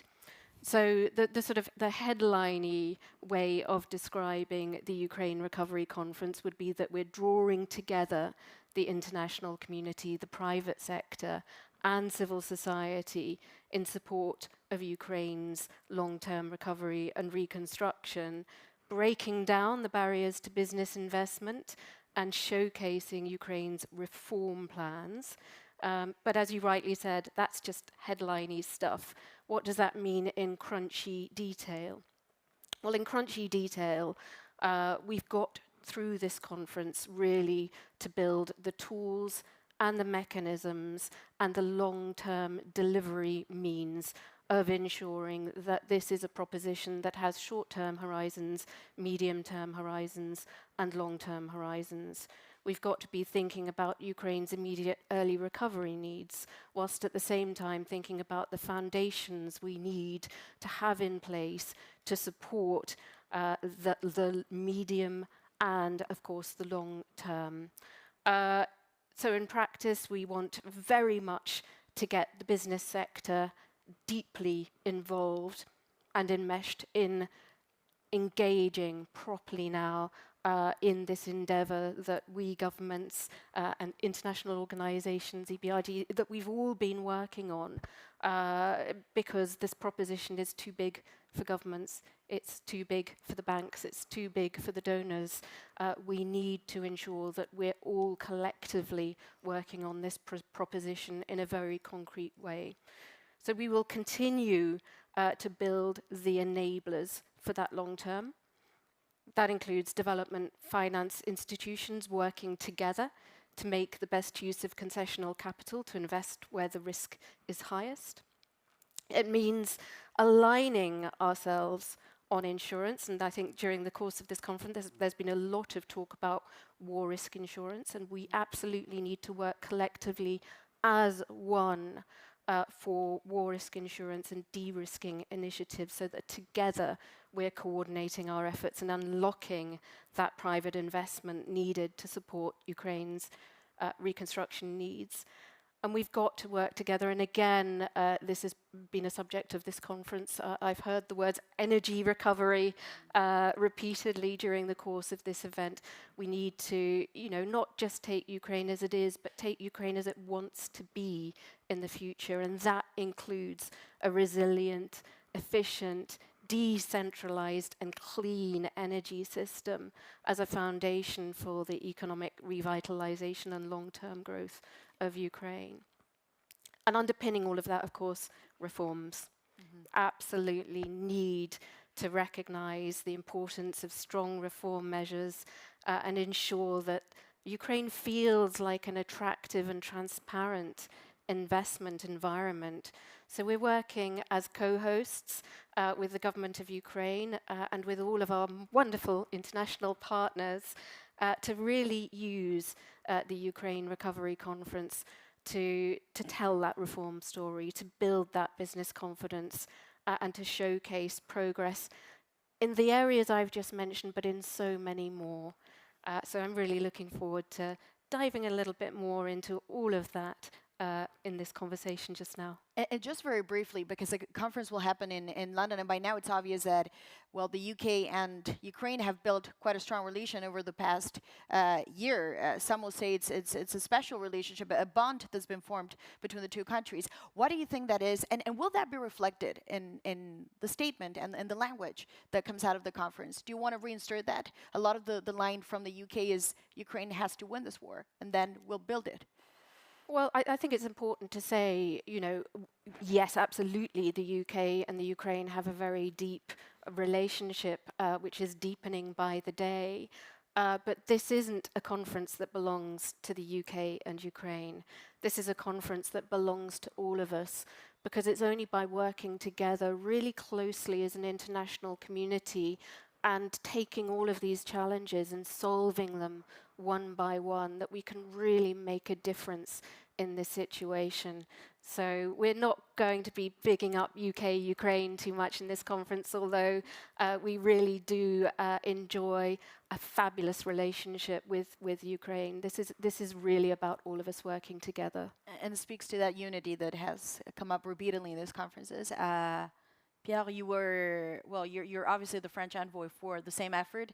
Paris hosted a conference on this topic. President Macron was there, your finance minister was also there, and they talked about, the need to match actual needs happening now, but also civil society and an overall network of companies that can already get to work. And then do not leave Ukraine. That was also the message at the time. The time has passed now. We're looking now at London. What were the lessons that you took away from it? And what specifically did you draw away from this conference? A lot of people say it's nice words, but in the end, not a lot tangible. No, but thank you very much. And I think we are all talking about the same thing, which is unity of the international community. In fact, there were two strategic goals of the conference in Paris, and I think we share that completely with our British friends, is unity, by the way, unity beyond like-minded countries, embarking also countries which sometimes point to the fact that there are double standards or How important is that actually? You make a great point, because we've talked about countries like India, Brazil, maybe the global south that may not really see what's in it for them. How important is that for you? No, that's really fundamental, and that's really fundamental for the Ukrainians. And as you know, France pushed very much also the participation of President Zelensky at the G7 summit in Hiroshima, and facilitated that with colleagues. Also, that this discussion with Arab countries, Gulf countries, Asian countries, Brazil, India can unfold. Afterwards, obviously, it depends on the parties to see how that can lead to also a shift in positions in some of our partners. But this is really fundamental if we want to have a wide front of support and solidarity for Ukraine, and that has been a consistent aim we had from the beginning, and President Macron has been very clear with that. And the Paris conference was, in fact, the first event where these countries were invited to. So I think that's one element which is really fundamental. We are making progress, and President Zelensky reported some progress on that front. I think London will allow us maybe to go further in the next days. But it's a long-term also objectives we share. The second type of aim we had in Paris, and I think it is still extremely valid, is mobilizing every segment of the French society, but the European, so obviously corporates, the private sector was fundamental. There were 700 firms participating. Of all sizes. Yes, all sizes, from very, very small companies which didn't know, by the way, where Ukraine was on the map probably before, to large companies. And as you know, French companies are the first employers of Ukrainian in Ukraine. So the first source of FDI in terms of employees in the country, both in the banking sector and services, retail sector. And so the idea is really to galvanize the private sector, to understand also what the hurdles are really to the development of the private sector. And there I think we've made quite a lot of progress since then. And Some of the in what ways specifically? Because so you speak to CEOs too, and they probably worry about risks too. So it's not completely. So risk is obviously an important one, security risks, but also commercial risks. So I think we've made quite a lot of progress in the discussion about guarantee instruments, especially linked to the risk of destruction of investments. I hope we'll be able, and EBRD has been very much providing a lot of ideas to that process, but there are discussions also with the World Bank, also with bilateral agencies.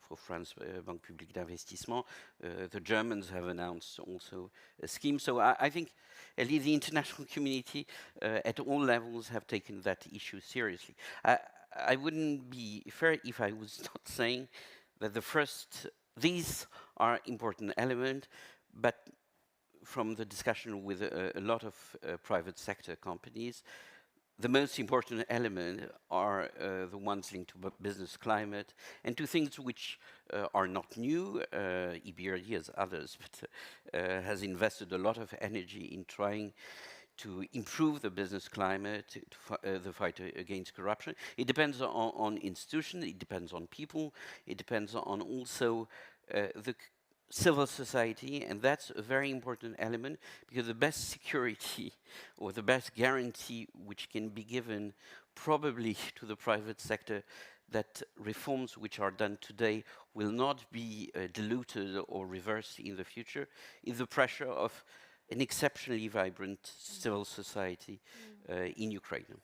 Well, thank you for that. And now let's turn to Mr. Budrowski. When we were talking behind the scenes, you said, I want to talk about reconstruction, but in particularly look at the European perspective of it. And it's not a secret that Ukraine aims to join the European Union. A lot of these programs could help each other, actually complement each other in some ways. But I wonder too, when you look at the European perspective, you also know very well there are some who are supportive of Ukraine, but who say there is no fast track to any of this.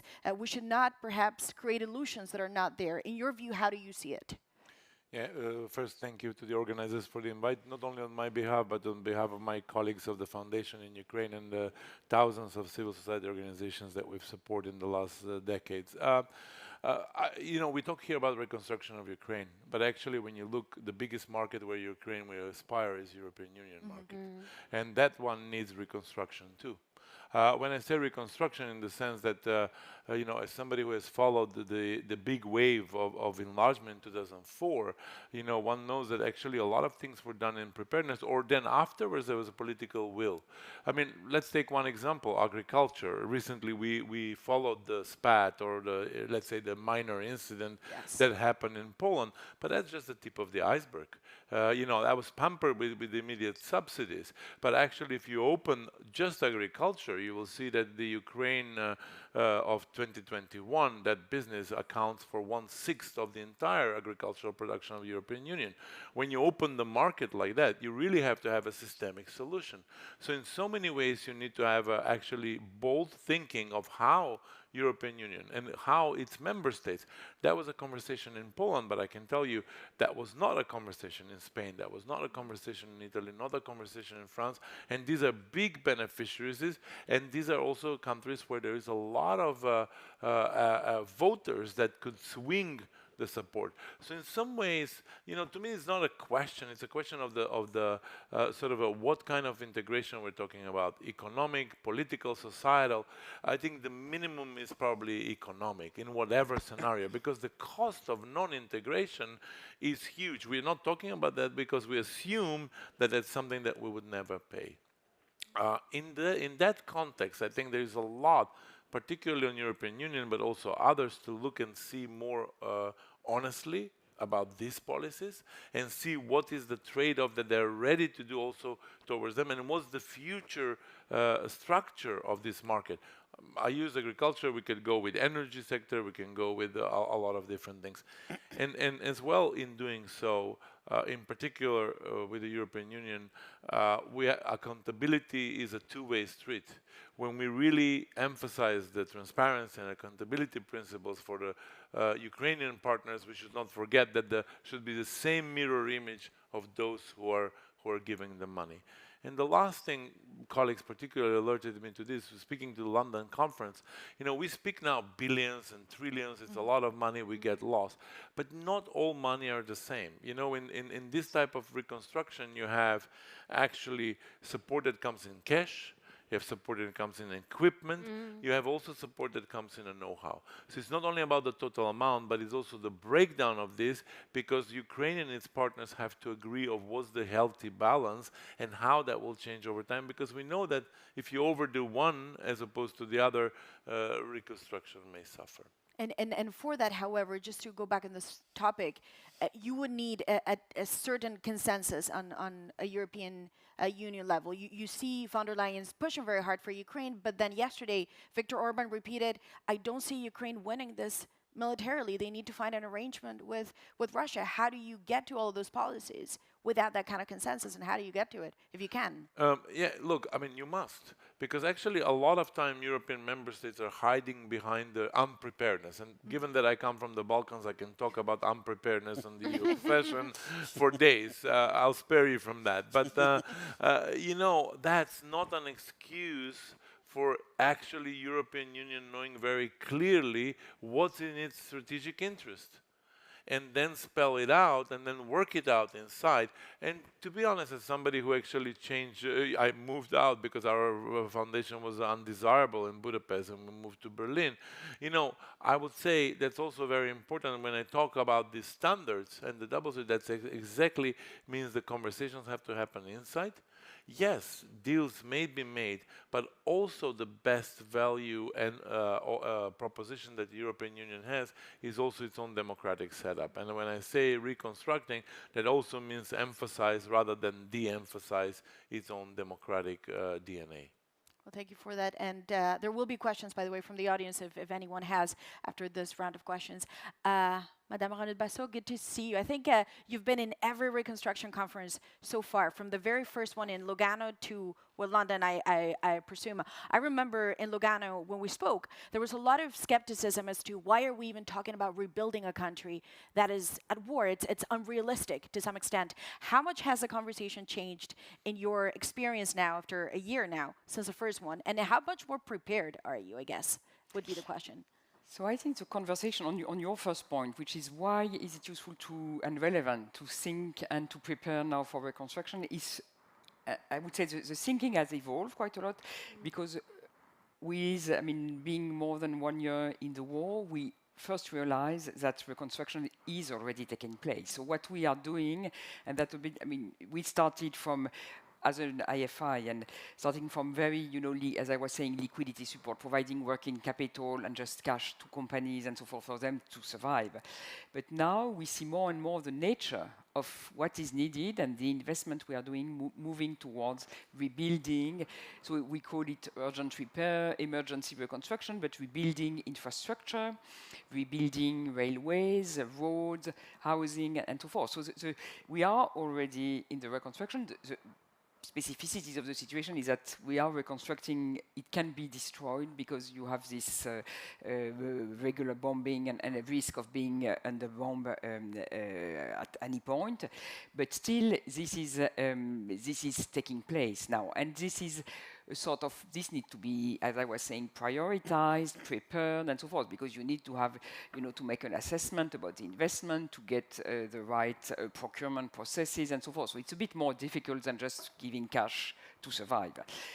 So this is the first point. The second point is that I think politically, and for the Ukraine resilience and so forth, it's very important to have this also vision that they are not just fighting on the day, but sometimes at a point they will be able to live in a peaceful world with all, investment and getting better and so forth. So I think this is, in terms of political dynamics, this is also very important. And the third point is that because it's a very complex issue, a lot of, the whole international community needs to be involved, and there is also this dimension that it's not only about repairing infrastructure and so forth, but it's also about reform, transformation agenda, and this needs to be thought through well in advance and to be discussed on how is it better to do it. So that's why I think that we made a lot of progress. In Lugano, it was just about principles, and now we have operational platform, coordination platform from the G7 with the Commission, and we have a sort of coordination among IFIs. So I think all this is taking shape, but because it's a complex, ambitious, and a very strategic process, it's important to keep going and to start implementing. And all the work done, for example, on put in place an IMF program.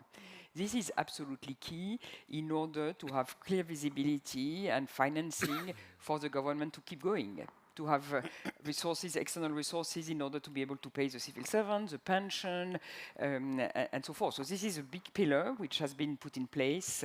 It was, in Lugano, it appeared like very far-reaching and unrealistic. But that was a year ago. That was a year ago, and that's in place now. All the work done on assessing the needs for what are the physical needs for reconstruction and so forth, and fine-tuning the figures from the 700 billion last year, which was really the big, overall taken, everything taken into account to a sort of more palatable, realistic figure that can be addressed. All this also is taking place. So I think it helps everybody on the Ukrainian side to get organized also themselves and to prioritize what they want to do, who does what, and so forth, but also on the international community. And last point, it's important keeping the momentum and the political support in all the supporting countries will be key. 1 year ago, I think this was already a concern, saying, how long that will be possible and whether the public opinion will continue to be. I think the job that has been done in keeping this momentum has been tremendous, but this kind of conference is also a way to, keep Ukraine on the agenda, allow the whole international community to exchange with the Ukrainian and see where they are, take stock of what has been done, what remains to be done, and so forth. So I think this is absolutely key because the efforts, it's not a short-term effort. I think it will be a long-term strategic effort that we all have to go with. Well, thank you for that. And a question maybe for Madame Delacque, but also for Monsieur Hilbard. There's the question of what happens with the Russian frozen assets. The head of the OECD says Russia did the damage. They created this, so they have to pay for it. It's as simple as that. I'm not sure if you can tell us what's going to happen in the conference in 4 weeks from now, but will this be on the agenda? And is this something that people seriously want to talk about? Because a year ago in Lugano, nobody wanted to talk about this. It was scary to talk about what to do with frozen assets. What about now? Has that changed?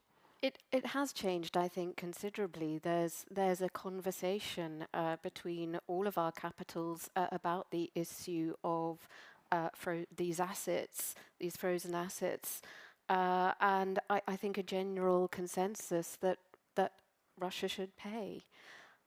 But alongside that consensus is quite an intense and detailed set of legal conversations. And I say set of legal conversations because there are at least 10 different options out there currently being legally scrubbed. And you know, the moment you think you've got a perfect option, some other legal dynamic pops in and you discover that actually that particular variant isn't going to be possible. So yes, absolutely, there is already a conversation going on this subject. That conversation will continue to be codified. It's not going to be hidden. It's out there. The conversation will happen. It will be there at the Ukraine Recovery Conference as well. We will have meetings in the margins of the Ukraine Recovery Conference to see precisely what we can do together, and that conversation will continue and will yield fruit. It will not yield fruit quickly. This is a tough conversation. It's a really, really difficult nut to crack. As the German Marshall Fund report also sets out, you know, it's not an easy one, this. It will take time. But the conversation is very real, it's very tangible, it's happening. And I think collectively, alighting on a solution with which we all agree and which we can all take forward together is much, much more valuable than shooting off little initiatives here, there, and everywhere because it's quick. I think that's the easy way to do things. We need to do it the hard way, but the good way. And Pierre, would you agree with that? Yes, completely. And we are working very closely among G7 countries, but also among European countries. There is a process of looking at the different options based, which have been put on the table by the European Commission. So we are very constructively engaging, I think, all of us. The lawyers are very much in the lead on that, and as democracies, by the way, in countries which respect the rule of law, it's important also that we respect ourselves, these principles. And to be fair, even if the cause is morally more than grounded. So that's one point. The other point I would like to mention, also given the time frame which was mentioned, that it shouldn't also be seen as, you know, the panacea, or it's a bit like war risk insurance, if I may. It shouldn't be an excuse also to look at the real issues of financing and reforms which are in front of us.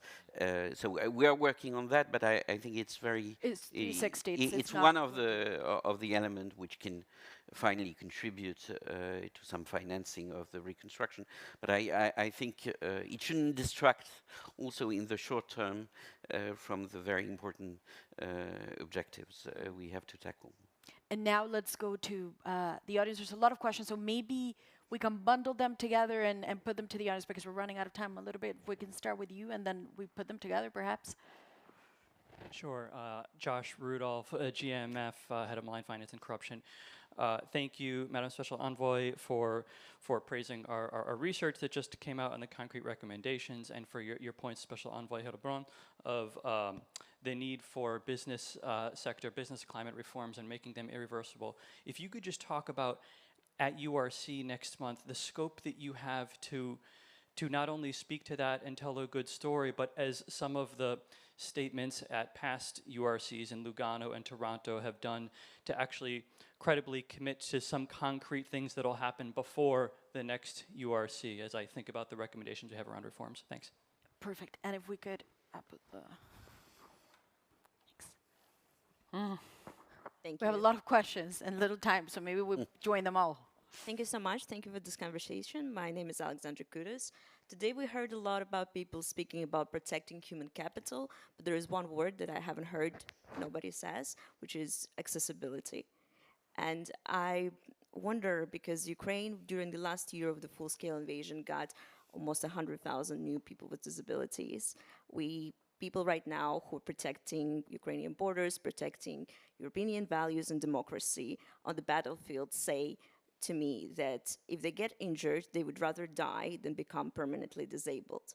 So I also, in the conversation with the President Obama a couple of weeks ago, he told me that he thinks that Ukrainian government is very busy right now with fighting the war and might not be thinking strategically about accessibility and infrastructure.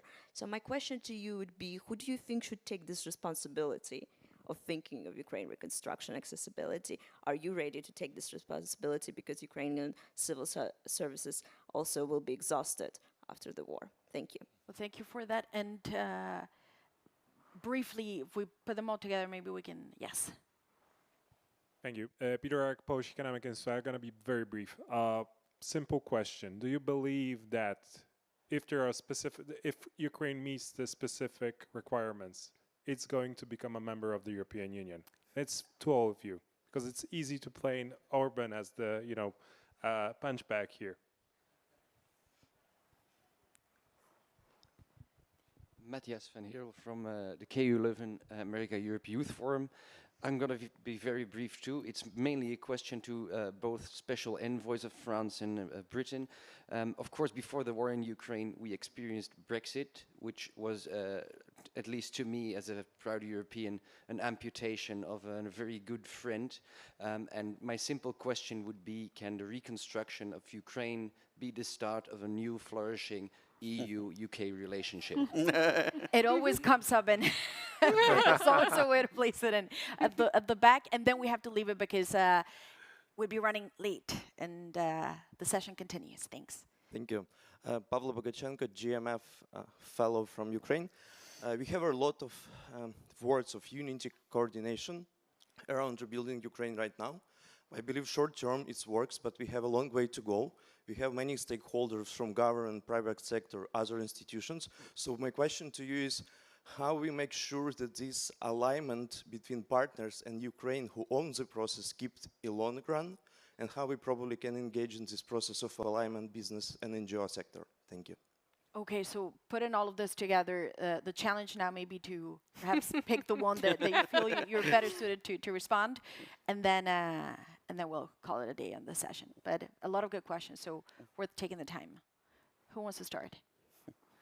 Shall I have first? Oh, no, please do. Okay, let's, first, on accessibility. If Ukraine goes on the path and following the EU standards, that will become actually not a requirement. It will be the way how it will build its own infrastructure. So in a way, we're not talking about here really clouds in the sky. We're talking actually about a set of standards that we not only believe, but also will live in.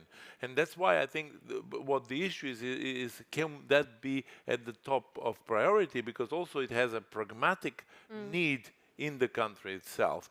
And I think EU officials and Ukrainian officials probably should think about and then put it at the top of the list, especially knowing the reconstruction. On the EU-Ukraine question, my own opinion is that if today Ukraine was magically prepared, the answer would be no. Because actually EU also has not clearly made up its mind. But EU is very clear and working towards, and different member states towards modalities. And to be honest, they're very good proposals, all with flaws, stage accession and whatnot. I think what's most important is to say, here is the end date, but also there will be tangible, very clear benefits on the road year in, year out. I think that will be actually most helpful also to Ukrainian people. Shall I go now? Yes. Great. Well, I'm not going to take the EU question, but I'll try and speak to the rest. Scope to speak on the reforms agenda. Reforms will absolutely flow through the URC. I think that the need that business has to hear reforms commitments, the need that Ukraine has to tell the reforms story, the importance of the EU conversation and the importance of reforms as part of that. Reforms will be absolutely flowing right through the bloodstream of the Ukraine Recovery Conference. There is absolutely no question of that, and it'll be tangible and practical. In terms of accessibility, absolutely, we really want to support and promote people with disabilities and a variety of other civil society concerns. And I think this is my opportunity to plug that we are having a Chatham House event on the eve of the URC, and we're engaging a lot of civil society through that event, which will be broadcast publicly, and we're inviting a number of civil society actors to the URC itself, and we want, again, for that civil society ethos to flow through the URC and for civil society voices to be heard.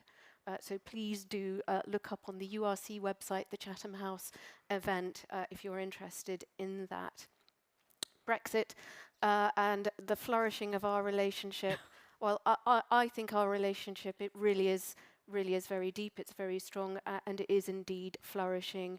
And the work that we're doing together with our European friends could not be any closer, actually, at this point in time. We are one on this, so we are absolutely working together hand in hand. And my last plug is for, and this speaks to the business question, how can business get involved? How can business be involved in this for the future on an enduring basis? We have a business compact. The business compact is a means in which businesses of the world, well beyond those attending the URC itself, can sign up to supporting Ukraine, engaging in Ukraine, being part of the reconstruction across the different areas required by Ukraine. And by the act of signing up, businesses will get a flow of information from the conference onwards about the specific activities they could get involved in, the specific projects, the specific tendering opportunities, and our German friends who will be hosting URC 24 will absolutely be taking this work forward. So a very tangible way that business can get involved now is to sign up to the Business Compact. Please do. Final word, very quickly. Very quickly, maybe on the questions which were a little bit set aside. So first on how we can put in practice also the objective on governance and on sectors which were mentioned. I think it's a very much a challenge for the G7 platform, which is linking the strategic vision about what should be achieved in the next 10 years, 5 years, 2 years, looking at also how we can align with a total Ukrainian ownership on reforms and policy reforms. So that's, I think, we are at early stages of the G7 platform. I hope that there will be a very strong link between the London conference and the structure which has been put in place, so that there is not only talks about that, but also a sequence plan, a very also tasking of the different actors, the different multilateral institutions, and afterward that there can be a work which is done by experts informing the important decisions which have been taken with Ukrainian authorities. Obviously, one important element, and I'm happy I've been in the last 2 or 3 weeks in the US, in Japan, is that non-EU partners are very much considering that the core anchor of any reform is the EU accession process. Mm. Because I think we will not duplicate also a set of reforms. We are talking about the same things, the same thing which will be discussed in Brussels between now and the end of the year, also before opening potentially negotiations with Ukraine, and the reforms we are discussing and we should discuss even further in the G7 platform about the judiciary, about the sectoral reforms, to create also rooms for private sector market, on standards. So all of that is very much linked, and it's indeed an opportunity to bring back our British friends, but also American, Japanese friends around the table, I think. Yeah. Well, thank you for that. Odile, do you have a final thought you want to? No, I mean, just 2 points. EU accession, Yes. I think being clear and in the perspective is very important, because indeed it will be a big key driver of the reform. I think it's very important also to for the EU to be clear on its commitment, because the worst is, I mean, we see the damage in the Western Balkans. The situation is complex because also of local issues, but you know, keeping it very difficult to keep the momentum and not create disillusion. So I think that we should have, I mean, you should really have that in mind in designing the process and the way forward. Second point, reform is still taking place. I mean, reforms, governance, focus on good governance is taking place. So it's not, I mean, we are doing some emergency, exceptional support in the war, but we still, this agenda very much on the forefront of what we are doing. So this is not something where we are going back to reform after the war, but it's taking place. And the measures taken, the steps taken by the Ukrainian authority also to strengthen anti-corruption institution and so forth have been quite amazing despite the war. And last point on how to keep the alignment of the different players, I think it's a question for all of us, including on the Ukrainian side, because what is striking is that during the war there is this very strong unity and clarity on this side. It will be, and I think it will be a joint effort for, I mean, on both sides, donors, international communities, and Ukrainian side to keep because the objective will be so ambitious and so demanding that keeping this unity and focus would be very, very important.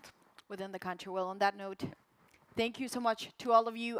You are late for lunch, but I think taking the questions was really worth maybe the shortened lunch, but food for thought nonetheless in other ways.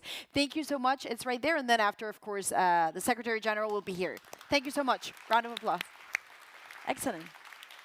Very good.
Good afternoon.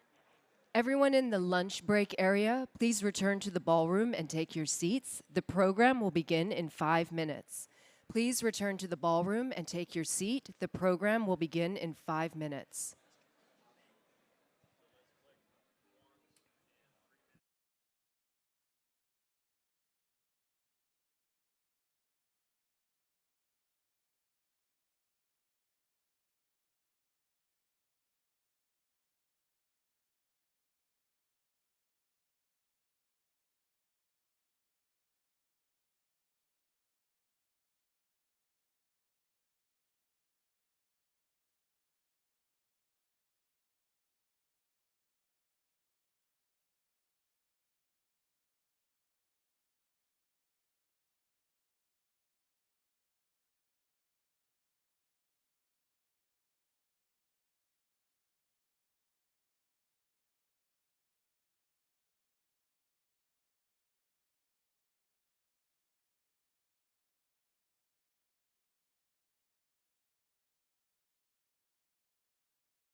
Please take your seats. The program will begin momentarily.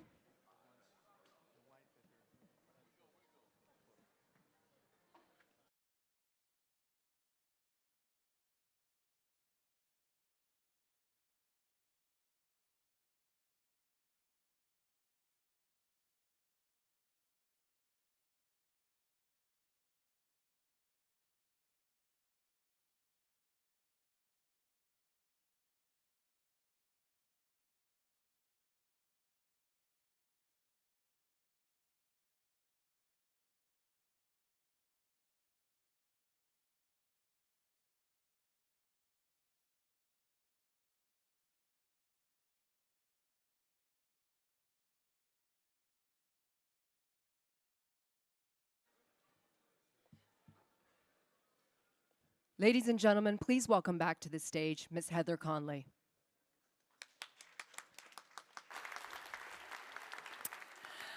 Well, welcome back. I hope everyone had a great lunch and has lots of energy for the second half of our program. As we've been talking about building a new Atlanticism, we've always said that security remained a key cornerstone. So this is the perfect moment to have a conversation about a very important upcoming NATO summit in Vilnius, Lithuania in July. We now know that President Zelensky has confirmed his attendance at that summit. We don't know whether Sweden will be welcomed formally as a member at that summit. We hope so. We're looking forward to hearing about regional defense plans and maybe wondering, and maybe we'll answer this question, who our next Secretary General of NATO will be. But the most important Secretary General of NATO is right here. With your warm applause, please welcome NATO Secretary General Jens Stoltenberg and Helene Cooper, New York Times correspondent of the New York Times.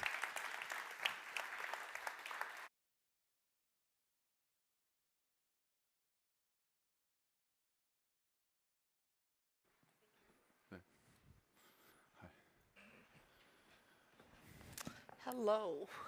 Hi, everybody. Hello, Secretary General. Thanks for agreeing to do this. I'm supposed to introduce you, but I think this is an audience that you need no introduction. Everybody, this is Jens Stoltenberg, Secretary General of NATO. It's a pleasure to be with you today. You know that you have quite the reputation with English-speaking journalists who cover NATO of being very direct and concise in press conferences. You don't say more than you intend to say. And then when you get with the Norwegians, you're laughing, you're having a ball. So my first question is, what are you telling your countrymen that you're not telling us? I am telling them Norwegian jokes and anecdotes, and that's easier, to be honest, to tell them. No? Clearly. I was going to do this in Norwegian, but my Norwegian is not really up to par. So NATO has never been more consequential, I think, than it has been in this past year. When you look back at this past year, what stands out for you?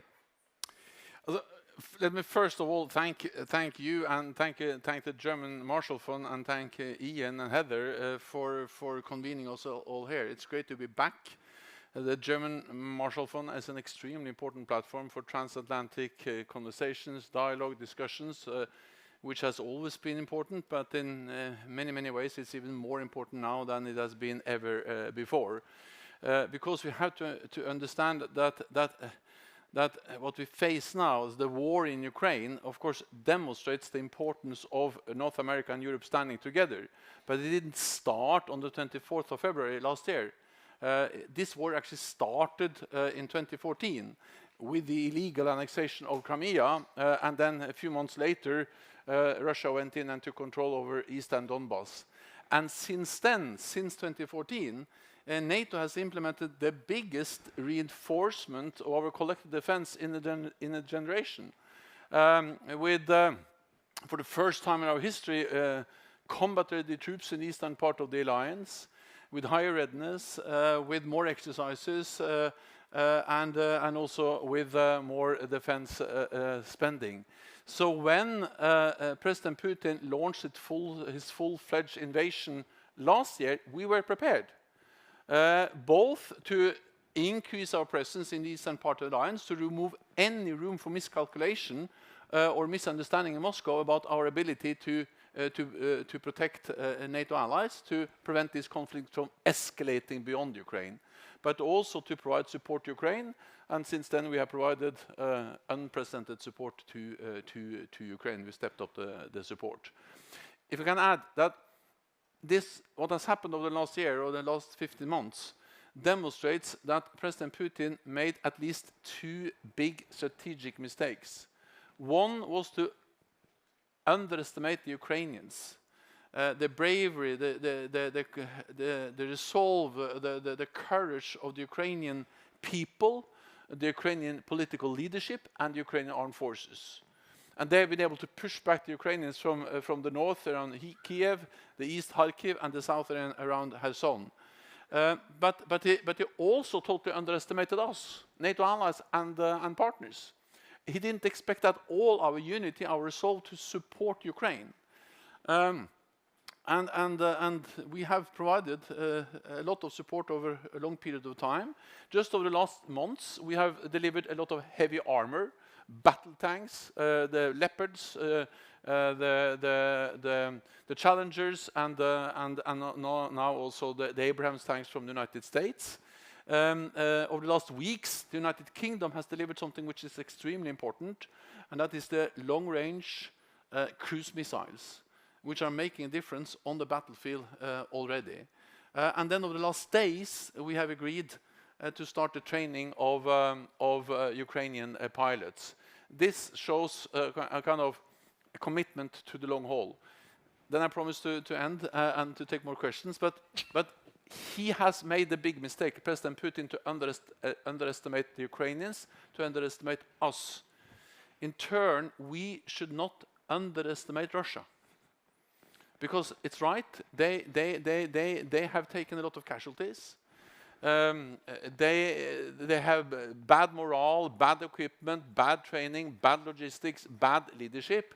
But what they lack in quality, they try to make up in quantity, mass. And therefore, we just had to be prepared for long haul.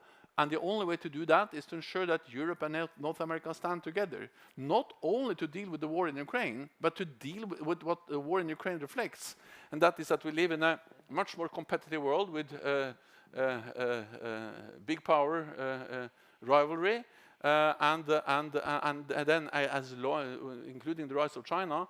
And as long as we stand together, North America and Europe, we are able to protect each other. 50% of the world's economic might, 50% of the world's military might.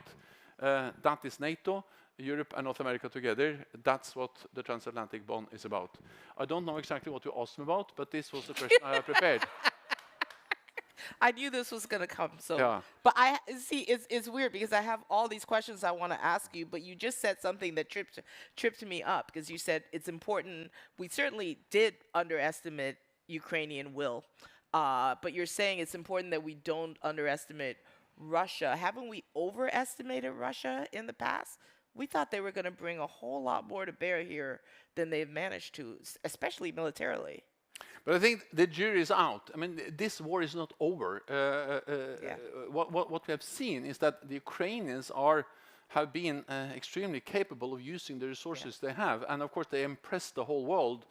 Starting with President Zelensky saying, "I don't need a ride, I need ammunition," on the first day.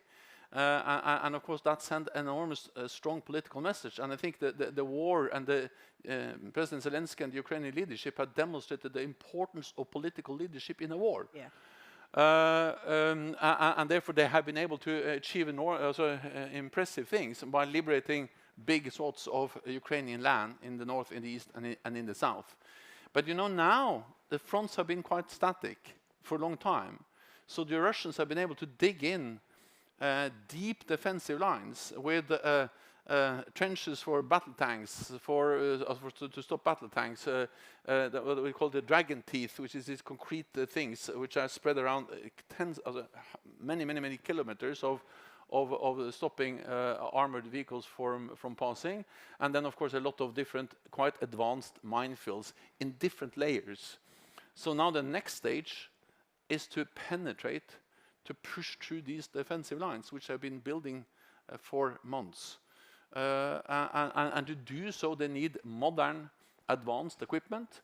They need the battle tanks. They need the infantry fighting vehicles, which they have. They have them. Yeah, they have them, but they also, I think many of us underestimate the importance of what the military guys calls, or experts calls, enablement and sustainment, because they need engineering capabilities to cross the minefields, to mine plows, to breach these obstacles, and that's highly specialized things, and they need those to allow the battle tanks to operate. Then, of course, all these battle tanks or infantry fighting vehicles, they need sustainment, meaning that they can operate for a day or two, but then they need spare parts, they need fuel, they need special lubricants, they need maintenance, repair capacity. And as you all know, a battle tank doesn't drive to the tanking station for fuel. The tanking station has to drive to the battle tank in the battlefield. So this whole logistics thing, it's enormous. This is a war of attrition, and the war of attrition becomes a battle of logistics. And sometimes you have extremely focused on whether there will be this or that type of battle tank or F-16s or so on. That's important. But I think we sometimes underestimate the importance of ensuring that all the systems which are already in Ukraine function and work and deliver effect as they're supposed to do. And then there is a flow of supplies, fuel, ammunition, spare parts that is needed, and this huge logistical undertaking is actually now organized by. It's a Kerr is responsible, but in his capacity as the supreme U.S. commander of Europe, and it's quite impressive, and it has to continue. Yes. They just put this ugly clock up, and we're actually already halfway done. I don't understand. I don't understand how that is even remotely possible. No. But what you just said is the perfect segue to my next question, which is that you've said in the past that Ukraine's rightful place is in NATO. How do you see that actually happening? And I don't mean militarily, because as you just laid out, the Ukrainian military has more than proved itself very capable. Ukrainian troops have been trained on NATO standard equipment. We just sent 9 mechanized brigades, Ukrainian brigades, back to Ukraine for this counteroffensive. And they've shown that they've learned how to do the type of combined arms maneuvers that the United States military practices. But politically, is the far bigger issue. How can you lay out the practical pathway for Ukraine to actually get into NATO? I think I have to start by admitting that on that issue, there are different views in the alliance. And of course, the only way to make decisions in NATO is by consensus. There are consultations going on now. I will have some phone calls later on today also on the way forward, the path forward, and how to address the Ukrainians' ambitions for NATO membership. No one is able to tell you exactly what will be the final decision at the Vilnius summit on this issue. But we are an alliance of now 31 allies, and of course the only way to make decisions is to have discussions, to consult, and then at the end of the day we always end at a joint position or some kind of consensus. But having said that, I would like to also highlight the following. We also agree on a lot when it comes to Ukraine and membership. We all agree that Ukraine will become a member of the alliance. That was actually stated very clearly at the Madrid summit last year and has been repeated many times since we made the first decision back in 2008. We all agree that NATO's door is open for new members, and that it is for the NATO allies and Ukraine to decide when they should join, not Moscow. They don't have a veto. And then we also agree that the most urgent and important task now is to ensure that Ukraine prevails as a sovereign, independent nation. Because if Ukraine doesn't prevail, then there's no membership issue to discuss. Do you think this war makes it easier for Ukraine to get into NATO than before February 24th? Well, yes and no. I think that everyone realized that to become a member in the midst of war is not on the agenda, and that's not the issue. The issue is more what happens when the war ends, in one way or another. And then, of course, the war ensures that Ukraine is becoming even closer to NATO. You mentioned all this, the things we are doing together with them. When we start pilot training, of course, then they will be more interoperable, closer to NATO. When they use now more and more NATO equipment and so on, they are coming closer to NATO when it comes to how to operate different NATO systems. So one of the things I actually believe, I hope, and I think that we will agree in Vilnius is a multi-year program by NATO and NATO allies to help Ukraine to transition from Soviet era doctrines, equipment, standards to NATO doctrines, equipment, and standards. And this sounds a bit technical, but it's extremely important. Because but that's already happening anyway. Well, it is happening, but it's a huge task. And by agreeing this program, we will then be more ambitious and more concrete on what we are going to do to actually to not only gradually move them towards NATO standards. Because if you look at what they have, it's a lot of all Soviet era stuff, both equipment but also doctrines and way of organizing their armed forces. Now they actually live in two worlds. They have a lot of old stuff, and then they have a lot of Soviet stuff, and then they have a lot of NATO stuff, and they have a lot of different NATO stuff. So to make this more coherent is extremely important, and the aim is to make them fully interoperable with NATO forces, regardless of when membership will happen. This is good. It will make them more able to protect themselves or to defend, and of course us more able to work with them. The more they are the same standards, doctrines, and procedures. This is the point where I'm supposed to open it up for questions, but I have a couple more before I do that, since we only have 10 minutes left. I want to ask you about Donald Trump.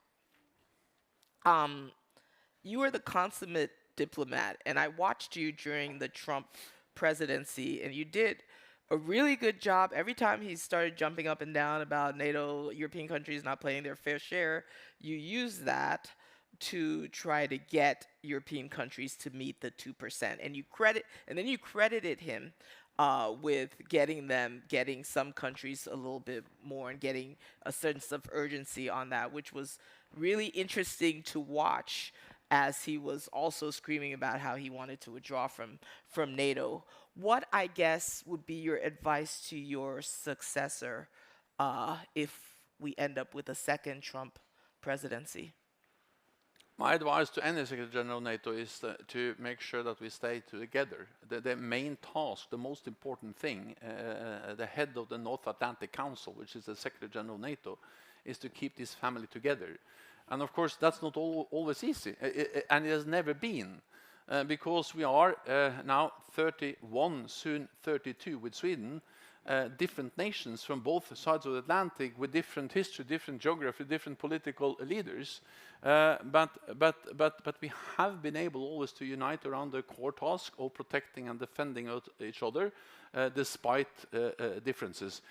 I think some of us, or at least I, have watched this series, The Crown. And then one of the episodes there is about the Suez Crisis, where two NATO allies, France and the United Kingdom, went into Egypt without telling the United States. Well, that was in '56. And of course, I think the atmosphere at the NATO meetings was not the best at that time. You're the only person who watched that episode and thought about NATO. Yeah. Yeah. But I learned a lot. I used that again. I was actually inspired to think that if they managed that in '56, I can manage Yeah, whatever happens now. Then in NATO's headquarters was not in Brussels. It was in Paris. I've seen a beautiful picture with a nice view from my office, as a Secretary General office, of the Eiffel Tower. And then I don't know exactly what happens, but it was something about the relationship between President Lyndon B. Johnson and de Gaulle that ended up that NATO had to leave. And again, I'm not saying who was right or who was wrong, but at least we had to leave, and we ended up in an old hospital outside Brussels as a temporary solution for 50 years. But again, then actually France left the military structures of NATO. But NATO survived. And then the Iraq war, I mean, we had half of the allies were against and half of the allies were in favor. So I'm saying this just because it has happened before. It will certainly happen again, that there are disagreements in NATO. And my message to President Trump, as it has been to all other allies who disagree or have different views, is that, okay, these are serious stuff, be it the climate change or the Iran nuclear deal or Suez crisis, whatever it has been or will be. But just make sure that you understand that even for the United States, it's very good to have friends and allies. Because a strong NATO is good for Europe. But a strong NATO is also very good for the United States. Because no other major power has so many friends and allies. Russia, China doesn't have anything like that. And they invited me, actually during the Trump years, to speak to the joint session of the Congress. And my main message was that it's good. I covered that. Yeah, it's good to have friends. It's quite obvious for me, but sometimes it's good to remind we are friends. And that worked quite well. Was that funny? Because because the thing is that the United States is concerned about the size of China. Yeah. Because the United States used to always be biggest, but when it comes to China, they're not always biggest and leading all areas. But if they add 30, then it's 30 other allies, big and small, from Iceland and Norway to Germany and the United Kingdom, that's a lot, and that make us, also NATO in total, represent 50% of world GDP and 50% of the world military might. So compared to anyone else, we are big when we have all the friends and allies in NATO. That's also good for the United States. My last question, you bring up China. Can China be a credible mediator on Ukraine? It's for Ukraine to decide.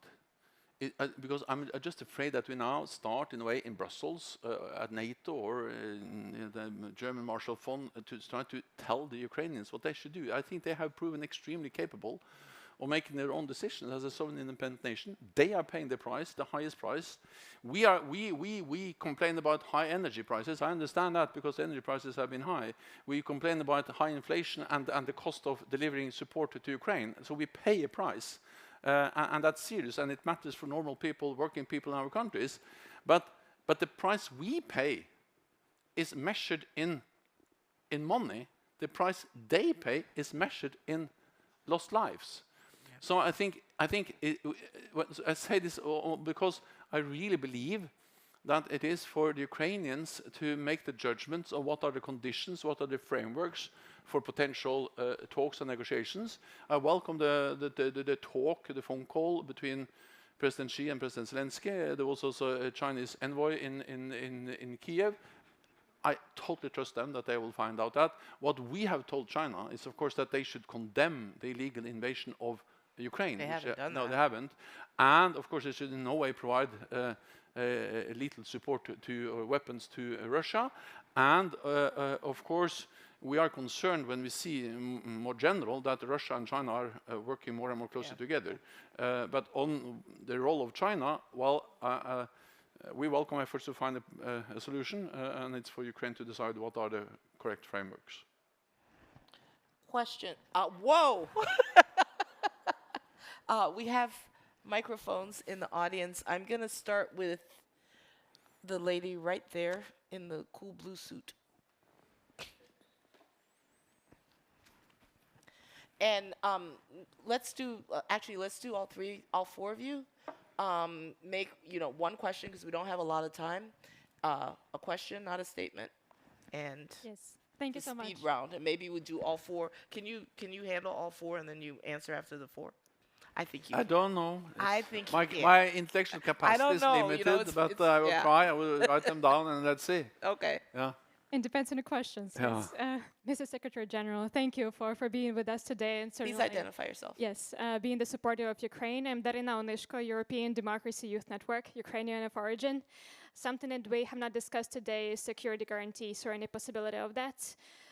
We have different security frameworks being proposed, like Kyiv Security Compact, or right now UK, France, considering providing such guarantees in terms of end of the war. What is your attitudes or opinion on this? What is realistic from your perspective, and would this be a step towards the NATO membership? Thank you. Thank you. Dear Secretary General, I'm Miranda Tkabladze from Georgia, and 20% of my country is occupied by Russian. Here I am as a JMF alumni, and I have a quick question for you.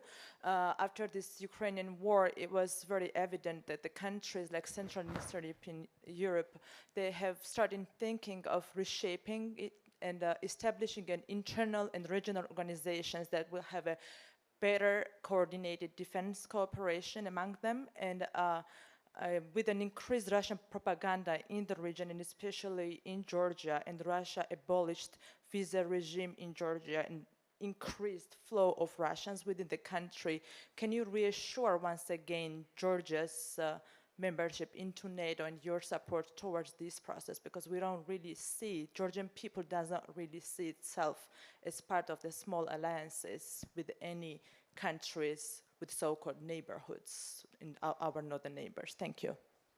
We have 50 seconds left, so make it fast. Salome Mgeladze, the Vice President of the European Democracy Youth Network. I'm from Georgia as well, and yes, 20% of our country is occupied by Russia. With the ongoing war in Ukraine and Russian threat, how could you help to Georgian people to avoid the possible Russian aggression and to move forward to NATO membership? Slava Ukraini. Thank you. Right there. I'll make it very short. I'm Matthias from the America-Europe Youth Forum. I have a very practical question. We have armed Ukraine to a great extent, and we see in former battlefields around the world, we have a big problem with unexploded explosive ordnance and weapons that pop up in a civilian context. So is there a plan of NATO or of the alliance to disarm Ukraine when this conflict ends? Okay, thank you. So first, on the issue of security assurances, arrangements, guarantees, the question you asked. Well, that's partly linked to what we discussed about membership, of course. The ultimate security guarantee will be a NATO membership, but as I just described, that's not something that will happen in the midst of a war. The question is, what will we decide on and how will we address the issue of membership at the Vilnius summit, and as I said, it's too early to say. But what we will do most likely is that we'll agree at least this program of making Ukraine even coming more closer to NATO and more interoperable with NATO. Then I think wars are by nature unpredictable. And no one can tell exactly how this war ends or when it ends. But what we do know is that when it ends, it is extremely important to make sure that it doesn't start again, that the pattern of Russian aggressive behavior continues, and that President Putin cannot continue to chip away at European security with just a pause and then start again. So we need to make sure that we have arrangements in place to deter further Russian aggression. That is partly to provide military support to Ukraine to help them deter and defend themselves, but that will also then open the discussions about different kinds of security arrangements, and that, as you mentioned, the Kyiv Compact and different kinds of security bilateral things have been on the table, but it's far too early to conclude exactly, and we will have the discussion on the membership as we move towards the NATO summit. Then on Georgia, were actually two different questions, but two questions on Georgia. First on Georgia, I think that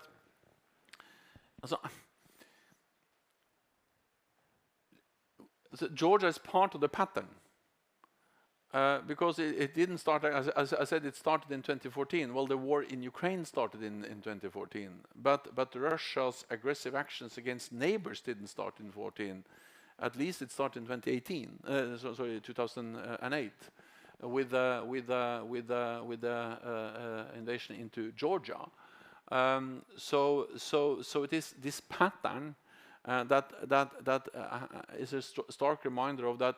This is not only about this war in Ukraine, it's about that the relationship we tried after the end of the Cold War to build with Russia, a better, friendlier relationship, has failed because of Russia's aggressive behavior. They want to re-establish spheres of influence to control neighbors.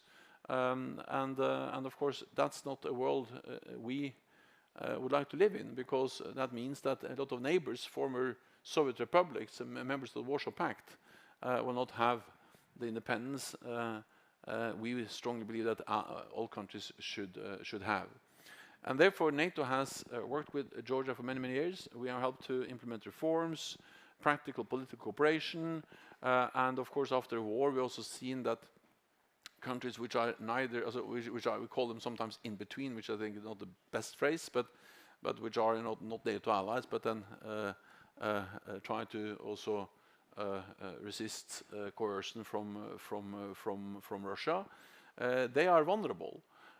So we decided at the Madrid summit to step up what we do for these countries, and of course Georgia is one of the strongest examples. Having said that, I think also we have to understand that it is important that Georgia lives up to the democratic values we all believe in, and of course we also expect non-NATO allies to adhere to the sanctions and to not make it easier for Russia to finance and to organize the war of aggression against Ukraine. Then on unexploded ordnances, well, that's always an issue after a war. They need to clean up to get rid of those. We have started some discussions about what we'll do after war. It's also part of what we are discussing at NATO.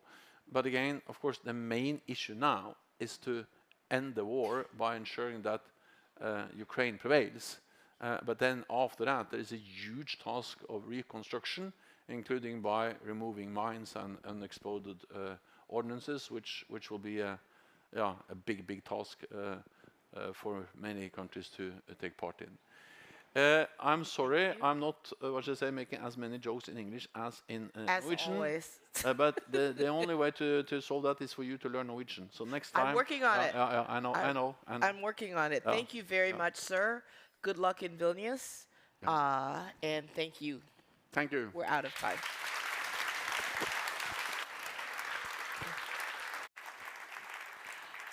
Thank you. Thank you. Thank you so much, Secretary General Stoltenberg. Thank you, Helene Cooper, who I didn't properly, I don't think, introduce you because we got a little in the Helene Cooper, Pentagon correspondent for the New York Times and a brand new GMF trustee. So give it up for Helene. She's fantastic. Thank you. Thank you. Well, I don't know what Secretary General Stoltenberg is going to do after leaving NATO, but I think he could be a late night talk show host. That was fantastic. So we're going to do a quick change now. So as we said, security is a key pillar of transatlanticism, but we also know economic strength is another important pillar.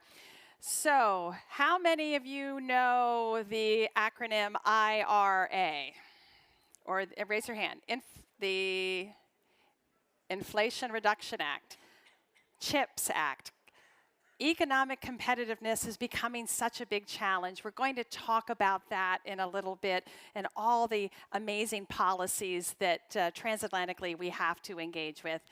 We also, another key pillar of transatlanticism is diplomatic boldness and nimbleness. And I want to begin this important conversation and welcome my colleague, Alexandra de Hoopskeffer, Senior Vice President here at GMF. We have been focusing on how swing states and middle powers, how they're using this moment of fluidity in the international system, how they are seeking their own interest, and how the transatlantic relationship looks at it. So, Alexandra, please come on up and please welcome her. Thank you so much. Thank you. You bet. Thank you, Heifer. Good afternoon, everyone. Bonjour à tout le monde.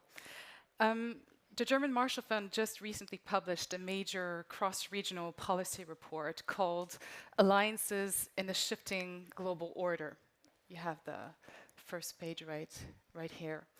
And this study was based actually on a policy work that GMF has been leading more than 10 years ago when we published a first report on the so-called global swing states. This year, we've been looking at 6 global swing states. Turkey, and we'll be having a panel on Turkey right afterwards, India, Brazil, Saudi Arabia, South Africa, and Indonesia. Why? Because these global swing states are increasingly playing an important geopolitical, geoeconomics role, both in their respective regions, but also in global affairs, but also increasingly in crisis diplomacy or crisis management.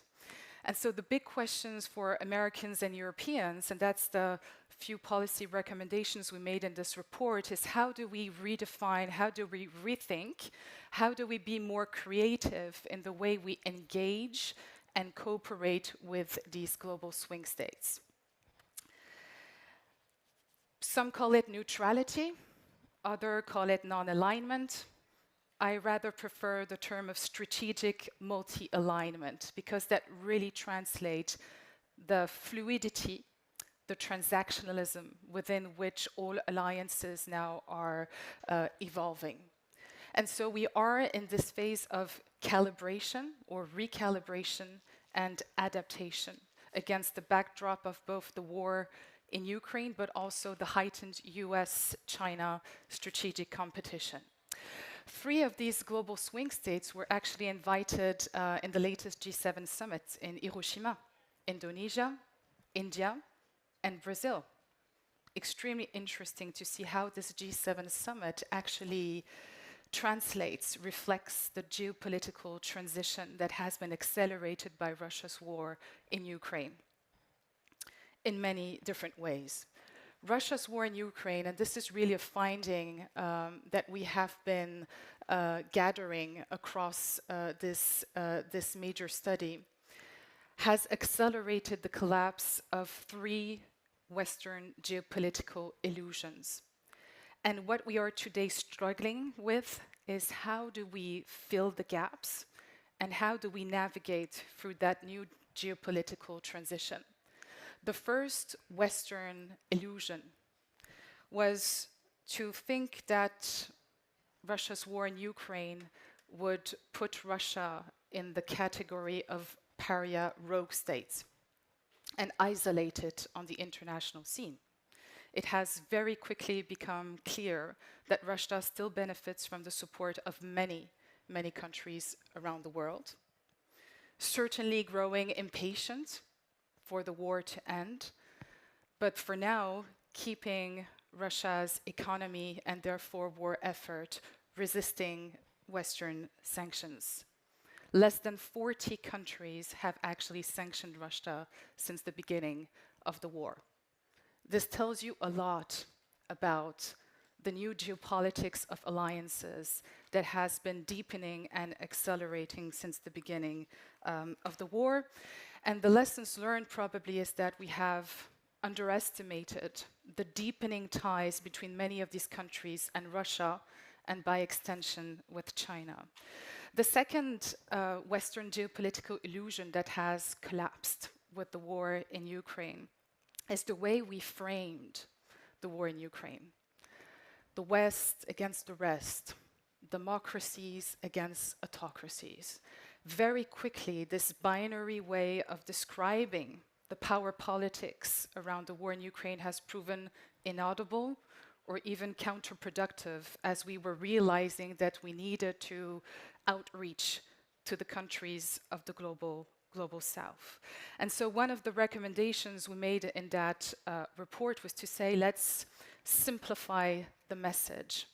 And actually, you can see the beginning bits of that at the latest G7 summit in Hiroshima, which is to say to these global south countries, well, look at what's happening in Ukraine.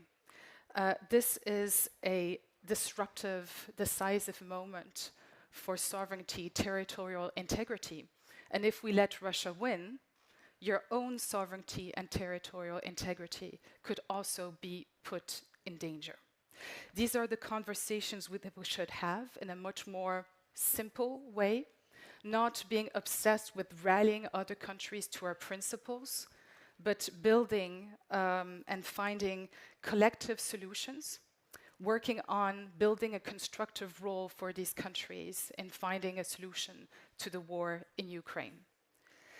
The second thing, it's not just the war in Ukraine, it's also that we need to boost cooperation on the global challenges that are affecting these countries. And there again, the G7 in Hiroshima was the first step towards that trajectory. Food security, agriculture, climate change, energy, supply chains, infrastructure. These are issues where G7 countries also need to strengthen and deepen their cooperation with these countries if they don't want these countries to totally be fully absorbed in Russia's or China's influence sphere. So I would sum it up by saying let's rely less on coercive diplomacy and invest more in confidence-building measures. And this is where we might be more impactful, but that requires more, if I can say, creativity, more diplomatic creativity. The last and third Western illusion that has collapsed, and one that is really driving, I would say, the new patterns of cooperation in the international scene, is that, of course, we like being among like-minded people, like-minded countries. Like-mindedness is a very comfortable place to be. But the G7 today is not enough. The transatlantic relationship is not enough to tackle the war in Ukraine or to tackle today's and tomorrow global challenges.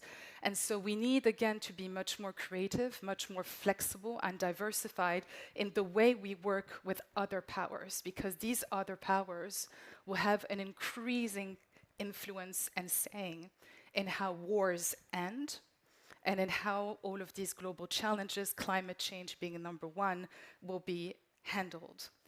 This also coincides with a broader crisis of multilateralism, the erosion of the post-World War II international organization, the UN Security Council, totally paralyzed because of power politics, WTO is not working.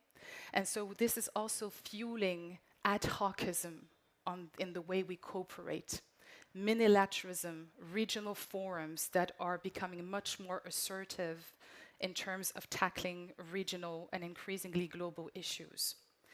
There's also, and that's something that we've been looking at in Turkey's, India's, Brazil's role, the rise of regional mediators, conflict mediators with a global reach.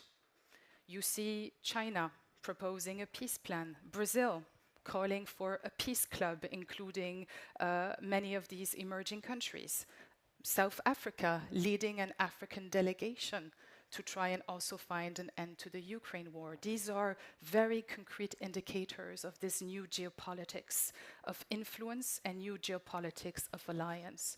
And so to conclude, what should we do about this? Why is this important? For many reasons. We need, again, to reassess the way we have been cooperating within the transatlantic arena, but also with these other powers.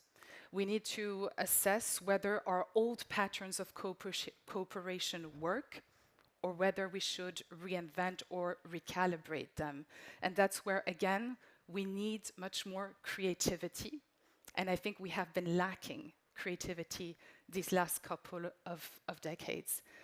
The other opportunity I see is that we need to reset the transatlantic conversation on and with China. I think it's very interesting to see a US rapprochement with Europe's de-risking approach instead of decoupling. There is a sense that there needs to be a transatlantic conversation on and with China, and I see today an opportunity to strengthen that conversation. And GMF, with its trilateral dialogues, US, Europe, India, China, Taiwan, Japan, is very well positioned to lead that. We also need to rethink our trade, strategic, diplomatic relationships with these global swing states. If we don't, and it's already the case, they will continue to deepen their relationship with China, with Russia, and then we shouldn't be surprised that it's difficult to break these alliances because we will not be able to do so. So again, GMF's Geostrategy Hub that I'm very lucky to lead today, through its network of fellows in the world, our offices network on both sides of the Atlantic really have this capacity to today provide decision makers, policy makers, business leaders, this cross-regional analysis of these swing state strategies to guide business, strategic thinkers, policy planners into this new journey for geopolitics, because there's going to be a lot of need of calibration, recalibration of our actions and of our long-term strategies. And you are all part of that conversation. And I would say let's broaden this dialogue beyond the Euro-Atlantic arena. And that's the aim of this policy report that I hope you will all have the opportunity to read.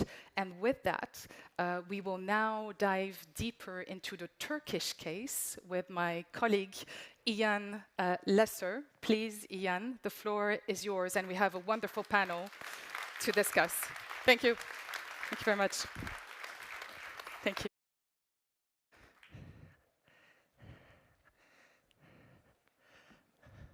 Well, good afternoon, and let me invite the panel to join me here.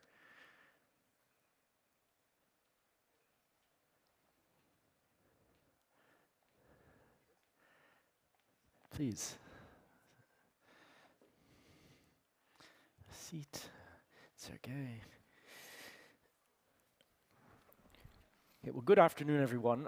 Actually, this conversation, as Alexandra was saying, follows very naturally from the talk she just gave, because this, Turkey is if you want to describe it this way, a key swing state. Turkey has also just had a very important, at least first-round election, and I don't think it's going to surprise anyone to say that, well, it was a surprise for many people. We have a wonderful group of people here to talk to us about how to decode that, but also how to think through what might be coming next, both for Turkey and for Turkey's partners, and how we might engage Turkey in the future. And let me just introduce them to you briefly. To my right, Selin Nasi, who is with the Ankara Policy Center, actually based in London, and is now also has a hat at the London School of Economics as well. And Soli Özel, professor at Kadir Has University in Istanbul, and Sergey Lagodinsky, member of the European Parliament and also chair of the EU-Turkey delegation. So thanks to all three of you for joining us. Let me maybe just start this way and ask you, what happened? Soli, I mean, it's no surprise that people, had a preference, but it is slightly surprising that the pollsters and everyone else got it so wrong. My favorite philosopher is Yogi Berra. I try to emulate him, and I'll start with one of his most famous aphorisms. It's because you said you're also going to ask about the future. I don't make predictions, especially about the future. So the first aphorism about your question is, accurate polling is basically an oxymoron across the world. And another one is Turkish politics these days is like Henry Ford's Model T car. You can have any color politics you want so long as it's nationalist. And thirdly, I think this was an election when one part of Turkish society has actually dictated what it wanted its political representatives to do. They just fell short. That was the opposition. And I think the opposition's main parties, I think the table of 6 was unnecessary, but the main two parties, E Party and CHP, actually failed in representing that energy. But it was against really, really very tough odds as well. I mean, it was not a free election, it was not a fair election. All state resources had been used and abused by ministers, by everyone. And in the post-truth age, I think we have become champions of post-truth as well, especially when the media is controlled by, at the rate of 90% by those in power. The Kurds made a bet.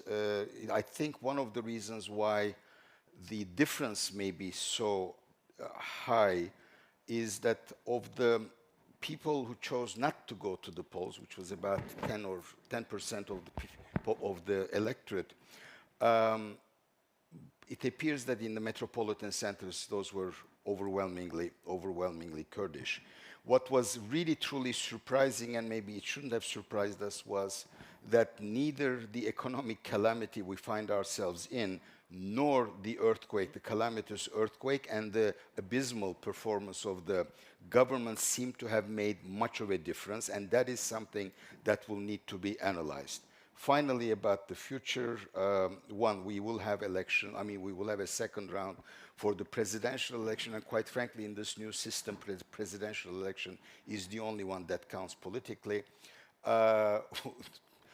Two ultranationalists have chosen to go their separate ways, one supporting the government and the other the opposition.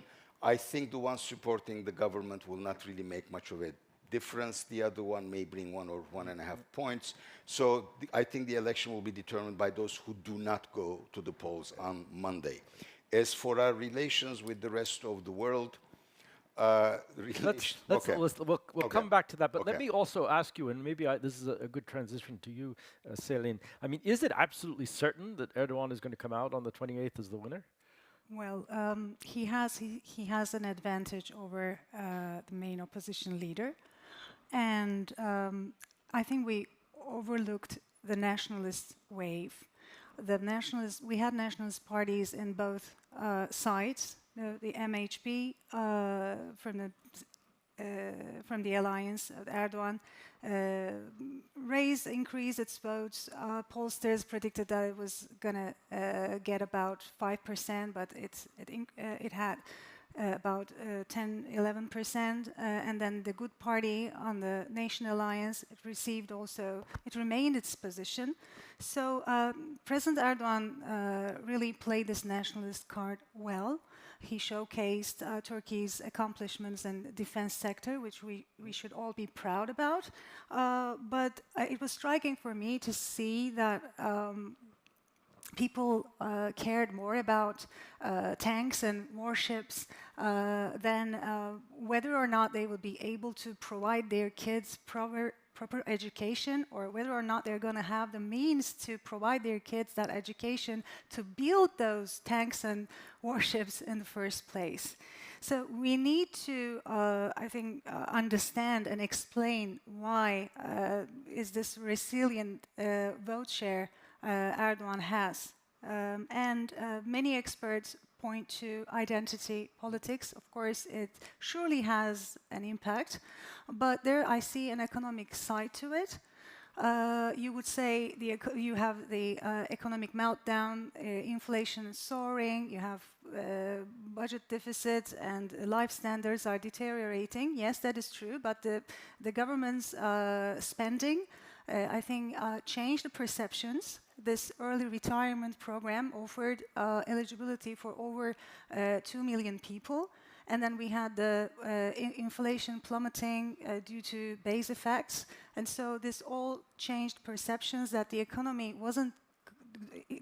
wasn't doing so bad. But there is another side to it. I see two major groups that benefited from Erdogan's ruling, governance. The first ones are the well-to-do ones who benefited immensely and prospered over the 2 decades thanks to the clientelist networks the AK Party provided. They surely didn't want to lose their privileged position. And then we had the low-income families, let's say, and most of them received state aid. Between 2019 and 2020, the number of people who received state aid increased by 187%. By 2020, 32% of the population was receiving state aid. So this means that the poorer they get, the vital the state aid becomes for them. And also, we should take into account when assessing the AK parties, I'm wrapping it up, as a party who has been in power for 20 years, more than 20 years, its party organization penetrated to Turkish society on all levels. And I saw what it means in action. I volunteered for the Vote and Beyond civil society organization and observed, as an observer, I took part in the voting process, monitoring process.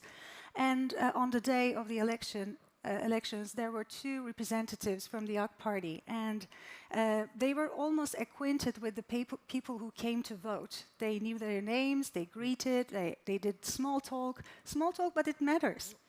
And at the end of the day, we had about an hour to the closing of the polls, and I overheard their conversation. They were asking why Uncle Hassan's daughter didn't show up. And the other one was saying, oh, she's working at the mall. That is why she probably couldn't get permission. And they made a few phone calls, and 7 or 8 more people turned up that day. So this is what the Republican People's Party, the main opposition party, is competing against, and we need to take into account this. I mean, they did well, they surpassed our expectations, but there is a long way to go for them to get there. No, it's a thank you, and it's a very telling anecdote because it tells you something about the skill and the populist political nuance with which AKP has operated across Turkey in recent years. But I mean, you know, you're telling us in a sense a story about something that we can now understand in different ways why it may have happened. But is it durable? I mean, there is now this question. I don't think, again, it's any secret that in Europe and in the United States, many people were not wishing for this outcome, and in part because they wanted a different kind of Turkey, a different kind of democracy in Turkey. And this is above all a question for Turks, obviously, but it also relates to European interests and American interests. Sergei, maybe I can turn to you with that. And, you know, if you'd like to say a word about what you've heard, please do, but also maybe just say a little bit about how this could affect European interests. Yeah. Well, this would affect Turkish interests in the first place, because what we will be seeing is, and this is my concern, I'm one of the few in the parliament who still believed in Turkey's membership in the EU, not next year, but the perspective should be open to that. And I think one of the consequences of continuing the track, if the new president and new government will continue the same trajectory, will be that the process of divorcing European Union and Turkey will be irreversible.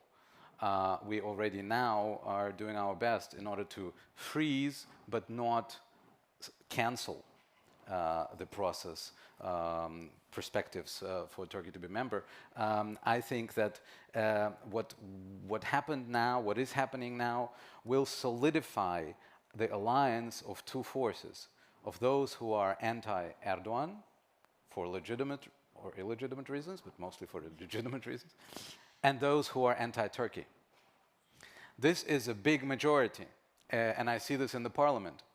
The majority of those who think that Turkey does not belong to the European Union civilization because it's Muslim, because it's Oriental, because you name it, which I don't share, of course, and those who legitimately criticize this government. And this is the majority that will be solidified now by this result, and it will have another 5 years to finalize the divorce between Turkey and EU as institution in terms of membership. And this is something that I'm very concerned, and this is a blow to European interests, but it is also a big blow to the interests of the Turkish people, from my perspective. So this is number one. And regarding the outcome, yes, many of us were. I, of course, as a counterpart to our Turkish, the Grand Assembly, I am non-partisan in that sense. But of course, many of us projected magical skills on the opposition. We thought you can win elections even without level playing field. Level playing field was destroyed for more than 5 years. And we still thought, but the opposition is so skillful, it's so strong, and the citizens of Turkey are so wise in their decisions that they will still, despite the media, despite the social society that was cleansed in many areas, social media attacks and many political prisoners, they will, in a sense, prevail. Well, what we see is that propaganda works, that cultural wars pays off, and that level playing field is something that makes elections not only unfair, but it also makes the elections not free. Hey, Sergey, thank you very much. We don't have a lot of time. I do want to save a little bit of time for some comments or questions from the room, so if you have some, please do get them ready, and we'll save some time for that. But I want to come back to you on this question, if we could shift to, what does this mean now? I mean, what kind of Turkey are you going to have? And maybe I can split that into two parts. I mean, in Turkey, domestic public policy, this weird management of fiscal policy and so on, monetary policy rather, other things, social policy, media freedoms, all of these issues inside Turkey. But then, of course, also there's the external piece. But maybe just on the internal piece, very quickly first. Celine, maybe quickly if you like. Well, it's going to be a difficult time for anyone who voted for change in Turkey, obviously. It's going to be a hard time for women. We have two conservative parties. One of them sees women advocates for girls to marry when they reach puberty, and the other one advocates for that widowed women should be adopted as if they're pets. So even if the parliament has a very symbolic role in the executive presidential system, it is a disgrace. Of course, it's bad news for liberals, intellectuals, academics who wants to have more oxygen, more freedom of expression in the country.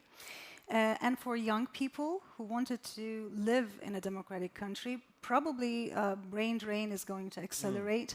We can expect more purges. If Erdogan wins with a large margin, he will probably double down his repression on anyone who is not pro-Erdogan. and in the run-up to the elections, most of the people revealed their true colors, expressing themselves in the social media, so it's going to be very easy for the government to pick them. So it's not going to be a very bright picture, I can say. And we are expecting an economic collapse right after the elections. All the experts are warning us. Sully, you agree? Well, not to sound too optimistic, which I always am not.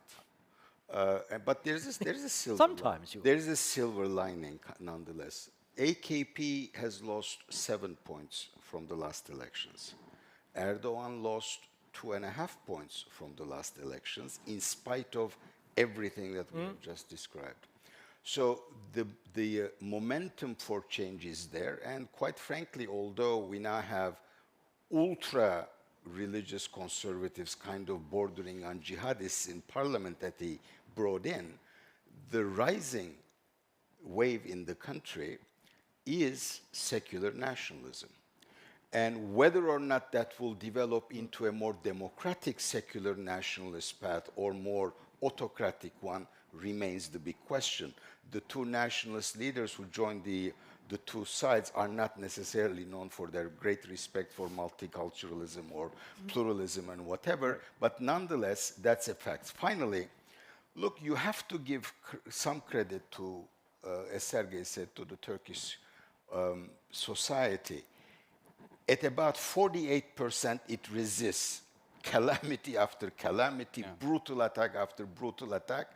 And as for the European Union, which has been totally oblivious to that energy, which of course burst out right after in the immediate wake of the earthquake, that is something that they need to ask themselves whether that was the right attitude. Because, again, please do not misunderstand me, anyone. Our problems are our problems. It's our responsibility to solve them. But to say, sitting in the European Union, oh, we've done everything to accommodate them, but, you know, Turks, hopeless case. That was a bit condescending, and I think it was also wrong, and it was the wrong kind of investment into the future of the relations between Turkey and the European Union, in my mind. Solly, thank you. Sergei, I'm going to let you say a word about that, but I also wanted to shift, because I'm conscious of our time, to the foreign policy piece. And in particular, you know, there's a whole list of issues. We're not going to get to them all, but, you know, there are things, Swedish membership in NATO, S-400s, Russia sanctions, stability in the East Med. It goes on. Some of these are for Europe, some for the United States, some for both, some NATO, some EU. Just broad gauge on the foreign policy piece. What can we expect from a new Erdogan mandate? Well, Mr. Putin will probably present to us a big bill. He hasn't been paid for the gas that he sold Turkey. And apparently he was, I mean, he knows Mr. Rogan, and I understand Mr. Aliyev may have intervened in his choice and all that. In Syria, I don't see a reconciliation, as the Saudis are back and Mr. Assad is very comfortable.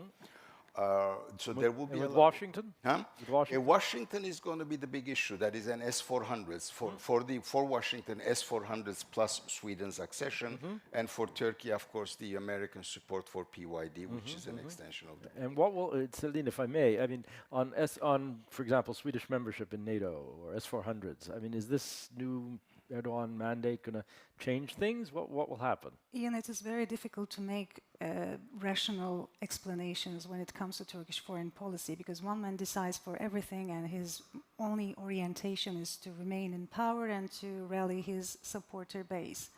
But I can say I don't expect very dramatic U-turns. Turkey will continue to this strategic autonomy, quote unquote, policy. It is not only driven by leadership preferences, but also the international political environment is susceptible to it and compels middle powers like Turkey to hedge one way or the other. Because Turkey will be drifting, in the case that Erdogan wins, because Turkey will be drifting away from drifting into further authoritarianism, this will be a legitimate excuse for our European fellows to continue relations in a transactional manner. I think the only constant we can depend on is the state of economy in Turkey. Economy will probably act as a constraint to prevent political elites to engage in costly foreign policy endeavors. But of course, with the rise of nationalism in Turkey, that is something that we cannot foresee how it's going to impact Turkey's strategic alignment. Will Turkey take a further step to blur the lines and cast a shadow on its NATO membership? As Solly said, what will Russia ask in exchange for the financial support it provided? If under Russian pressure, for example, if you ask me whether or not Turkey is going to become an observer member in the Shanghai Cooperation Organization, I cannot confidently say no. Yeah. Okay, Sergei, please.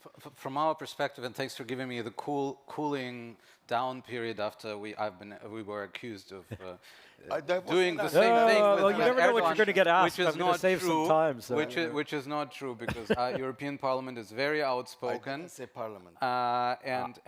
And we did give before the elections. There was, as you know, we discussed this in Brussels on multiple occasions. We thought it would be unwise to intervene from the European side in order not to give anyone a reason to instrumentalize our criticism. But we are very clear. Where I agree with you is one thing. There is no strategy. There is no Turkish strategy of the European Union. Our strategy so far was accession process and the dancing around accession process. Someone against it, someone for it. I think that this dance is over. We need to discuss which how can we compartmentalize the relationship? I think the geopolitical issues will remain. We will have to work together also as NATO members. And from that perspective, any step towards Putin will be detrimental for our trust relationship. I wrote a letter to the foreign minister regarding Finland and Sweden right away and said that this is killing our trust, the little trust that we have, that they are blocking this in an existential moment for members of the European Union. This will be a decisive issue with Sweden. We want Sweden in, and Turkey should not try to inject their anti-terror standards through the door of NATO membership by imposing it on us. We have enough criticism on Turkish own home standards on anti-terror legislation. They cannot expect that we will own them. And from that perspective, so the geostrategic relationship should continue. On the economy side, we will need to reassess where we should go together, like the customs union, where we should also present our bill to our Turkish partners, like the credits, if it is about refinancing the Turkish economy. This will not go just because we love each other. We will also need to work on a transactional and preconditional manner. Okay, we have time for, I think, we have a lot of hands, but we have time for maybe 2 express questions. Bill, right there, and then perhaps right here. So please. And do tell us, do introduce yourself. There's a microphone coming to you. Bill Grosniak. I'm a visiting fellow at the Rockefeller Center in Bellagio, Italy. Turkey controls the headwaters of 3 great rivers in the Middle East. Given the rise of nationalism that Solly described, do you see the prospect that another 5 years of Erdogan would lead to the assertion of strategic interests and even the weaponization of water resources? Okay, let's perhaps take them together, and then I can come back to you to finish. Please, if we could get the microphone back just right here, I think, would be perfect. Right in the front. We'll do all 3 of you. Thank you. Isabel Nassar, Georgia Tech. You mentioned briefly situations in Turkey where women's rights are being compromised, but in hopes of gaining membership into the EU, gender equality is fundamental to promote and continuously strive towards. How do you see hopes of membership impacting the rights of women, and how do you see the outcome of this election impacting that one way or another? Okay, thank you very much. And if you could perhaps pass it just there. Yes, thank you very much. Arba Kokalari, MEP from Sweden. Thank you for discussing the Swedish membership and the role of Turkey. Can you be a bit more concrete? What does it take for Turkey to say yes to Sweden, if Sweden really have fulfilled all criteria to become a NATO member? And what role can NATO as an organization do more to make sure that all their members actually help out in securing the common security, which I think Sweden has a big opportunity to do as a member. Thank you. Thank you very much. We have very little time left, so maybe in a very express way, if I could just come to you to pick up on water, gender equality, and Sweden. What would be necessary for NATO membership? So well, go ahead. Sweden just changed its terrorism law so that it's, if you're a member of an organization that is a terrorist organization, you can be, that will be considered a crime. I think for Turkey, there is also a list of people that Turkey wants extradited who will not be extradited. I was actually... Is it going to happen in the end? Huh? Is it going to happen? No. Is it going to get approved? What? Swedish membership. I think so, yes. Before Vilnius, I think that will be said. And on the gender equality issue and water, I leave it to you. Well, let me start with weaponization of water resources. I don't expect in the short run, as I said before, because of the economic restraints, Turkey has roughly since early 2021, because of economic concerns, has been pursuing a foreign policy revision, the escalated tension in the East Med. and also try to launch a diplomatic campaign to mend its relations with countries in the region. I think they're going to continue on the stay the course on this. On gender equality, well, we are very saddened by the fact that if we would be, it's going to be heartbreaking for all the women if if Erdogan wins, and also we know the parties, conservative parties in the parliament, they will not support Turkey's going back to Istanbul Convention. But I still believe that our European friends should maintain bridges with the rest of the population in Turkey who voted for change, who voted for a democratic Turkey. This is the only way that we can fight against discrimination. Sergei, a last Just word. to follow up on this, I think it's not just the Istanbul Convention, even though we were saddened by the fact, because it was very symbolic, that decision, but the domestic legislation to protect women is now also under fire, and this could be next that will be falling with the majorities that we have now in Parliament, and we as European Union will be very outspoken on that. And this is, again, my plea. Let us try to save the accession process, because the accession process, as you rightly said, gives us the platform to very clearly speak out our mind on fundamental rights, on judicial system, on many other things. I just met with LGBTI people from Turkey. There are so many problems that we could solve together. For that, let's try to get it back on track. I'm not very optimistic, but I still have some little hope. Céline, Solly, Sergei, thank you very, very much for this conversation. It could have been much longer, of course. There were a lot of people who wanted to come in. I apologize for that. But a hugely important issue in a hugely important country. And also, if I may add, a place where GMF remains very committed. We have our office in Ankara, and it's super important for us to be there and to have these conversations. Thank you very much. I welcome you to a coffee break for just short of 30 minutes, and we will see you again afterwards. Thank you very much. Thank you.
Please take your seats. The program will begin momentarily.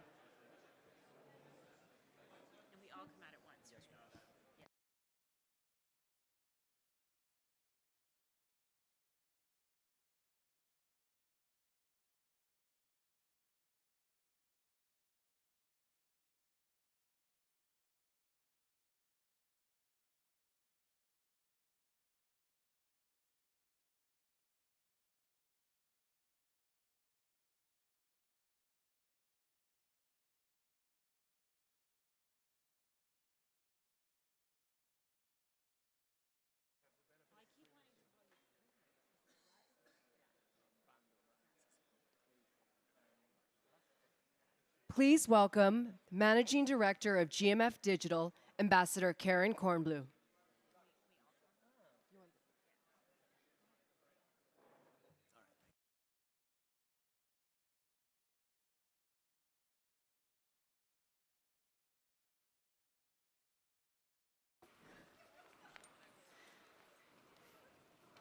Hello, hello.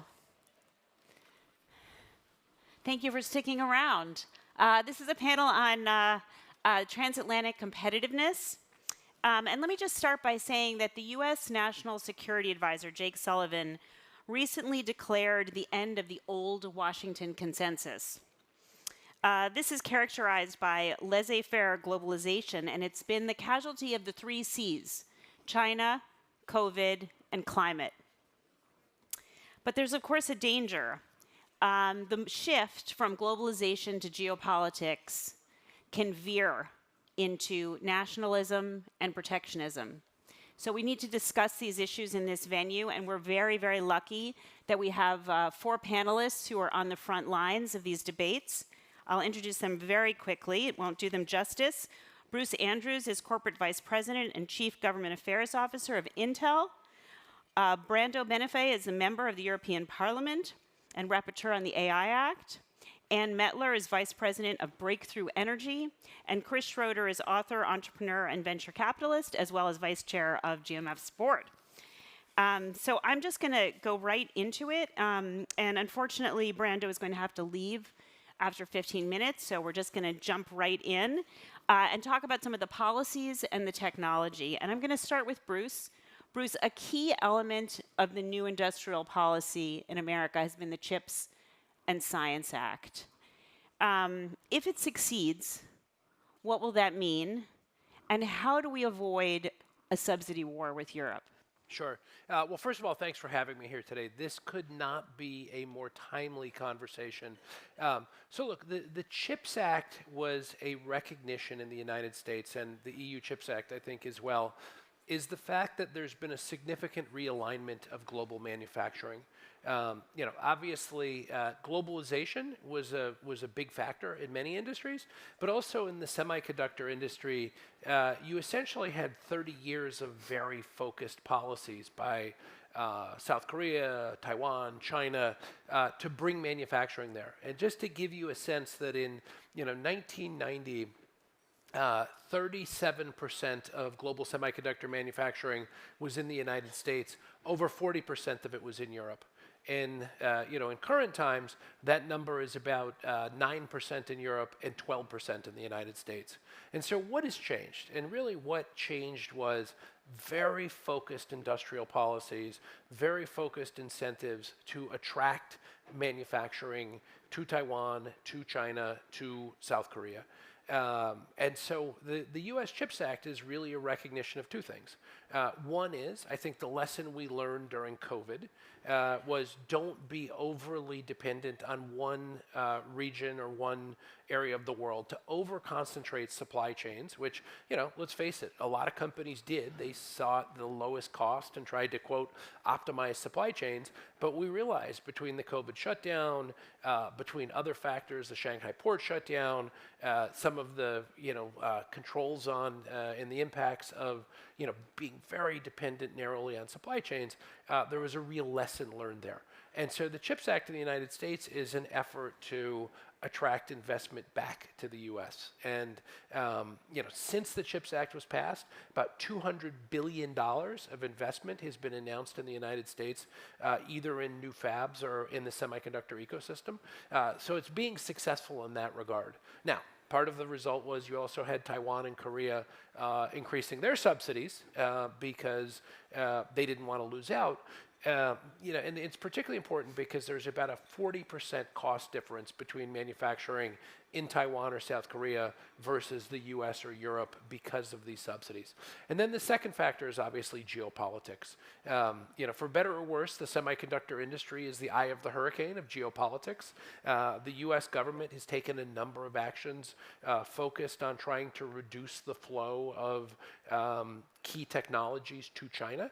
And so if you're going to disrupt the global supply chains, then you really have to do something to make sure you have a supply. And the reality is, it could be geopolitics, it could be a pandemic, it could be a natural disaster. There are a lot of good reasons to diversify supply chains, but the geopolitics is clearly a very strong part of it. And to the credit of the European Union, I think Europe recognized that there was a very fundamental decision to be made. Does Europe want to manufacture leading-edge semiconductors? It's actually a very easy question. And if the answer is yes, then you have to compete. You have to keep up with what's being done in other countries, because without the incentives to attract manufacturing, as we're doing in Magdeburg, where we've announced a $20+ billion investment in 2 fabs, without those incentives, companies can't successfully manufacture in Europe or the United States because they won't be globally competitive vis-a-vis Taiwan and China. Terrific, thank you. I'm going to turn to Brando. You, as I said, you're one of the rapporteurs of the new European AI Act. And even though Washington, with the hearing with Sam Altman, is saying that it's going to move ahead with regulation, we're far behind where you are. And so maybe you can just tell us, what does the AI Act hope to accomplish? And there are going to be inevitable accusations of protectionism, that it's going to kill innovation. Why don't you preempt those and tell us why those aren't true? Thank you very much for this opportunity. I know this is the kind of debates I hear. I've been in US just a few weeks ago and discussing also about this. I was in Japan a few days ago. It's all about AI. It's a lot of discussion going on. And in fact, today, important CEO Sundar Pichai was here in Brussels and discussing, in fact, in these hours also with the Commission about that. So a lot of attention also in a transatlantic dimension. And so it's important that we try to build bridges. For example, we concentrated on having a definition of the AI systems that we try to regulate that can be compatible at a global level, and first of all on a transatlantic perspective. We worked in the OECD context, and we have been working to build a dialogue. Maybe Europe will do its specific regulation on, for example, on data protection. We have some specific concerns, as we already have a specific legislation like the GDPR that is in some way very characterizing the European Union, although impacting on the rest of the world. But we have tried to reason around the concept of risk, where there is risk in the use of AI and where there is no risk. We try to not over-regulate and in fact not regulate where the risk is low and it can be just confronted with some transparency requirements. We want people to know when they have to deal with a system that this is AI and it's not a human. So transparency requirements will be quite horizontal in this legislation, but only for high-risk AI regarding safety, health, and fundamental rights. There will be further requirements for certification to enter the European market. And we will also, this is the proposal, we will prohibit some uses that we consider too risky, like we are discussing about biometric identification in public spaces. We are talking about some uses of emotion recognition, not all of them. predictive policing. This is something that we don't want. On the other hand, we have built a system of sandboxes and also a chain of responsibility between developers and intermediate users and the final affected person that tries to build a balanced set of responsibilities that we think should also be an asset in our transatlantic relations. Now we are close, hopefully, maybe, we will see, to have a step forward on data flows. We think that the AI Act should be able to talk with the other regulatory frameworks. And so it will be important to make it clear and to conclude the negotiations not too late, because we are now in the final phases of the Parliament work on this act, and then we will negotiate with the European governments. And the objective is to have, by the end of the year, beginning of 2024, the regulation in place. Then there will be some time for it to be fully applicable. There will be a transitional period. But really, we hope that we can overcome any fear that we are building a protectionist legislation. Instead, we are trying to identify where we need to build trust on AI by giving a clear message to consumers. You know, Europe has a very strong consumer legislation, probably the strongest in the world in this sense. To citizens, that we want to care about their fears when they confront with these technologies. But we want to make this technology be diffused, be used in Europe as much as possible. And I conclude on this, what we just heard about the chips and the non-dependency on some regions of the world, what we learned with COVID. I think it's very interconnected. We need to build with the transatlantic partners a dialogue and a connection, a coordination. Also, G7 discussed about it on all these digital issues, because I think this will be crucial for our collective security, our defense of our democratic values on a broader scale. Thank you. Thank you. I know because you have to leave, I was going to turn to Anne, but if you don't mind, Anne, I'm gonna put it over to Chris for a second, because I know you're going to talk a little bit about AI and you follow China so closely. And I wonder if you want to talk about that, and if you want to maybe stick on a question for Brando before he leaves about Europe Would you in like that me to context. ask a question first? Or Sorry? You want me to ask a question first? Or? Yeah, go ahead, yeah. You know, it's interesting. You and your colleagues have talked about one of your big things is to ameliorate risk. But of course, risk for one woman is opportunity for another. And I've had trouble pinning down what you folks mean by risk and what you're trying to protect and what you might squash in an innovation cycle. So I'm wondering how you think about it. Yeah, I can give you a few examples. What we have identified as risks that need to be contained or mitigated or hopefully cancelled when possible. We know today that we use AI systems in context of selection of people for jobs, where we have data showing that we have seen unfair discrimination of women or of non-white people. And this has been also sometimes corrected, or sometimes we just have systems that have worked with this kind of biases, because this is based also on the data that has been used to train these AI systems. And this is one topic, for example. We want to prevent these kind of situations in the workplace. In the intent of this regulation, this kind of biased systems will not be able to work to be used in Europe for a workplace like selection of curricula without correcting this bias before. This is one simple example, but also when dealing with critical infrastructure, we want to be sure that there are all the safeguards, all the safety component working, and AI has the possibility for a human oversight when there is the need for that. And these kind of requirements, we have they are based on the level of risk. They are low for low risk AI in terms of health, safety, and fundamental rights, like for example, not to be discriminated based on gender or ethnicity. This is the case I mentioned earlier. We try to build a first regulation in this sense at the global level, and we hope that we can create a common ground, for example, that even though we put them as mandatory, in terms of principles of guidance, this kind of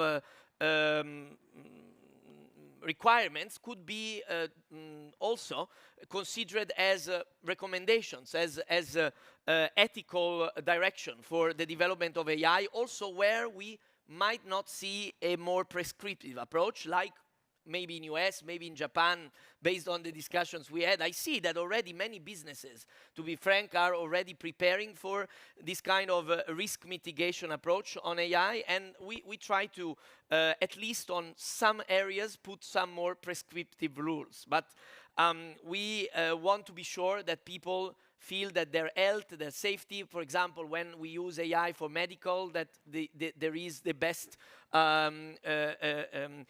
data governance prescriptions in place, that there is the respect for the need for security features. This is the kind of approach that we have worked on, and I think that we can deliver a successful regulation. We need not to overburden.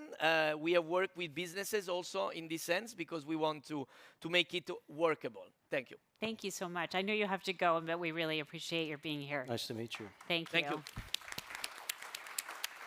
Her or China?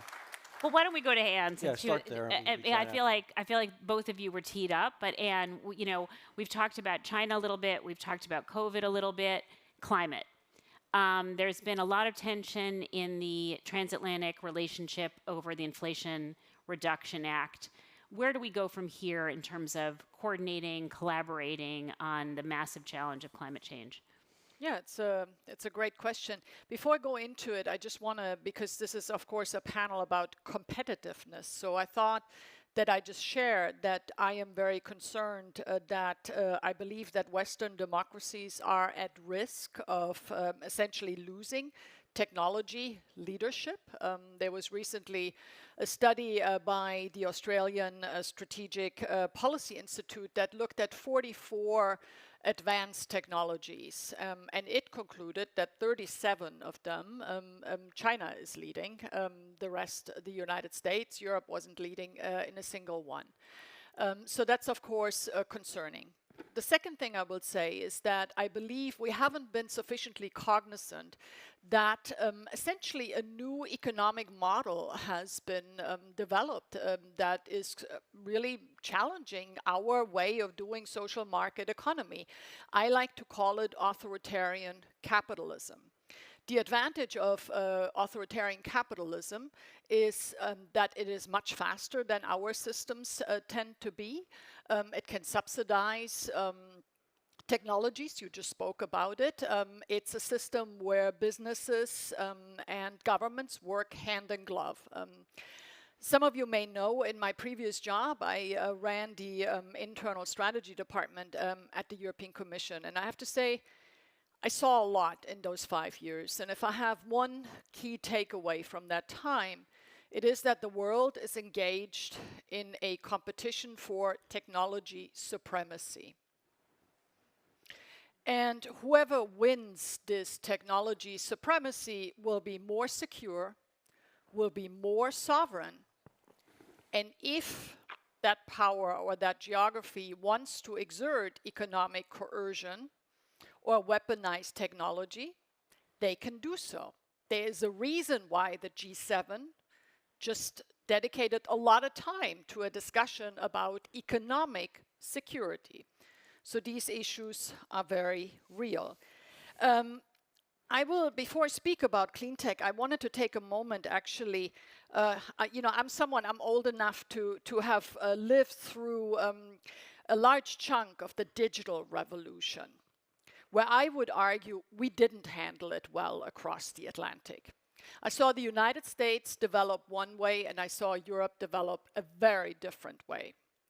I will say that it was particularly harmful to the Europeans because even though we are here to discuss competitiveness, we just discussed regulation, right? I mean, so this is, my point is that in order to be competitive, you need to be at the technology frontier, not just regulating the technology. And I think we have lost that sense.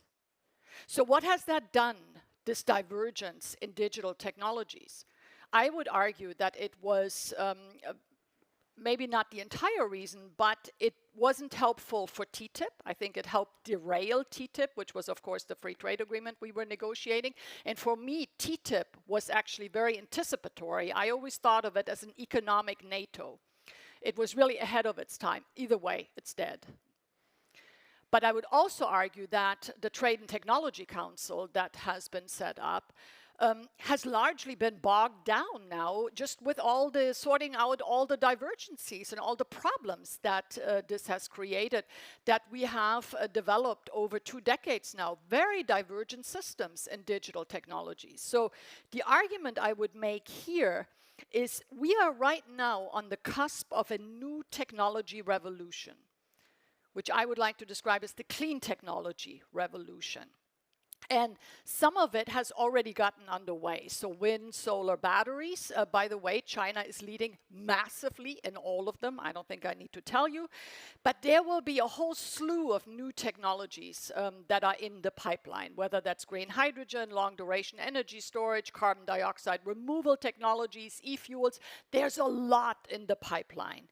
But these technologies now, they need investment, they need to be de-risked, they need to be scaled, commercialized, you know, I mean, and regulated, by the way. So, but in a nutshell, we're gonna have to draw up new standards. We need to think about what does a resilient supply chain look like.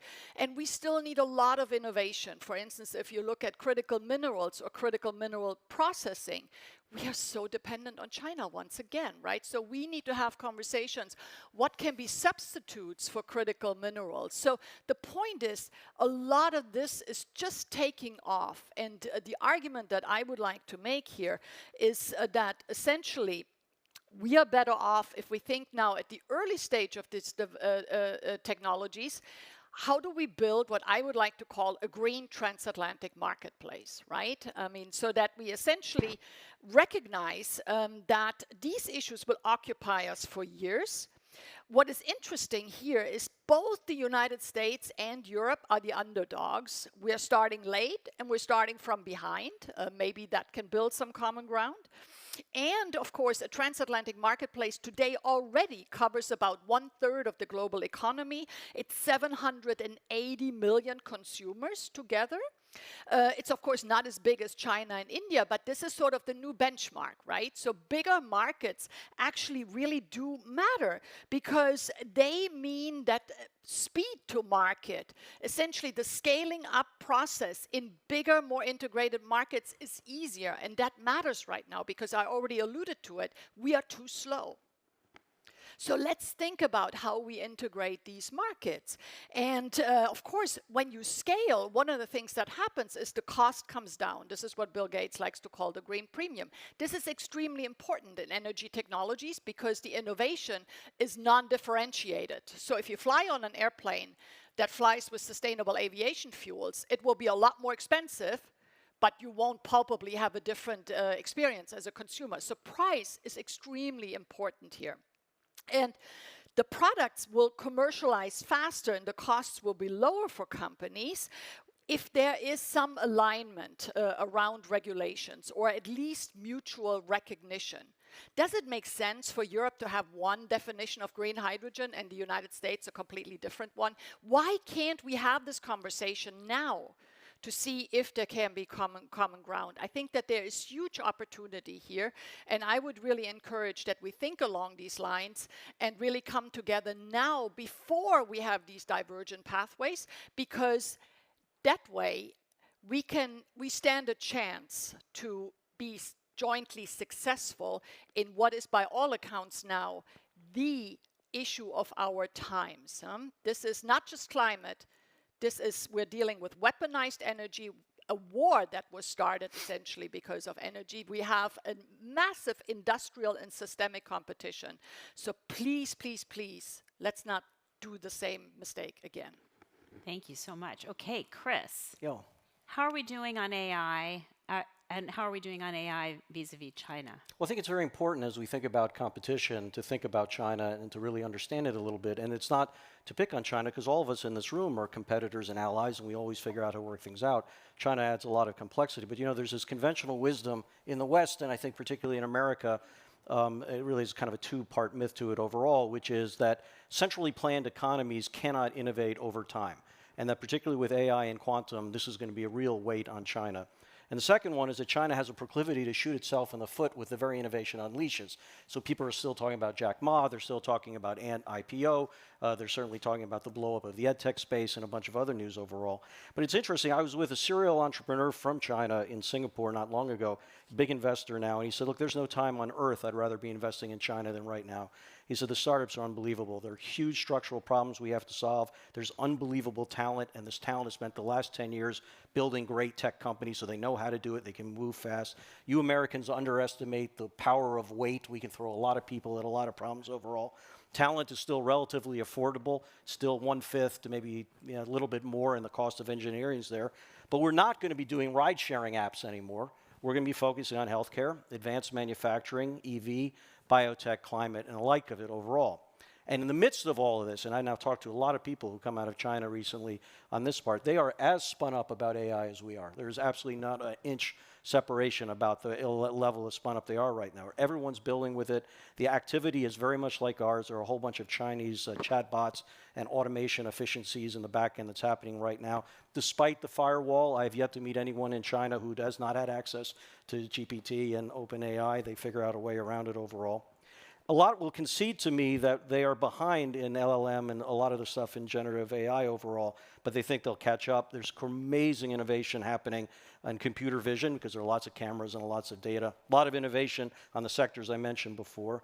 ByteDance and the big companies, I mean, ByteDance refers to itself as an AI-first company, and they just launched a new sensational music app, which is all based on that, which is very interesting. And another element, which you've talked about in other parts of competitiveness, is most of these new companies are global day one. But what they mean by global is different from what we mean by global, meaning that, yeah, actually, surprising number of these tech companies are still doing business in America, but what they're really looking is everywhere else. So they have these amazing partnerships in Japan and in Korea, other parts of Southeast Asia, but also in Latin America and places like that everywhere else.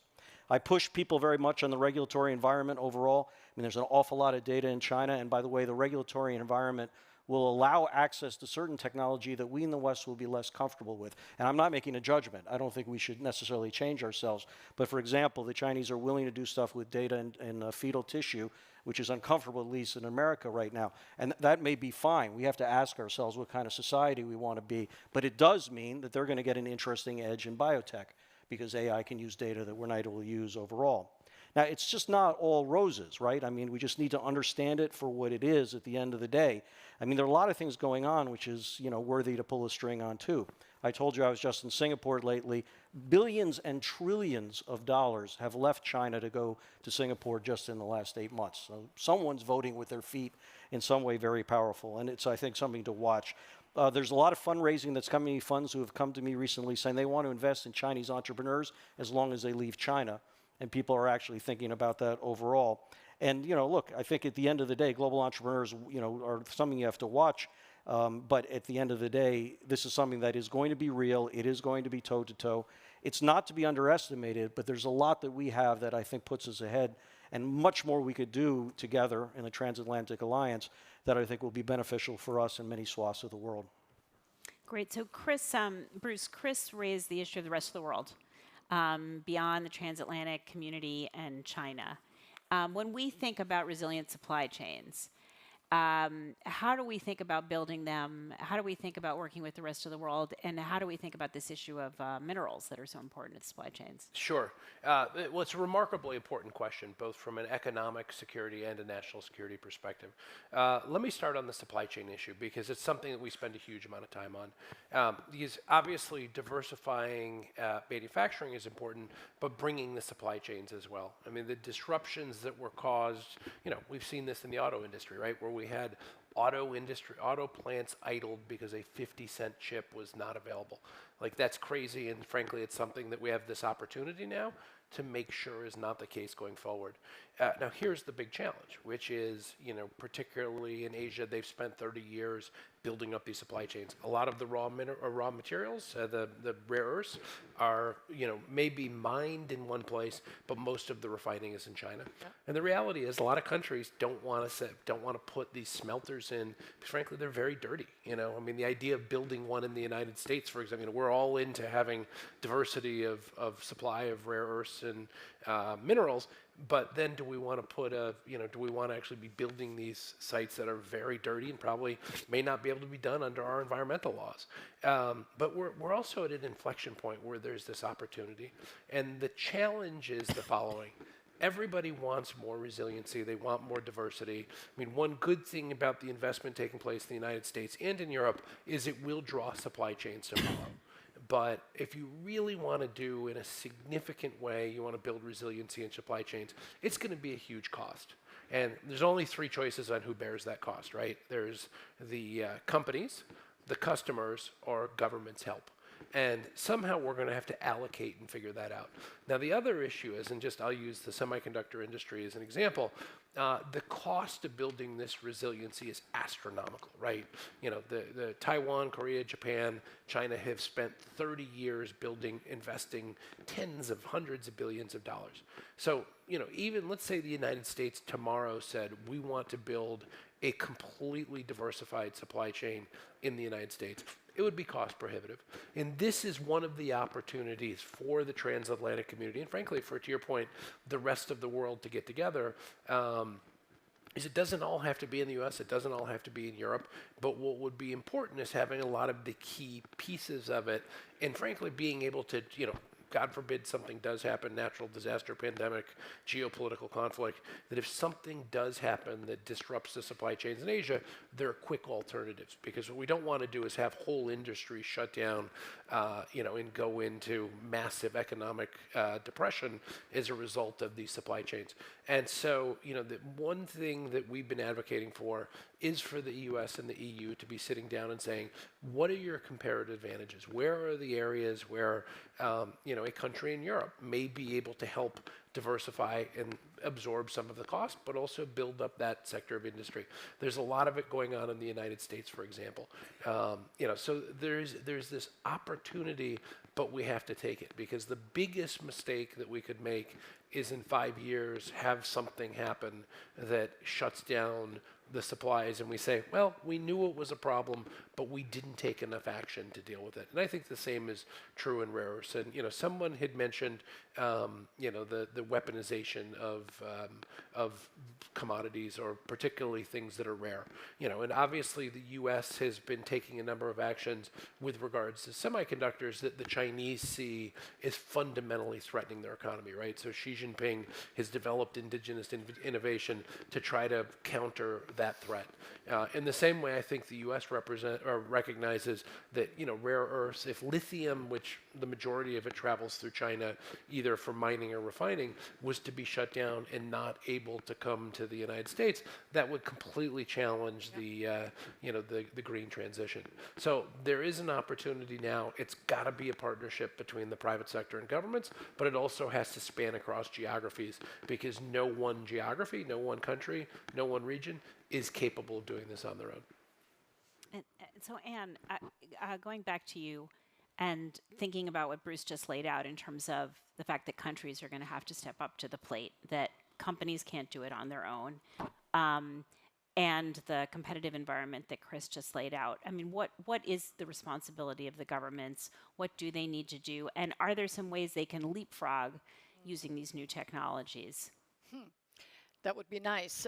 I think the responsibility of the government, at least when it comes to energy, is to ensure what I like to call energy resilience, which I would like to describe as not being overly reliant on any one source of energy, nor any one country or geography, right? Because Europe right now, at least, is at risk of replacing a dependency on fossil energy in Russia with a dependency on clean technologies from China.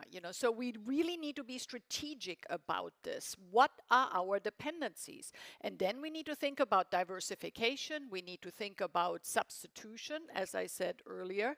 And we need to think about, across the Atlantic, what sort of the division of labor. And I think, you correct me if I'm wrong, but in semiconductors, the early sort of part of the innovation cycle is here. It's IMEC and Leuven, it's ASML plays an important role, right? There is sort of a division of labor. I would say the same happened in the development of the mRNA vaccine, where BioNTech developed a vaccine, but couldn't manufacture really and had to team up with Pfizer.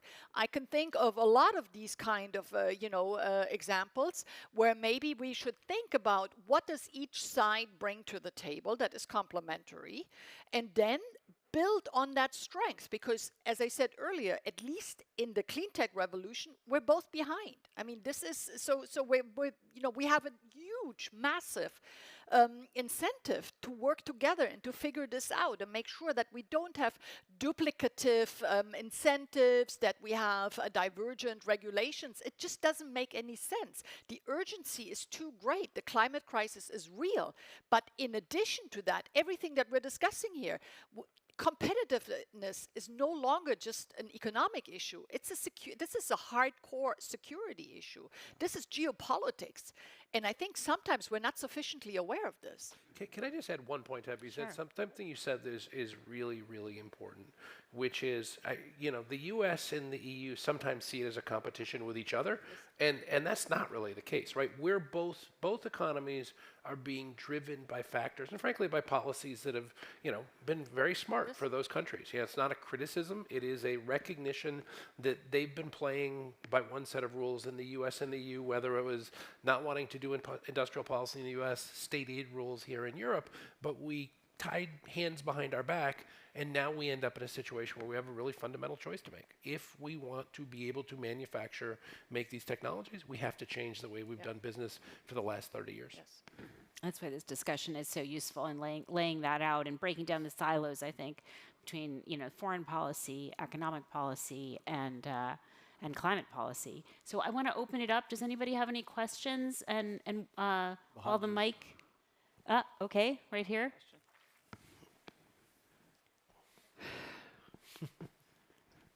Hi, I am Juana, an MMF fellow and a politician from Romania. I'm asking, as a former chairwoman of our Labour Committee in the Parliament, how is it that you look at the human side of this competitiveness? Because Europe has the aging challenge that we're aware of. The US has the challenge of higher cost of education. How is it that we're going to keep pace with what companies are currently saying, that has come up in a Davos report as well, of adapting new technology, putting it in the current operations, and when we look to new startups, even more so? Yeah, go ahead. Sure. Well, look, is a company that spends a huge amount, hundreds of millions of dollars in building our talent pipeline, this is a remarkably important subject, because to your point, for either economy to remain competitive, you've got to have the talent. And a lot of people ask me, they say, can you build the fabs that you want to build in the US or in Germany? Because Intel's, we're building a huge number of new fabs in the US, but we're also building a mega fab in Magdeburg in Germany. And people say, are you going to be able to use it to have the talent that you need? And it's really three things, right? One is it's having the education system to produce. Two is we actually partner with local institutions, so particularly community colleges and local universities, and actually developed our own training programs. Arizona, we've got this partnership with Magdeburg Community, or with Maricopa Community College that's amazing. And we have in our fabs, we run from technicians who are basically community college graduates all the way up to PhD engineers. So to have that, then the third piece is immigration. And I'm not gonna. I could spend a lot of time complaining about why I think U.S. immigration policy is failing right now, because we're not adequately addressing our workforce needs. But I think both economies have to recognize how important it is to bring those talents. And I will tell you, one of the reasons that when we decided to build in Magdeburg in Germany was the strength of the German apprenticeship programs between the Fraunhofer Institutes, which are remarkably impressive, and the apprentice programs in Germany. It made it a very attractive place to manufacture, even though there's a higher cost than some of the other places in Europe. Can I add just 2 seconds? Yeah, to that as well? please. I mean, imagine a world that you're talking about right now where literally anyone can have their own personal coach to teach them the job skills they want on their terms and help them get through that in a conversational way. Imagine an elderly person who's very very lonely and has nothing to do, but can talk to anyone, anywhere about any interests that they might have in their life overall. Imagine perfect prediction of almost any disease that comes our way, or imagine that what can happen to you once you have a disease, that you can now have global access to information at your fingertips, and on and on. I mean, part of the answer of your question is a revolution we're in right now called AI. This is going to open up opportunity. We have to start thinking very, very differently. It's very easy for us to say, how can we train 1 million people overnight? Well, actually, we can now start to think about training 1 million people overnight in a way that we couldn't have even talked about 2 years ago. Let's get a mic to Jacob, and then we'll go to the back. Oh, Jacob Kierkegaard from the GMF. I guess I would want to ask a little devil's advocate question. Because, I mean, I think you mentioned it, Chris, that we're in this situation that we got to figure out how to split the bill between governments, businesses, and consumers. But I guess as an economist, I sort of look at this and, I mean, for all the talk about supply chain disruptions, et cetera, during the pandemic, we managed the quickest global rollout of vaccines in history. I'm old enough to remember when Putin cut off Nord Stream 1 that there were lots and lots of industrialists who stood up and said it'll be the end of the German economy. Well, there wasn't even a recession in 2022, right? I mean, and green minerals, right? I mean, 18 months ago, we were all worried about the rising cost of cobalt because it came from the Katanga province by Chinese government-owned mining companies. Well, the price of cobalt is down 50%. Why? Well, because we figured out a way to make car batteries without cobalt. Same thing with lithium.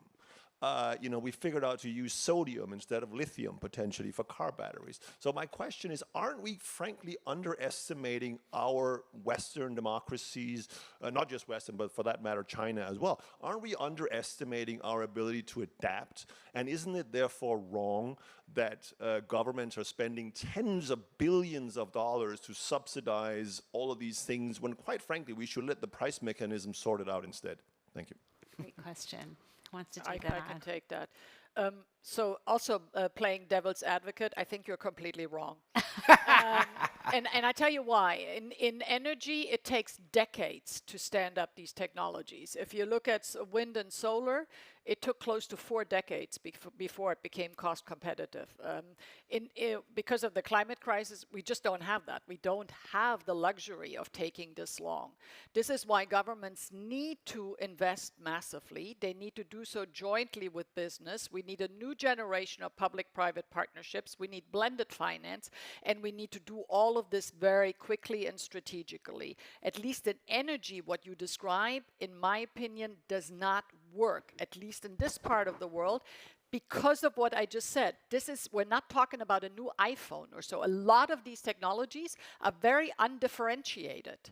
Yeah, so this is really, sucking carbon out of the air. I mean, who's going to pay for that, right? Unless you have a market mechanism in order to reward someone. So we really need to think this through. The idea that markets let markets play this out will not work in the energy transition. It takes too long. Well, and letting markets play it out is the reason we went from 80% of semiconductors being made in the US and Europe down to 20%. So if the markets worked, we wouldn't be in that situation. But the challenge we have is, semiconductors, similar to energy, takes 3 to 4 years, 3 years to build a new fab and then another year to get it up and running. So let's say there is some kind of natural disaster that hits Taiwan, for example. 70+%, about somewhere 70-80% of leading edge semiconductors are made in Taiwan. Do we really want to be in a situation where we are dependent on that? I'll give you another example. There's a lot of discussion about PFAS chemicals.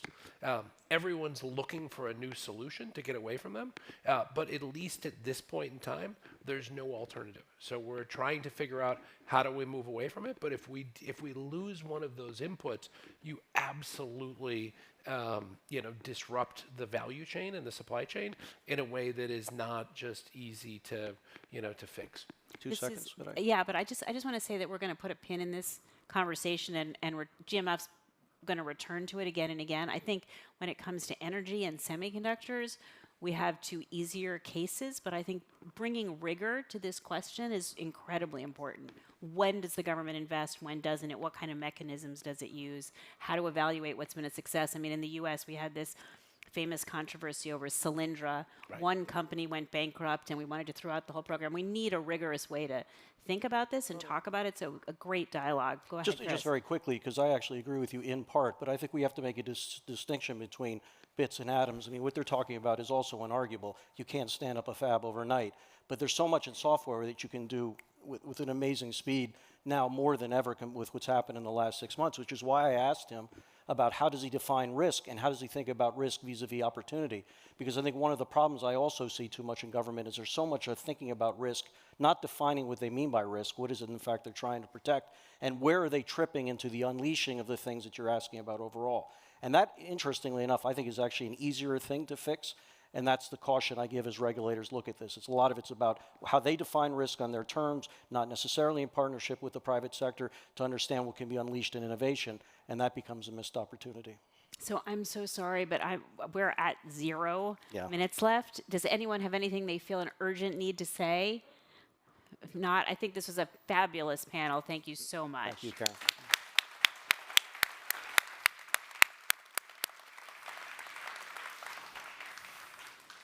Oh, I'm sorry. And I am now going to throw it to my, here, go ahead, please. But I need to throw it to my colleague, Rachel Dean Wilson. She is GMF's Managing Director of the Alliance for Securing Democracy. Thank you very much.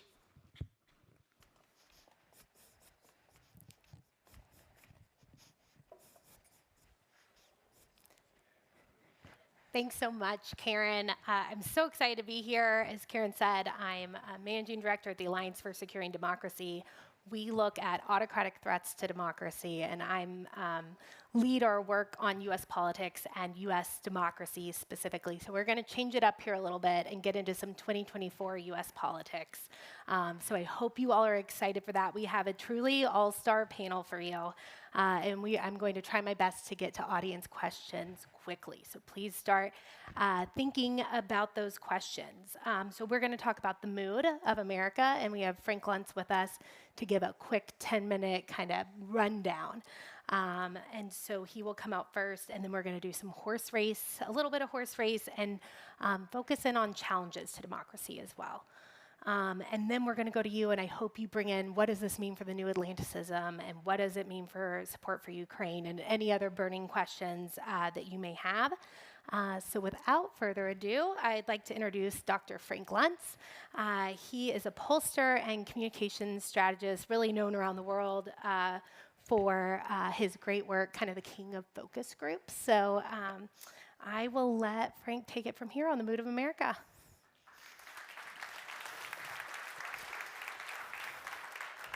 Just what I wanted. People behind me, people in front of me. I'm going to get dizzy as I keep turning. Okay, I need to tell you, because we talked about candor, honesty, and trust. I was at Donald Trump's final official public event, December 23rd, 2020. It was the Christmas party at the White House. And after a couple hours, I finally got the guts to ask him, what does the J in Donald J. Trump stand for? You know what he told me? Genius. So I'll let some people translate that because I know it's a global audience. It may not translate as well. But this picture that you see here is how America feels. And the first thing I want to know from you all, we were going to poll you. If the election were held today and the candidates were Joe Biden, the Democrat, who's leading, and Donald Trump, the Republican, and you could vote in an American election, how many of you, by applause, would vote for Joe Biden?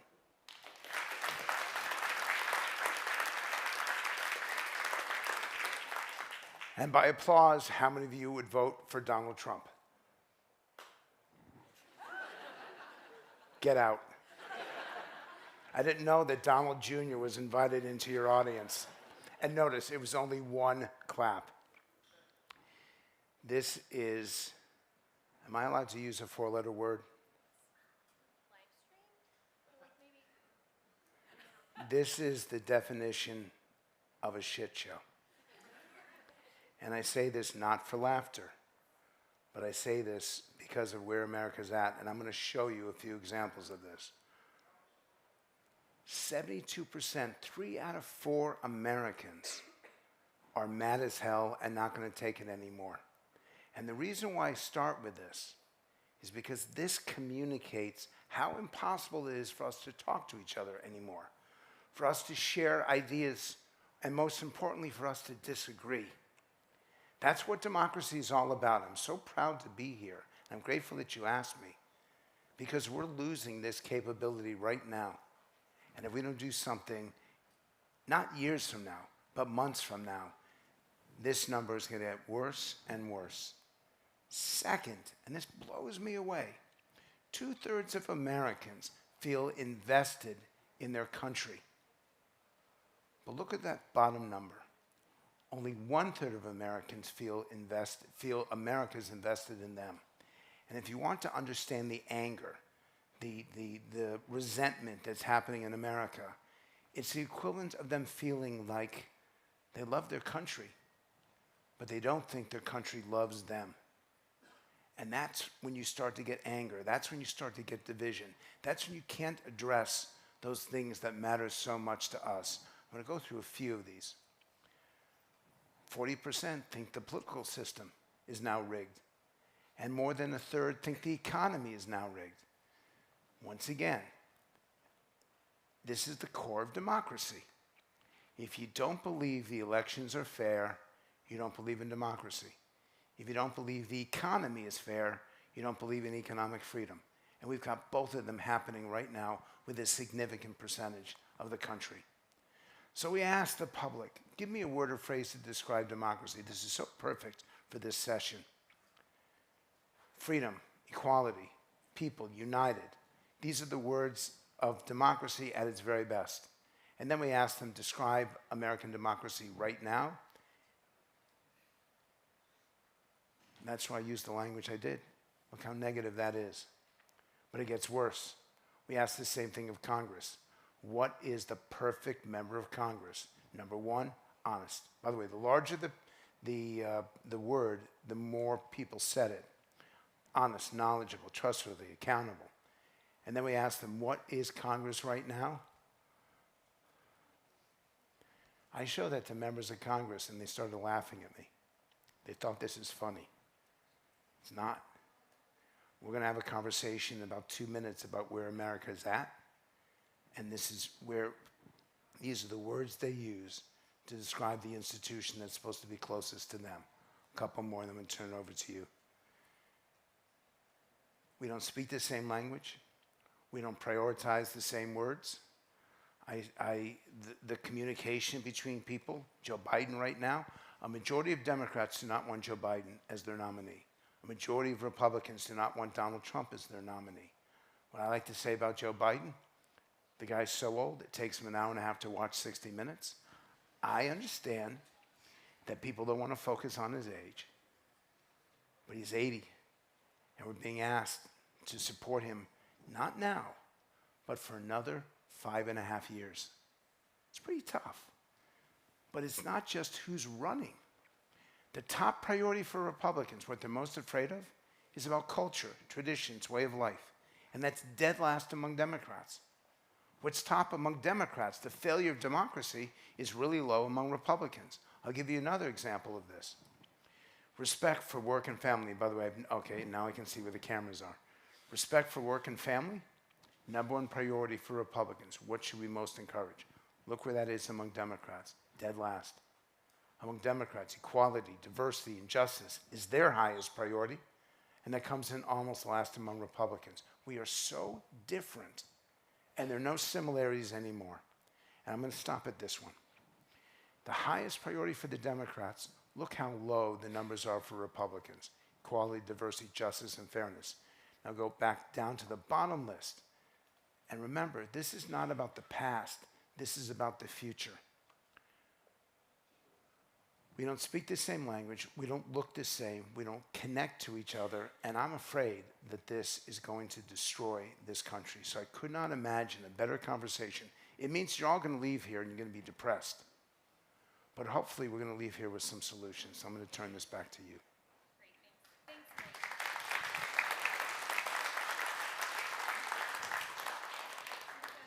Setter there, and we understand the stakes of this. Now I get to introduce our other two panelists. We have Ali Velshi joining us. Ali is the host of Velshi on MSNBC and a chief correspondent there. I feel like you're like walking into the stadium or something. Well, we're really excited to have Ali wherever you like. And then Inez Pohl from Deutsche Welle. She is the DC bureau chief, and I'll let everyone get up here and then join you. And we're just so excited to have all of you. One of the things that you all have in common is that you're out there talking to Americans all over the country. And I think, I don't have to tell you, in DC, we often get the inside the Beltway bubble takes. But it's very important to get out there. So Frank really set the scene here. I think one of the things he's describing is a frustrated political middle. We saw polling in April from Gallup that looked at party affiliation has gone down significantly. So it's 25% Republicans, 25% Democrats, and then almost 50% want to identify as independents. Well, if our parties are picking our candidates, of course people are frustrated. So going off of that, Ali, why don't you jump in here? What can we do about this political polarization that Frank laid out for us? Well, I think, and I get a lot of my information from Frank. For those who don't know him, he's not just good at polling. He's one of the best messengers in American history. He comes up with a lot of words that we don't even know he invented. And so what we certainly do is we go out and try to both gather information from Americans about what they're thinking, and then what I do is I try to model what the discussion could look like. So I go out across the country and I meet with groups of 6 people at a time. Now, we're not going to fix anything 6 people at a time, but as Frank knows, you can get great value when you get 6 people in a room who are not going at each other, right? They're not doing those things that Frank they may believe those things that you articulated, but they're not ready for a fight all the time. And you watch me on cable news, you will be clear that we're all ready for a fight all the time. So we've set this conversation up so that everything is polarized. And it's strange because when you gather people in a room, despite the things that they think and the things that they prioritize, and I suspect this, you and I are both, we have a window from the outside. I'm a Canadian who lives in the United States and works, and you have a lens into America and work there as well. People don't get up in the morning and think this stuff. Depending on how you look at the past, some of my colleagues say that it started with the 2000 Bush-Gore election. Others say other things. But it certainly didn't used to be that Americans woke up in the morning and thought that they're Democrats and they hold this set of values, and you're a Republican and you hold this set of values, and we must fight about everything. But we're not getting less polarized right now. And unfortunately, my industry, cable news, caused people to not have to listen to other people's opinions because we could just give you your opinions and validate those 24 hours a day. And just when we had almost finished wrecking American society, social media came along and said, hold my beer. So I think we are, I'm hoping, at a low. We are at a place where people are now tired of this. They're tired of the nonsense. And I will say, to connect it back to this whole thing before I finish, there is one thing that is uniting more people than not, and it is actually this issue of democracy around the world. Ukraine, and there are people on the left and on the right who do not support America's support of Ukraine, but generally speaking, what Volodymyr Zelensky did in his speech to Congress when he invoked the Battle of Saratoga when talking about Bakhmut, which was an amazing line, except most Americans don't know what the Battle of Saratoga was, but it actually made a lot of sense. And this existential fight for democracy in which the Ukrainian people will put themselves forward to actually fight. And he said on the floor of Congress, I do not need your people, I do not need your soldiers. I need your planes, I need your boats, I need your tanks, and I need your bullets. And most Americans at the moment think that that's okay. Thanks for that. So while we were trying, we have people who are tired of this process kind of disengaging, but it seems like your industry and media more generally, it's a foregone conclusion. Trump is the nominee. That seems to be conventional wisdom in Washington. Are we setting, or are you, not me, are you setting a narrative, kind of a self-fulfilling prophecy here? Or do we have room to go in this presidential race where it's not just going to be a rematch of 2020 with Joe Biden and Donald Trump on the ticket? I think there's a big danger that we step in the same mistake or doing the same mistakes we did a couple of years ago, starting with our networks. The moment Donald Trump speaks, we go full force. We show his speeches for hours and hours. We're doing exactly the same thing. We also do have a problem here, I think. I loved your polling. It is a problem that only half a Trump supporter is here. It shows that also we have a tendency to just talk to ourselves. And that, for me, is the biggest problem. You know, I'm covering the United States, so I'm really traveling a lot, which is great. And I always say that because I think we have a tendency to forget how huge the United States is. It's like it's a continent, and how different the United States is. That makes it harder, really, to find places where people do come together. But Ali, I don't agree with your kind of hopeful approach. I don't. Very few people do. It's Yeah. I'm glad you're I'm here, sorry, but I really don't. You think we have? I don't agree with that. That people don't wake up thinking the others, I don't care. I think this is so deeply rooted in so many Americans on both sides of the political spectrum. And then, and this for me is the biggest danger of democracy, are those people who turn their back on news anyhow. They don't want to know anything anymore. They don't care. They won't vote. They don't like this candidate. They don't like that candidate. With the American system, there's no chance to have a third party coming up because it's too expensive, basically, and the system is really anti-democracy in that regard. So it is a grim, a perspective of me when it really comes to the future, to a vivid democracy in the United States. And I do have to say, I think the media are still playing a big role in that. And I do hope that all of us, that we don't repeat the mistakes we made during the Trump election years or year. See, the problem is we get our news to affirm us rather than to inform us. It's why, or even to challenge us. It's why I want to be on his network. I want people to see, I want to be challenged by people who don't come from my perspective, maybe don't come from my community, don't come from anything. And to be clear, my viewer is much more liberal than you are. So that is part of the modeling of the discussion. You and I come on, can agree or disagree, but that has to happen to convince people that they can do it rather than just decide that they're going to tweet that they hate you. And what's amazing is when people hear the conversation, it encourages them to have their own conversation.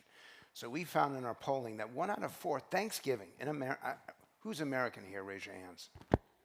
You know how important Thanksgiving is. 1 out of 4 Thanksgiving meals were interrupted in a negative way by a political conversation that people were offended by. We can't even share a wonderful dinner together without it devolving. And the challenge to me is that the Trump people have one place where they go for news. The Biden people have a few more places, but it's still only there. And when you say what you say, I think back to Ronald Reagan, where America was a shining city on a hill. We're no example now for other countries to follow. In fact, we're an example after January 6th of what countries should not do and what populations should not do. And I never imagined in my life that I would ever say that publicly, and now I have to say it again and again. We're no longer that example, and God help us. But you know, I think one problem in the United States is also, I'm coming back to us as journalists and like of the public opinion makers, we lost our ability to be curious. And I go with Walt Whitman here. Be curious and not judgmental.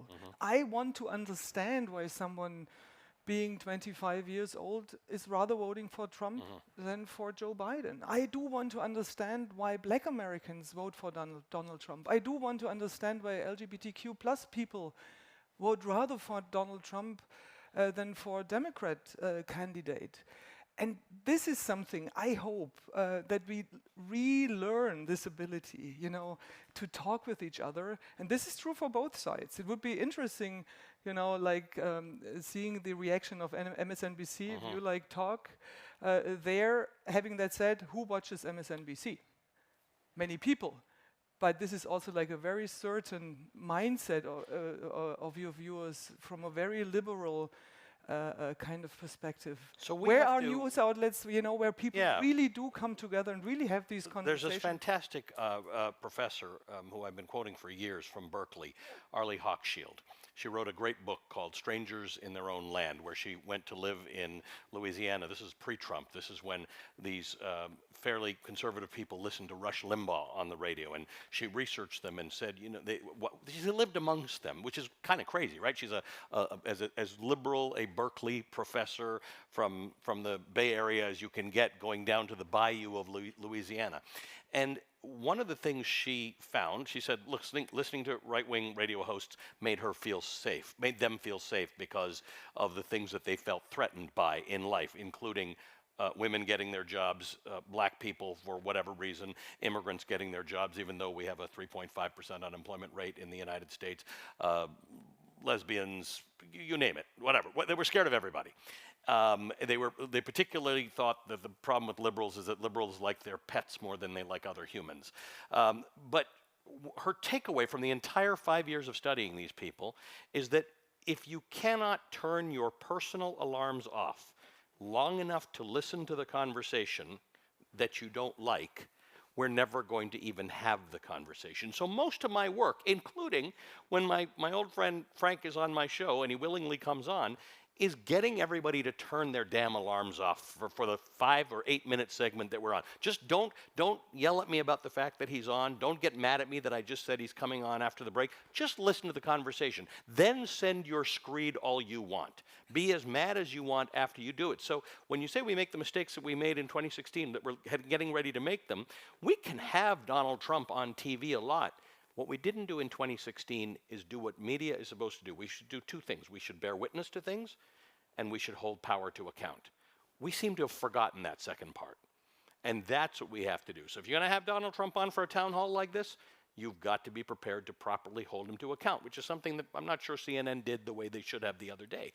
But we have to talk to everybody in good faith, and then we have to be prepared to hold them to account. And I'm not sure we do that as well as we should do it. But you're right about CNN, because the online condemnation that they would have him and give him an hour, he's probably going to be the Republican nominee. So whatever process, accountability that you speak of, great. But are you going to take him off the air? The Can't problem do that. is there are millions of Americans who believe that he does not deserve a platform. Well, guess what? Those millions of Americans could actually end up contributing to him being elected to office. I say to everyone here, I know how hostile you are to Donald Trump. If you silence him and you silence his supporters, they're going to rise up just as they did in 2016. You're actually going to create the ingredients that elects him. So I so embrace what both of you have just said. You need to say it not to the right, you need to say it to the left. You shut someone down, they will come back bigger, badder, and better. But Frank, who can silence Donald Trump? Not the networks. Donald Trump supporters, sorry, don't watch MSNBC, they don't watch They hardly watch CNN. Fox now, yeah. They still watch Fox, some of them. Some of them. And the rest gets their The liberal information ones from watch you name it, from all these other. I agree with you. Silencing someone, especially in the political field, is very difficult. It's tricky. You might make them bigger and stronger, but I think we just have to kind of forget this illusion that anyone can silence Donald Trump. He has his own networks. I mean, maybe you disagree, but that's my experience when I talk to Trump supporters. I always ask them when they give me all the news, all the facts. I say, oh, that's interesting. Oh, this is very interesting. I play my German card, Trump supporters love that. Where do you get your news from? How do you know that a COVID vaccination kills you? Oh, then they name their own like Facebook groups and whatsoever. So I think we have to be careful with the Right. idea. Some of us may have lost the ability to influence anybody outside. I mean, you know that this is what we talk about all the time. That I love my viewers and they are remarkably loyal to me, but I'm not sure I ever move any needle with them because they come with the views that they come with. And as much as I'd love to broaden that out, and you help me do that. I'm still not reaching the people who will never come and see us, nor are you. And in you are probably doing a better job of this because you show up on a broader spectrum of media outlets. Deliberately, I'm trying to do that. Yeah. Well, we're so even as kind of an underlying element of this conversation that I'm picking up on is Trump supporters are to be studied. Trump supporters are kind of these creatures that we need to better understand, and we're talking about half the country, or a little less than. So how do we talk to each other? Like you went through all the polarization pieces, Frank, but what are there words, are there topics? Like where do we come together on this? If you can, I don't know if they can, but if they can pull it up, I can actually show you the one set. I've not done this before, so this is actually, if you guys back there can pull up the slide deck, I have a set of 21 words, and these actually do work across the political spectrum. For example, I'll do 5. Imagine. When you ask people to imagine life at perfection, or imagine trusting democracy, trusting our elected officials, that word imagine causes us to dream, causes us to actually picture it in our minds. It's the strongest word at least in America, for getting people to see things the way that they hope that they will be. Second, peace of mind. I know that security is something that all these politicians push. Problem with security is you need some sort of weapon or some sort of fence. Security means there's something bad out there. Peace of mind means you can float away because whatever issues we got has been fixed. Fact-based. And this has had the whole issue with the Trump administration. If it's evidence, how many lawyers are here? Are there any lawyers here? Okay, you guys can leave now too. If it's evidence-based, there's evidence for the prosecution, evidence for the defense. You argue over it. A fact-based or a fact means it's true, which is so important for the pursuit of truth. 4, common sense. You're not centrist. You're not practical. Those are political terms. And practical says you sell out to make something easier. Common sense is what people appreciate as being centrist. And 5th, you want to deal with things that are difficult in life, accountable. It's actually accountability, transparency, and enforcement. Whether that's dealing with China, dealing with Ukraine, any kind of foreign policy. This is the language that actually does move people. So you're saying across the spectrum? Across the spectrum, and it's hard to find. I've been working on this forever. But that slide that Zach, if you can find that slide. Yeah, I know that you're not seeing now. It's exclusive You to explained Brussels it pretty well, I Forum gotta say. Did like a radio guy. He told us what was on the slide. This is the definition of censorship right here, because they don't want you to know the words that work. But that's the challenge for the people back there. There you go. So look at this. This is what we prioritize most. And this is why I love doing your show, because you're seeking the truth. And that's not the case in some cable news shows. Right. And it's not the case for some people who are engaged in politics. The truth is so important. Well, I'm at the end of my career, so I'd like to leave this place a little better than I found it. I contributed for 25 years to wrecking it, so give me a few years to fix it up. But, you know, we talked about imagine, first word that came up. The one time, in us, that I can go out to dinner and not have a political fight with someone is when we talk about Ukraine. Because somehow Ukraine has made Americans imagine. It has made them imagine 1776. It has made them imagine the Battle of Saratoga, which they had to look up. But the point of the Battle of Saratoga, by the way, is that Saratoga is in upstate New York, and it was a small little battle. The American rebels held it, and the British were coming in from 3 directions. They were sending a British column from Canada, from the north. They were sending a British column from the west. You couldn't send anything from the east because that's the ocean. And they were sending a British column up from New York. The rebels were going to be eliminated the minute the British all got there, and they weren't. The rebels held Saratoga. Bakhmut, it depends That's on an who you ask. interesting fact of history, but I disagree with your description of the present. I speak to many Americans who are not in agreement to support Ukraine the way the United States is doing that. You're and, right. and not maybe not in the very beginning. I was like on a big trip for 4 weeks, 1 week into the war. So in the very early beginning, people were like, "Where is Ukraine?" Yes. I mean, in Yeah, some most people parts. didn't know. But then the pictures of the children, of the women, of pets. Yeah. Sorry, very important for some. Yes. Yeah. It changed the mind. But now, more than a year into the war, my really experience as a traveling journalist is that it is really already changing. And we hear DeSantis has changed his opinion. Right, so I think it's three So categories. and this and now we're starting to get into this election campaign and so on and so forth. But it you can feel the difference, and you can feel the difference by the month. But and this I is think not it's- I only think it's- true. That's not only true for the United States. That is also true, for example, for Germany. my home No, country absolutely. and for other countries as well. So I think there's two categories that people who are not as supportive of Ukraine now fall into, because that always happens. It's a year of a war, more than a year of a war. There's libertarians who didn't think we should be in any wars that, unless America is attacked. There are a fringe group of Republicans who have said, why are we doing this instead of doing, the what about thing? But it was interesting because the day after Joe Biden showed up in Kyiv, that same day, there was a Republican delegation, including the chair of the Foreign Affairs Committee, with a whole bunch of Republicans who said, those folks back there are not speaking for us. We want the F-16s in there. We want these people. In fact, they told me that day that there were two Ukrainian pilots training on F-16s, which the Pentagon never confirmed to me, but it turns out it was true.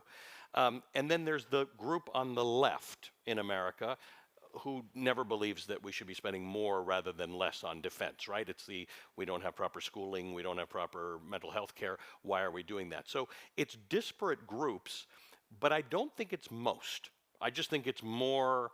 It's growing. It's growing, I that is wouldn't correct. say it's most. It is growing, I mean, you're right. whom would I and there's think a small group of people, just like in Germany when the Leopard tanks were going in, there's a group of Americans who thinks every time there's a more American thing that happens, like last Monday, a week ago Monday, when the 18 Patriot missiles took out 18 Kinzhal missiles, which we didn't know we could take out. They're worried that every time the Russians see an American or a German piece of machinery help Ukrainians win that war, Germany or America or whatever is in the war. And they feel that we're going to get drawn in and that's going to lead to a nuclear attack or whatever. So you're right. And this it's fear growing. is bigger in Germany, obviously, because it's much closer it's a real to fear. Ukraine. It's a real fear, and it is growing. All right. I promised to get to audience questions. I think we're going to get into more of the Ukraine piece of this. So is anyone in the audience have some questions for our panelists? Yes, in the back, right in front of me. Please, do we have a mic? If you could introduce yeah, Mike's yourself. coming in all over the All place. right, yeah. Hold on, yeah. Sorry, everybody. Sprung that on you. But yes, if you could introduce yourself and then quick questions, that would be great. Okay. Hello. We'll Hi. Hi. Hi. My name is Lisa. I'm from Norway. My question is kind of going back to what you started with, Frank, and wondering how you think that the culture war will define this election, and also, have we overestimated the culture war, or is it actually that important for Americans? And why do we think that the culture war is so important? I'm going to use the British perspective right now because the Tories are in so much trouble, and that the only way that I could ever see them being returned to government after running Britain for the last 15 years is to engage in a culture war, to basically say to the population that's dealing with inflation, that's dealing with unemployment, that's dealing with a whole host of quality of life challenges, housing costs, that you can't trust labor because they're on the side of the extremists, and they're not for us. And us, I'll use in quotation marks. And my warning to them is you might win a single election, but you will destroy the country. my realization after studying it is that once you go in that direction, you can't go back.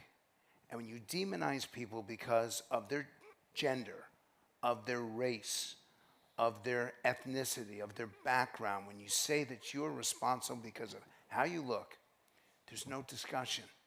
There's no conversation. I can't engage with you because you don't like me because of how I look.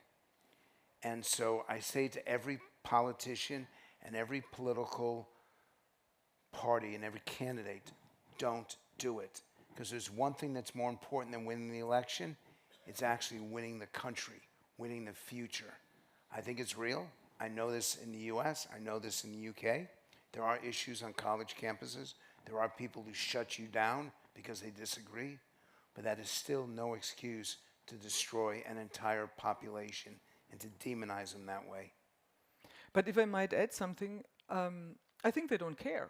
They do not want a future which is dominated by brown people. They do not want a future in which the white majority is the minority and all the people who might not be white but have the same mindset. They don't really want a future where LGBTQ plus people have all the same rights and are just accepted as everyone else. So I think your argument they wouldn't care. They want to kind of protect something which is already not there anymore in the United States. But I think that's what we are seeing there. I agree with you theoretically, but I think you wouldn't be able to convince a single Trump supporter with that argument. But I'm not trying to convince. I'm actually trying not to have that argument. I'm trying to avoid it, because once you have it, you destroy the people who've done it, and then you have Thanksgiving meals where you can't even sit with your own relatives. You can't even gather with your own friends. You're saying just stay away from it? Yes. So I would argue, are there any Canadians in the room? All right, so in Canada, in 1968, 1967, Pierre Trudeau was the prime minister, and they looked at the math and they said, this country's too small and it's got a negative birth rate, just like every other Western democracy. So the only thing that, so they needed more immigration, and America and the UK was getting all of the immigration. So they decided to actively go after refugees, rabble-rousers, freedom fighters, all sorts. That's how my anti-apartheid parents ended up in Canada. And I lived in Canada. We had moved to Canada. It was a podunk little place. In Toronto, it was 500,000-600,000 people. They wrapped up the streets at 6 o'clock at night. God forbid you couldn't get never mind a beer on a Sunday. You couldn't even get food. And now Toronto and Vancouver and places like this are world-class, amazing cities. Why? Because of the immigrants, right? You go to Canada and all you see is Chinese faces and black and brown faces and Sikhs who are ministers and all this kind of stuff. So Canadians look at this stuff and say, this is amazing. We were not going to amount to a hill of beans, especially being next to the United States, this superpower, but we found something that worked. So Canadians look at difference in that fashion entirely different. There's no threat. It's the threat was we were going to be nothing until we decided to open this place up to everybody. Now, in America, I would argue, and I'm a big First Amendment believer, right? I took a bullet in my knee at a protest from police. I took a rubber bullet in the protest, the George Floyd protest, just for covering it. I think freedom of speech is the biggest thing in the world, so I don't like to censor. But I don't even use the word culture war on my show. You know why? Because there's no war. No transgender kid is making a war on anybody. No LGBTQ person is making a war on anybody. It used to be in America that Texas and Florida used to say to people, come to our states, they are free. I went to Arizona once to make a speech. You spent a lot of time in Arizona. Spent a lot of time. And somebody said, how can you stand living in New York? And I said, what do you mean? And they said, there's no freedom there. And I said, what do you mean there's no freedom? And they said, you can't buy a 32-ounce soda, which is true. You cannot buy it because Bloomberg came in and said, that's too much soda, it's going to give you diabetes. So you can't buy it. And I told the guy, I said, I can buy 2 16-ounce sodas, but the point is that was freedom. Now you have the state of Washington with Inslee as governor. You've got the state of Michigan with Gretchen Whitmer as governor. You've got the state of Massachusetts with Maura Healey, gay woman, as governor. You've got these states saying to those people in Texas and Alabama and Mississippi and Florida, come here and be free. your taxes are a little higher, but you can be gay, you can be trans, you can be a woman and get an abortion, you can live freely in America. So we're splitting into two different Americas. The free states in America are the ones who say, there's no culture war here. You come to Washington State. By the way, they banned AR-15 guns in Washington State. They say you're free to not get shot at a supermarket. You're free to not have your... Gun deaths are the #1 cause of deaths of children in the United States. There is no country in the world for which that is true, except the United States. It exceeds car accidents as the cause of death. So freedom is taking on another meaning in America. It used to be free of government interference and free of taxes. But if you live anywhere in the U.S. South, you're not free of government interference. God forbid you get pregnant. Your chances of dying as a pregnant woman, not somebody looking for an abortion, as a pregnant woman, are higher per capita in America than they are in Rwanda, but Ali, or the state of my birth, if you're Kenya. a trans kid in Florida, You're in big trouble. you are in a war. Yes, but you So didn't bring you that. said there is no culture, there is a war, Well, because you don't okay, get your medication. I guess it's like a Ukrainian war, right? If They you weren't are- looking for it, but they're in Well, it. but yes, sure, a war is a big word, but, No, but you you're right. feel They- like yes. really, you know, as a victim. You Yes, feel like yeah. not being No, no, able to make it your is own very decisions. dangerous to be a trans person in America right now. In some places. Yeah, in So some. I think the expression culture war is true to a certain It extent. implies there are two participants. It implies there are sides, right? A trans Well, kid if you didn't are ask for if any you trouble. are you got raped and you want an abortion in some states, there are two sides. There is your individual right, and there is the state which forbids you, and which person even who would got- bring you in prison if you would try. So to I'm gonna take Sorry. the moderator's This is when you invite privilege here and journalists. get us a little back on track, because this feels like the culture wars are playing out right in front of me. And notice I'm not involved. You're not involved. I mean, but really, like if we're going to say, you know, one state is free and one state is not, is that not this like black and white thinking that got us into being unable to have conversations with each other? So it's just something that we need to be thinking about. Yes, sir. Let's go to the next question. John Huco from Rotary International. Really going to the point of how do we bridge these differences? And I think if you looked at Frank's data up there, there are obviously issues where, say, DEI were very high in the Democratic list, very low on the Republican, huge gap. But there were issues in the middle where it seemed that there was agreement. And so how do we take those issues and use them as perhaps the opening to bridge some of these gaps? Or are the differences so stark and so ingrained on a few of those issues that you can never get to those middle issues to sort of bridge differences because the differences are so stark?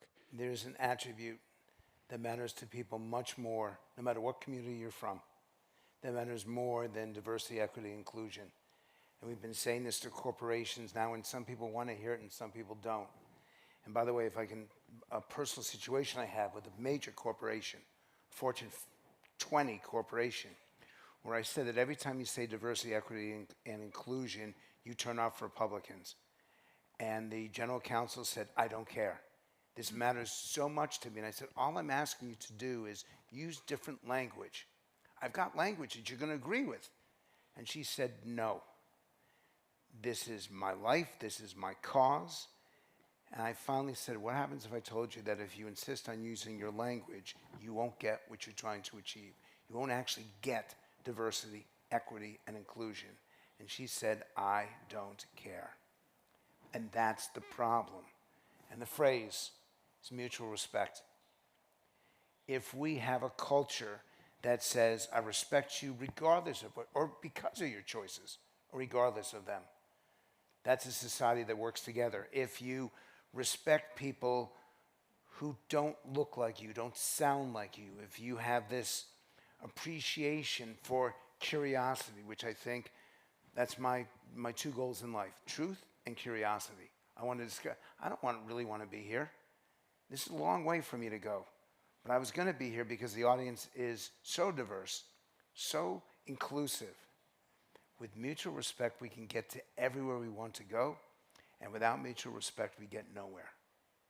So that's my language for you. But you're describing pluralism, right? The idea that I'm not fighting with you because of what you think. I actually think this is really cool that we're all in the same place because we may hold different views. I mean, this is weird, Belgium, man. This place has a fetish with waffles, but it's, you know, I'm okay with that. I can learn to love it. I mean, it is definitely. Come on, that's a decent joke. Give him a little. Give him It some is, props. but it is. I think that the problem is, in my opinion, the thing that is the highest on the list for Democrats, and that is democracy, or if you want to broaden it out, citizenship. Because I remember talking to people during the last election for whom they were Democrats, generally speaking, who didn't want to vote for Joe Biden because they didn't feel of the candidates who were running for president, he prioritized climate enough. And there were others who would say to them, very much like you spoke with the person from the Fortune 20 company, that you have to get your big goals in place, because your smaller goals, your sub goals, won't be achieved if you don't preserve democracy. So, respect for family and work. There are people who struggle with the idea that how can that be more important to you than the preservation of democracy? And so this is where maybe it isn't, and maybe you know more about this when you're talking to these people, but to somebody who says my biggest priority is democracy, because that way we can make all the decisions that flow from that, if and I think this is Democrats saying this to Republicans, that if you can't prioritize that, how do we get anything else done? How do we fix climate? How do we fix rights for everyone else if we can't agree that elections are fair in America and are won? So I don't know how you get to points 2 or 3 if you can't agree on point 1. All right, we're going to try to get a few more questions in right in the back. Sorry, and I'm definitely biased this direction, so I apologize to everyone behind me. Hi, Julia Yaffe from Puck. My question is to Frank, but also to everybody else on the panel, and it's about language. We saw a lot of words on the screen and values that you say one side holds, the other side maybe doesn't. And this story about diversity, equity, and inclusion versus mutual respect made me think about language and how different sides, especially, let's say, Fox News, et cetera, weaponize language and then invert and pervert the meaning of the original phrase. So diversity, equity, and inclusion was originally a very milquetoast corporate word until Fox News and the right-wing media ecosystem got a hold of it and flipped it on its head and turned it to mean something demonic. Okay, so then we'll switch to mutual respect. And how long before that happens to mutual respect? Because it happened with fake news, with the word woke, with a bunch of other words. And what do we do when the language itself becomes weaponized? I was involved in the whole issue of climate versus global warming. And it's now, so we're in 2023, so it's 24 years ago. I advised organizations to speak of climate change rather than global warming because it was less frightening, it required less immediate action, and it would change public policy. And over time, which wasn't that much time, it was 6 years from when I did the research, I came to a different conclusion about where we were. And so I started recommending to people, I'll give you a perfect example. How many of you think climate change is a crisis? Raise your hands. Most of you. But the people who speak about climate and want it done insist on talking about sustainability. And here's the problem. Sustainability is the status quo. If something is sustainable, it means that river's still going to be there, that mountain's still going to be there, the forest is still going to be there 100 years from now. Sustainable, so we have it for the future. That's not what gets people to act. Cleaner, safer, healthier. The idea that we can do better is what brings about action. So I'm going to ask you to vote, because I've been having this fight with so many environmental organizations because they hate it that I'm telling it to them. Would you be more likely to support legislation that promotes sustainability or more likely to promote legislation that'll give us a cleaner, safer, healthier environment? Who says sustainability? Who says cleaner, safer, healthier? This is the crap I go through. And I say this because I'm trying to do the same thing in the politics. Just because it comes from me doesn't make it wrong. And just because people have demonized it, there is a better approach to do this. I understand. No one is going to say that cleaner, safer, healthier isn't better. And I'm trying to get the environmental community to adopt it. We have a global community right now. Of all the things I will do in this conversation, that's the most important. Take that home with you. Doesn't matter whether you're in Germany, Belgium, London, the US, Canada. Cleaner, safer, healthier. But what happens when somebody like Tucker Carlson decides mutual respect is the thing that he's going to mock, or whomever? Right? I guess that's the issue. There's nothing sacrosanct anymore. There's nothing that you can just say, hey, what an interesting idea if we just all respected each other more. Everybody seems to be able to take something that seems obvious and turn it into a polarizing political position. And I don't want to do this because I want to be on your network. But Fox News is not the only place that does this. Rachel Maddow does this on MSNBC.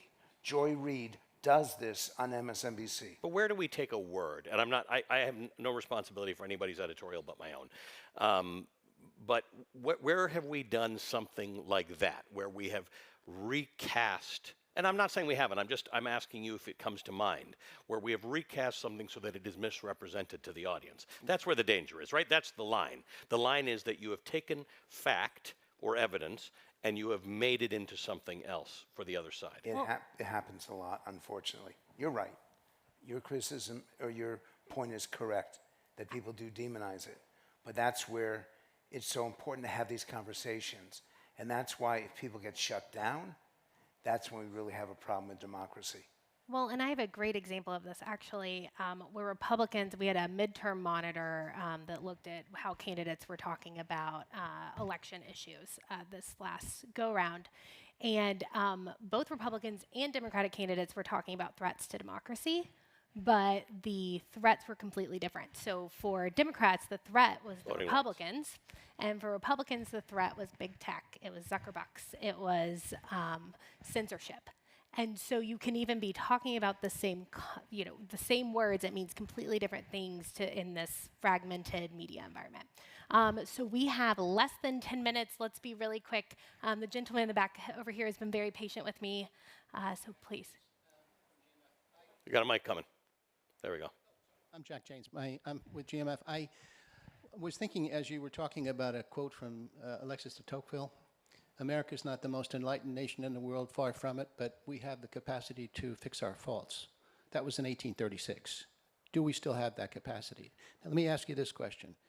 I'm old enough, I'm not sure how many people are here that can say that they were looking at the 1964 and 1965 to 1975 period, looking at what happened in that decade.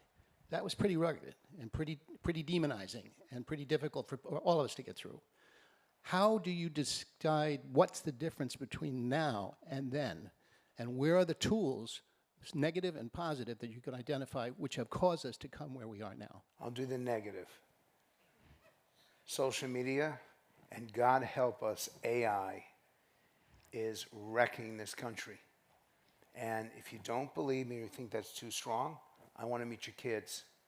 I want to see these kids. And there are a few people here, and it's mostly the younger people who've been doing this. I see who's on their cell phones. And I won't let it happen. In my college campus, I force them either put it away or I will take it and break it. And if you want to fire me, fine. But if you're in my presence, but you're on your phone, I don't matter to you. And with AI, it turbocharges all the bad elements of social media. I do want you to do, if I give you an example, I want you to do research on it. I actually don't mind if you check on something I just said. Fact check me right there. But if you're responding to some Instagram post, screw you. And I really do think that the difference between now and then is that we can share the worst.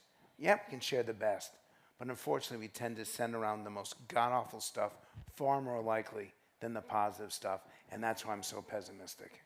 But I want to pick up on another part of your question. What are the tools we have to reform, to improve ourselves? How do we've done a great job diagnosing the problem here. What are the solutions? Where do we see trends that might go in the right direction? I'll set the bar really low, right?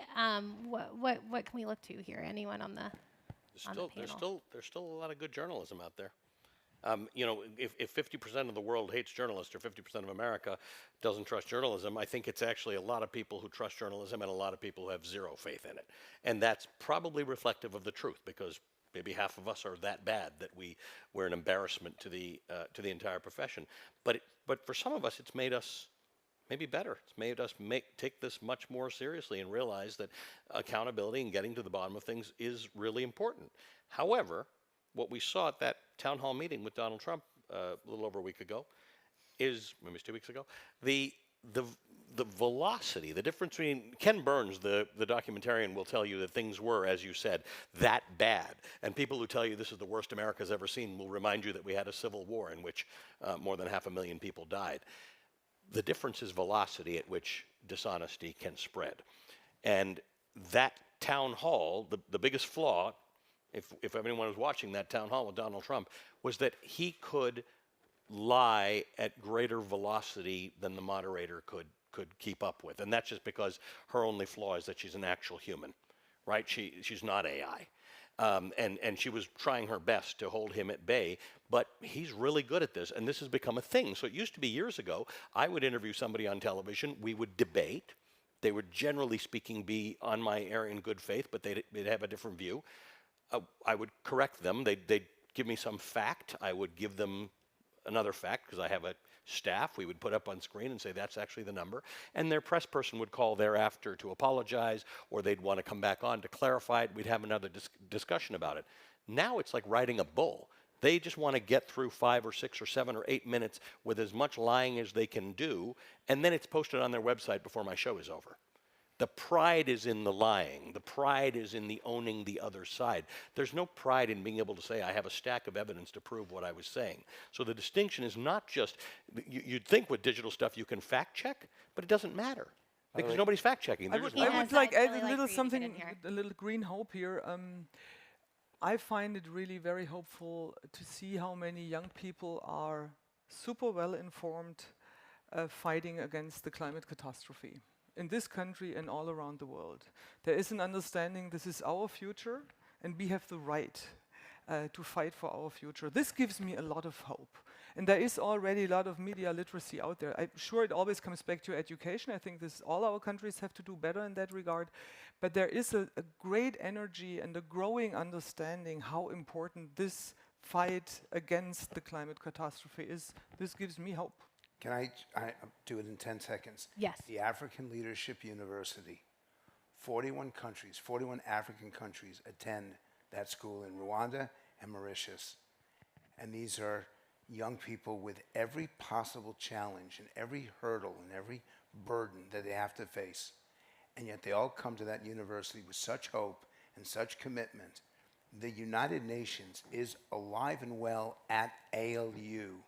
And if we can have more universities like that have a truly continental or global impact, that is what gives me hope, because that's the future. Please, African Leadership University, look it up. Okay, we are going to do these 2 questions right here. We have 3 minutes left, so we're going to do rapid response. This woman's trying very hard to get your attention. Oh, I'm sorry. Again, I've neglected this side of the room, so I apologize. Hello, I'm from Ukraine. My name is Olga Ivazovska. I'm working with elections for 20 years, and I was involved into Minsk process in political subgroup because of this expertise. And November 9th, 2016, it was my birthday. It was a day of negotiations and the day when everyone knew about Trump's victory. And you can't imagine, I was eyewitness of the process, how Russians were celebrated this victory. They decided that they already won the war. But from our perspective, Ukrainians, we had many experience with very good, free and fair election and totally falsified. So the question is not who will win, but the question is, are you ready to protect your state from foreign interference from Russia or China or someone else, and to establish the system of peaceful transition of the power? Because first of all, America, the US, is a good example for many countries And we developed our capacity in democracy looking for your experience. And now it looks like that all of us are in trouble. First of all, because the temperature of the discussions is very hot even in this hall. Sorry to interrupt. And the second point is because the transition of the power is about your security and our security. Okay, thank you. And quickly here, and then we'll go around in lightning speed. I'm going to give it to my colleague because I think Oh, she has a great. very important Okay. question. Thanks, Izzy. I'm Emily Day from Georgia Tech. You talked about how much more you can lie now and more quickly. So how do we deal with the spread of misinformation and misperception on both sides as a part of these emotionally charged conversations and that spur the political divisiveness in America?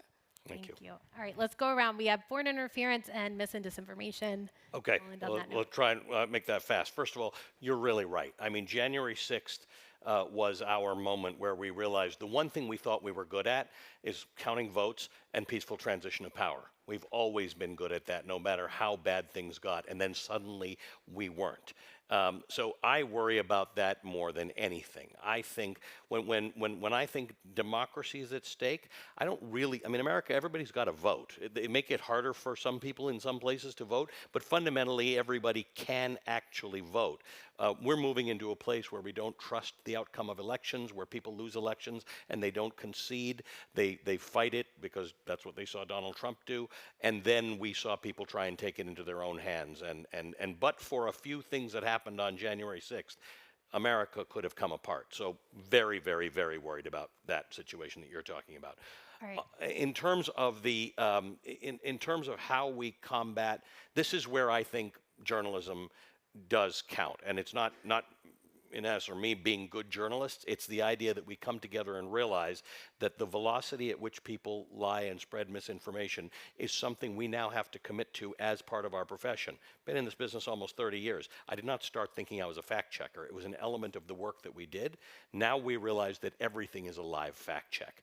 And what are our limitations, and how do we, when I book someone, or I interview someone, particularly when I book them to be live on TV, I have to have a real discussion about what my group capacity is to fact check them if they go on a lying spree, if they've been watching Donald Trump stuff and realize how you lie at that velocity. How will I actually deal with that? So it's become a new part of our profession that we're just going to have to get very good at. Okay, quick closing, Inez and Frank. I share your concerns, but I think the things we can do is, again, be curious, try to understand, and don't be too fast and judge people. Try to understand why they believe in this or that, or why they don't like this or that, and then stick with your advice. Choose your words wisely, and don't try to put fuel in the oil, which is sometimes hard, but I think that's what each of us can do, because we are all in different circles. And I think if we can take this away from this wonderful day where we had so many different discussions and input, just try to listen to others and try to understand. Frank. And I was there in the Orange Revolution. I still have an orange Christmas tree in my house. And Yanukovych tried to steal the election from Yushchenko. And the people of Ukraine took to the streets. They occupied the center of town, and they wouldn't go home. And it was cold as hell. And some of those kerosene heaters were not proper, and people were getting sick. But they would not go home because the democracy was too important. And now you have a leader today that stood up and say, I'm not leaving here. I will make my stand here. That level of courage and conviction, it's so easy for us to complain. He put his life on the line. We need more people like him. I'm glad he was Time Magazine's Person of the Year. I never thought I would see another Winston Churchill, and that's who I saw in him.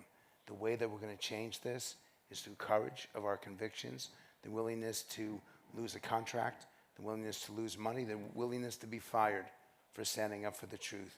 And in your case, in Ukraine's case, the willingness to risk his life. And their life. Courage. I think that's a great place to end. Thank you all. I appreciate your time in this discussion. If you'll stay seated, Heather Connolly is going to take us home. Well, thank you so much. I know that was a little sobering, and I think what we've been trying to do is build a lot of optimism into the future, but this conversation is so important because everything that we were talking about today, security, economic competitiveness, our politics have to support it. Our democracies have to support it. And I know so much attention is rightly on the 2024 election. So it was powerful, and you ended up positive, which is what I'm so, so grateful for. And I'm going to watch my words. So Frank, hold me, because you're going to hear some words here that I'm going to use using your chart. Let me, first of all, thank you all for being with us today, for being a builder today, building the new Atlanticism. We have to imagine that new Atlanticism. We have to be courageous and confident and have that bold vision.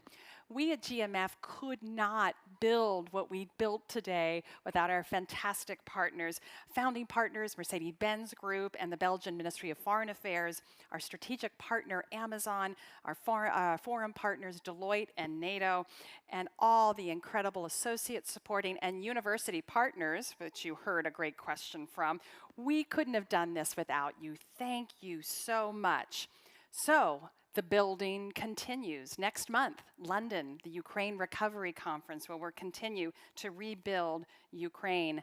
The NATO Summit in Vilnius in July, another great building moment.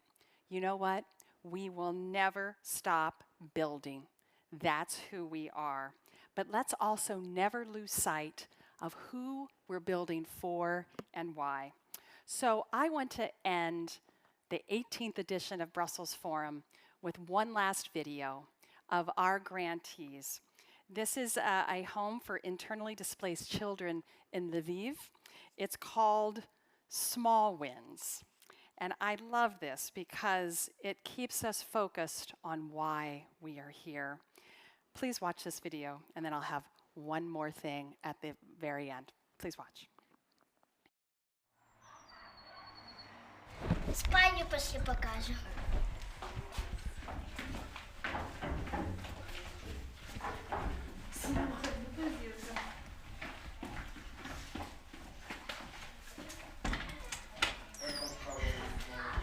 Що тобі дали? Ножик? Это у пана Андрея взяла.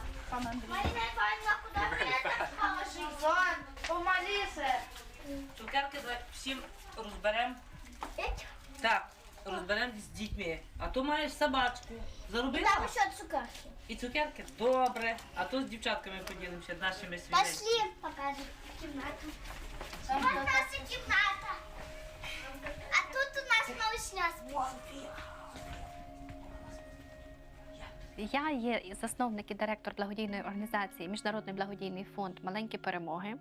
У нас працює 16 працівників в організації, і ми опікуємося 31 локацією, де на даний час є 4012 дітей. Це діти переміщені з деокупованих територій на зараз, окупованих буферних зон, де ведуться бойові дії. У нас є такі дітки, які мають вже по 2 евакуації. Вони були евакуйовані з Енергодара, Вугледара в Запоріжжя, і зараз евакуйовані з Запоріжжя до Львова і області. Ви бачите, локації у нас абсолютно всі переповнені. Нас не вистачає спеціалістів, нас не вистачає дитячих психологів, соціальних педагогів. І взагалі, ситуація яка важка. Є такі діти, які мають батьків, є такі, які не мають батьків. Дуже багато аутистів, даун-синдром, розумова відсталість. Основна моя місія, скажімо, я так ставлю, щоб діти вчилися. Я хочу, щоб вони були соціалізовані. Я хочу, щоб вони були особистостями. Супер! Дівчата затамували подих, Танюша. Так? Молодець, гарно. Так. Танюша, ти віршик знаєш, хочеш розказати? Ну, розкажи, будь ласка. Коло неї пасочка, наче сонечко маленьке, це яєчко червоненьке. Супер! Танюш, то виходить, що ти теж вмієш гарно. Мене Мене звати Діана, я є психологиня. Можу сказати, що через війну до нас приїхали з різних регіонів діти. І ясна річ, що їм потрібні і вихователі, і психологи в тому річ. Тобто, навіть якщо вони приїхали, це є домівка. І тут ми хочемо дати їм добре ставлення, ми хочемо їх і розвивати, ми хочемо їх підтримати, ми хочемо мотиваційно їх підбадьорювати. Їм треба опіка, їм треба любов, їм треба це розуміння, що все рівно це домівка. Це їхня кімната ігрова, і вони тут живуть, у них тут такий свій світ. Вони тут граються, рисують. Сончик, ти щось хочеш про себе розказати? Це Соня, звідки ти приїхала? З Харкова. А, що у тебе там було? У мене іграшки. А про що мрієш? Звати Катерина Тинянська, я психолог. Коли мені запропонували цю роботу, я зрозуміла, що це саме те, чого я шукала, тому що в цій роботі я відчуваю свою місію робити дітей щасливими, тому що саме з дитячого щастя починається щастя нації. Я вірю в постстресове зростання. Те, що я намагаюся втлумачити дітям, що вони надзвичайно сильні. І завдяки тому, що вони пережили, і бажанню, мріям, і роботі подальше, їх чекає дуже класне майбутнє.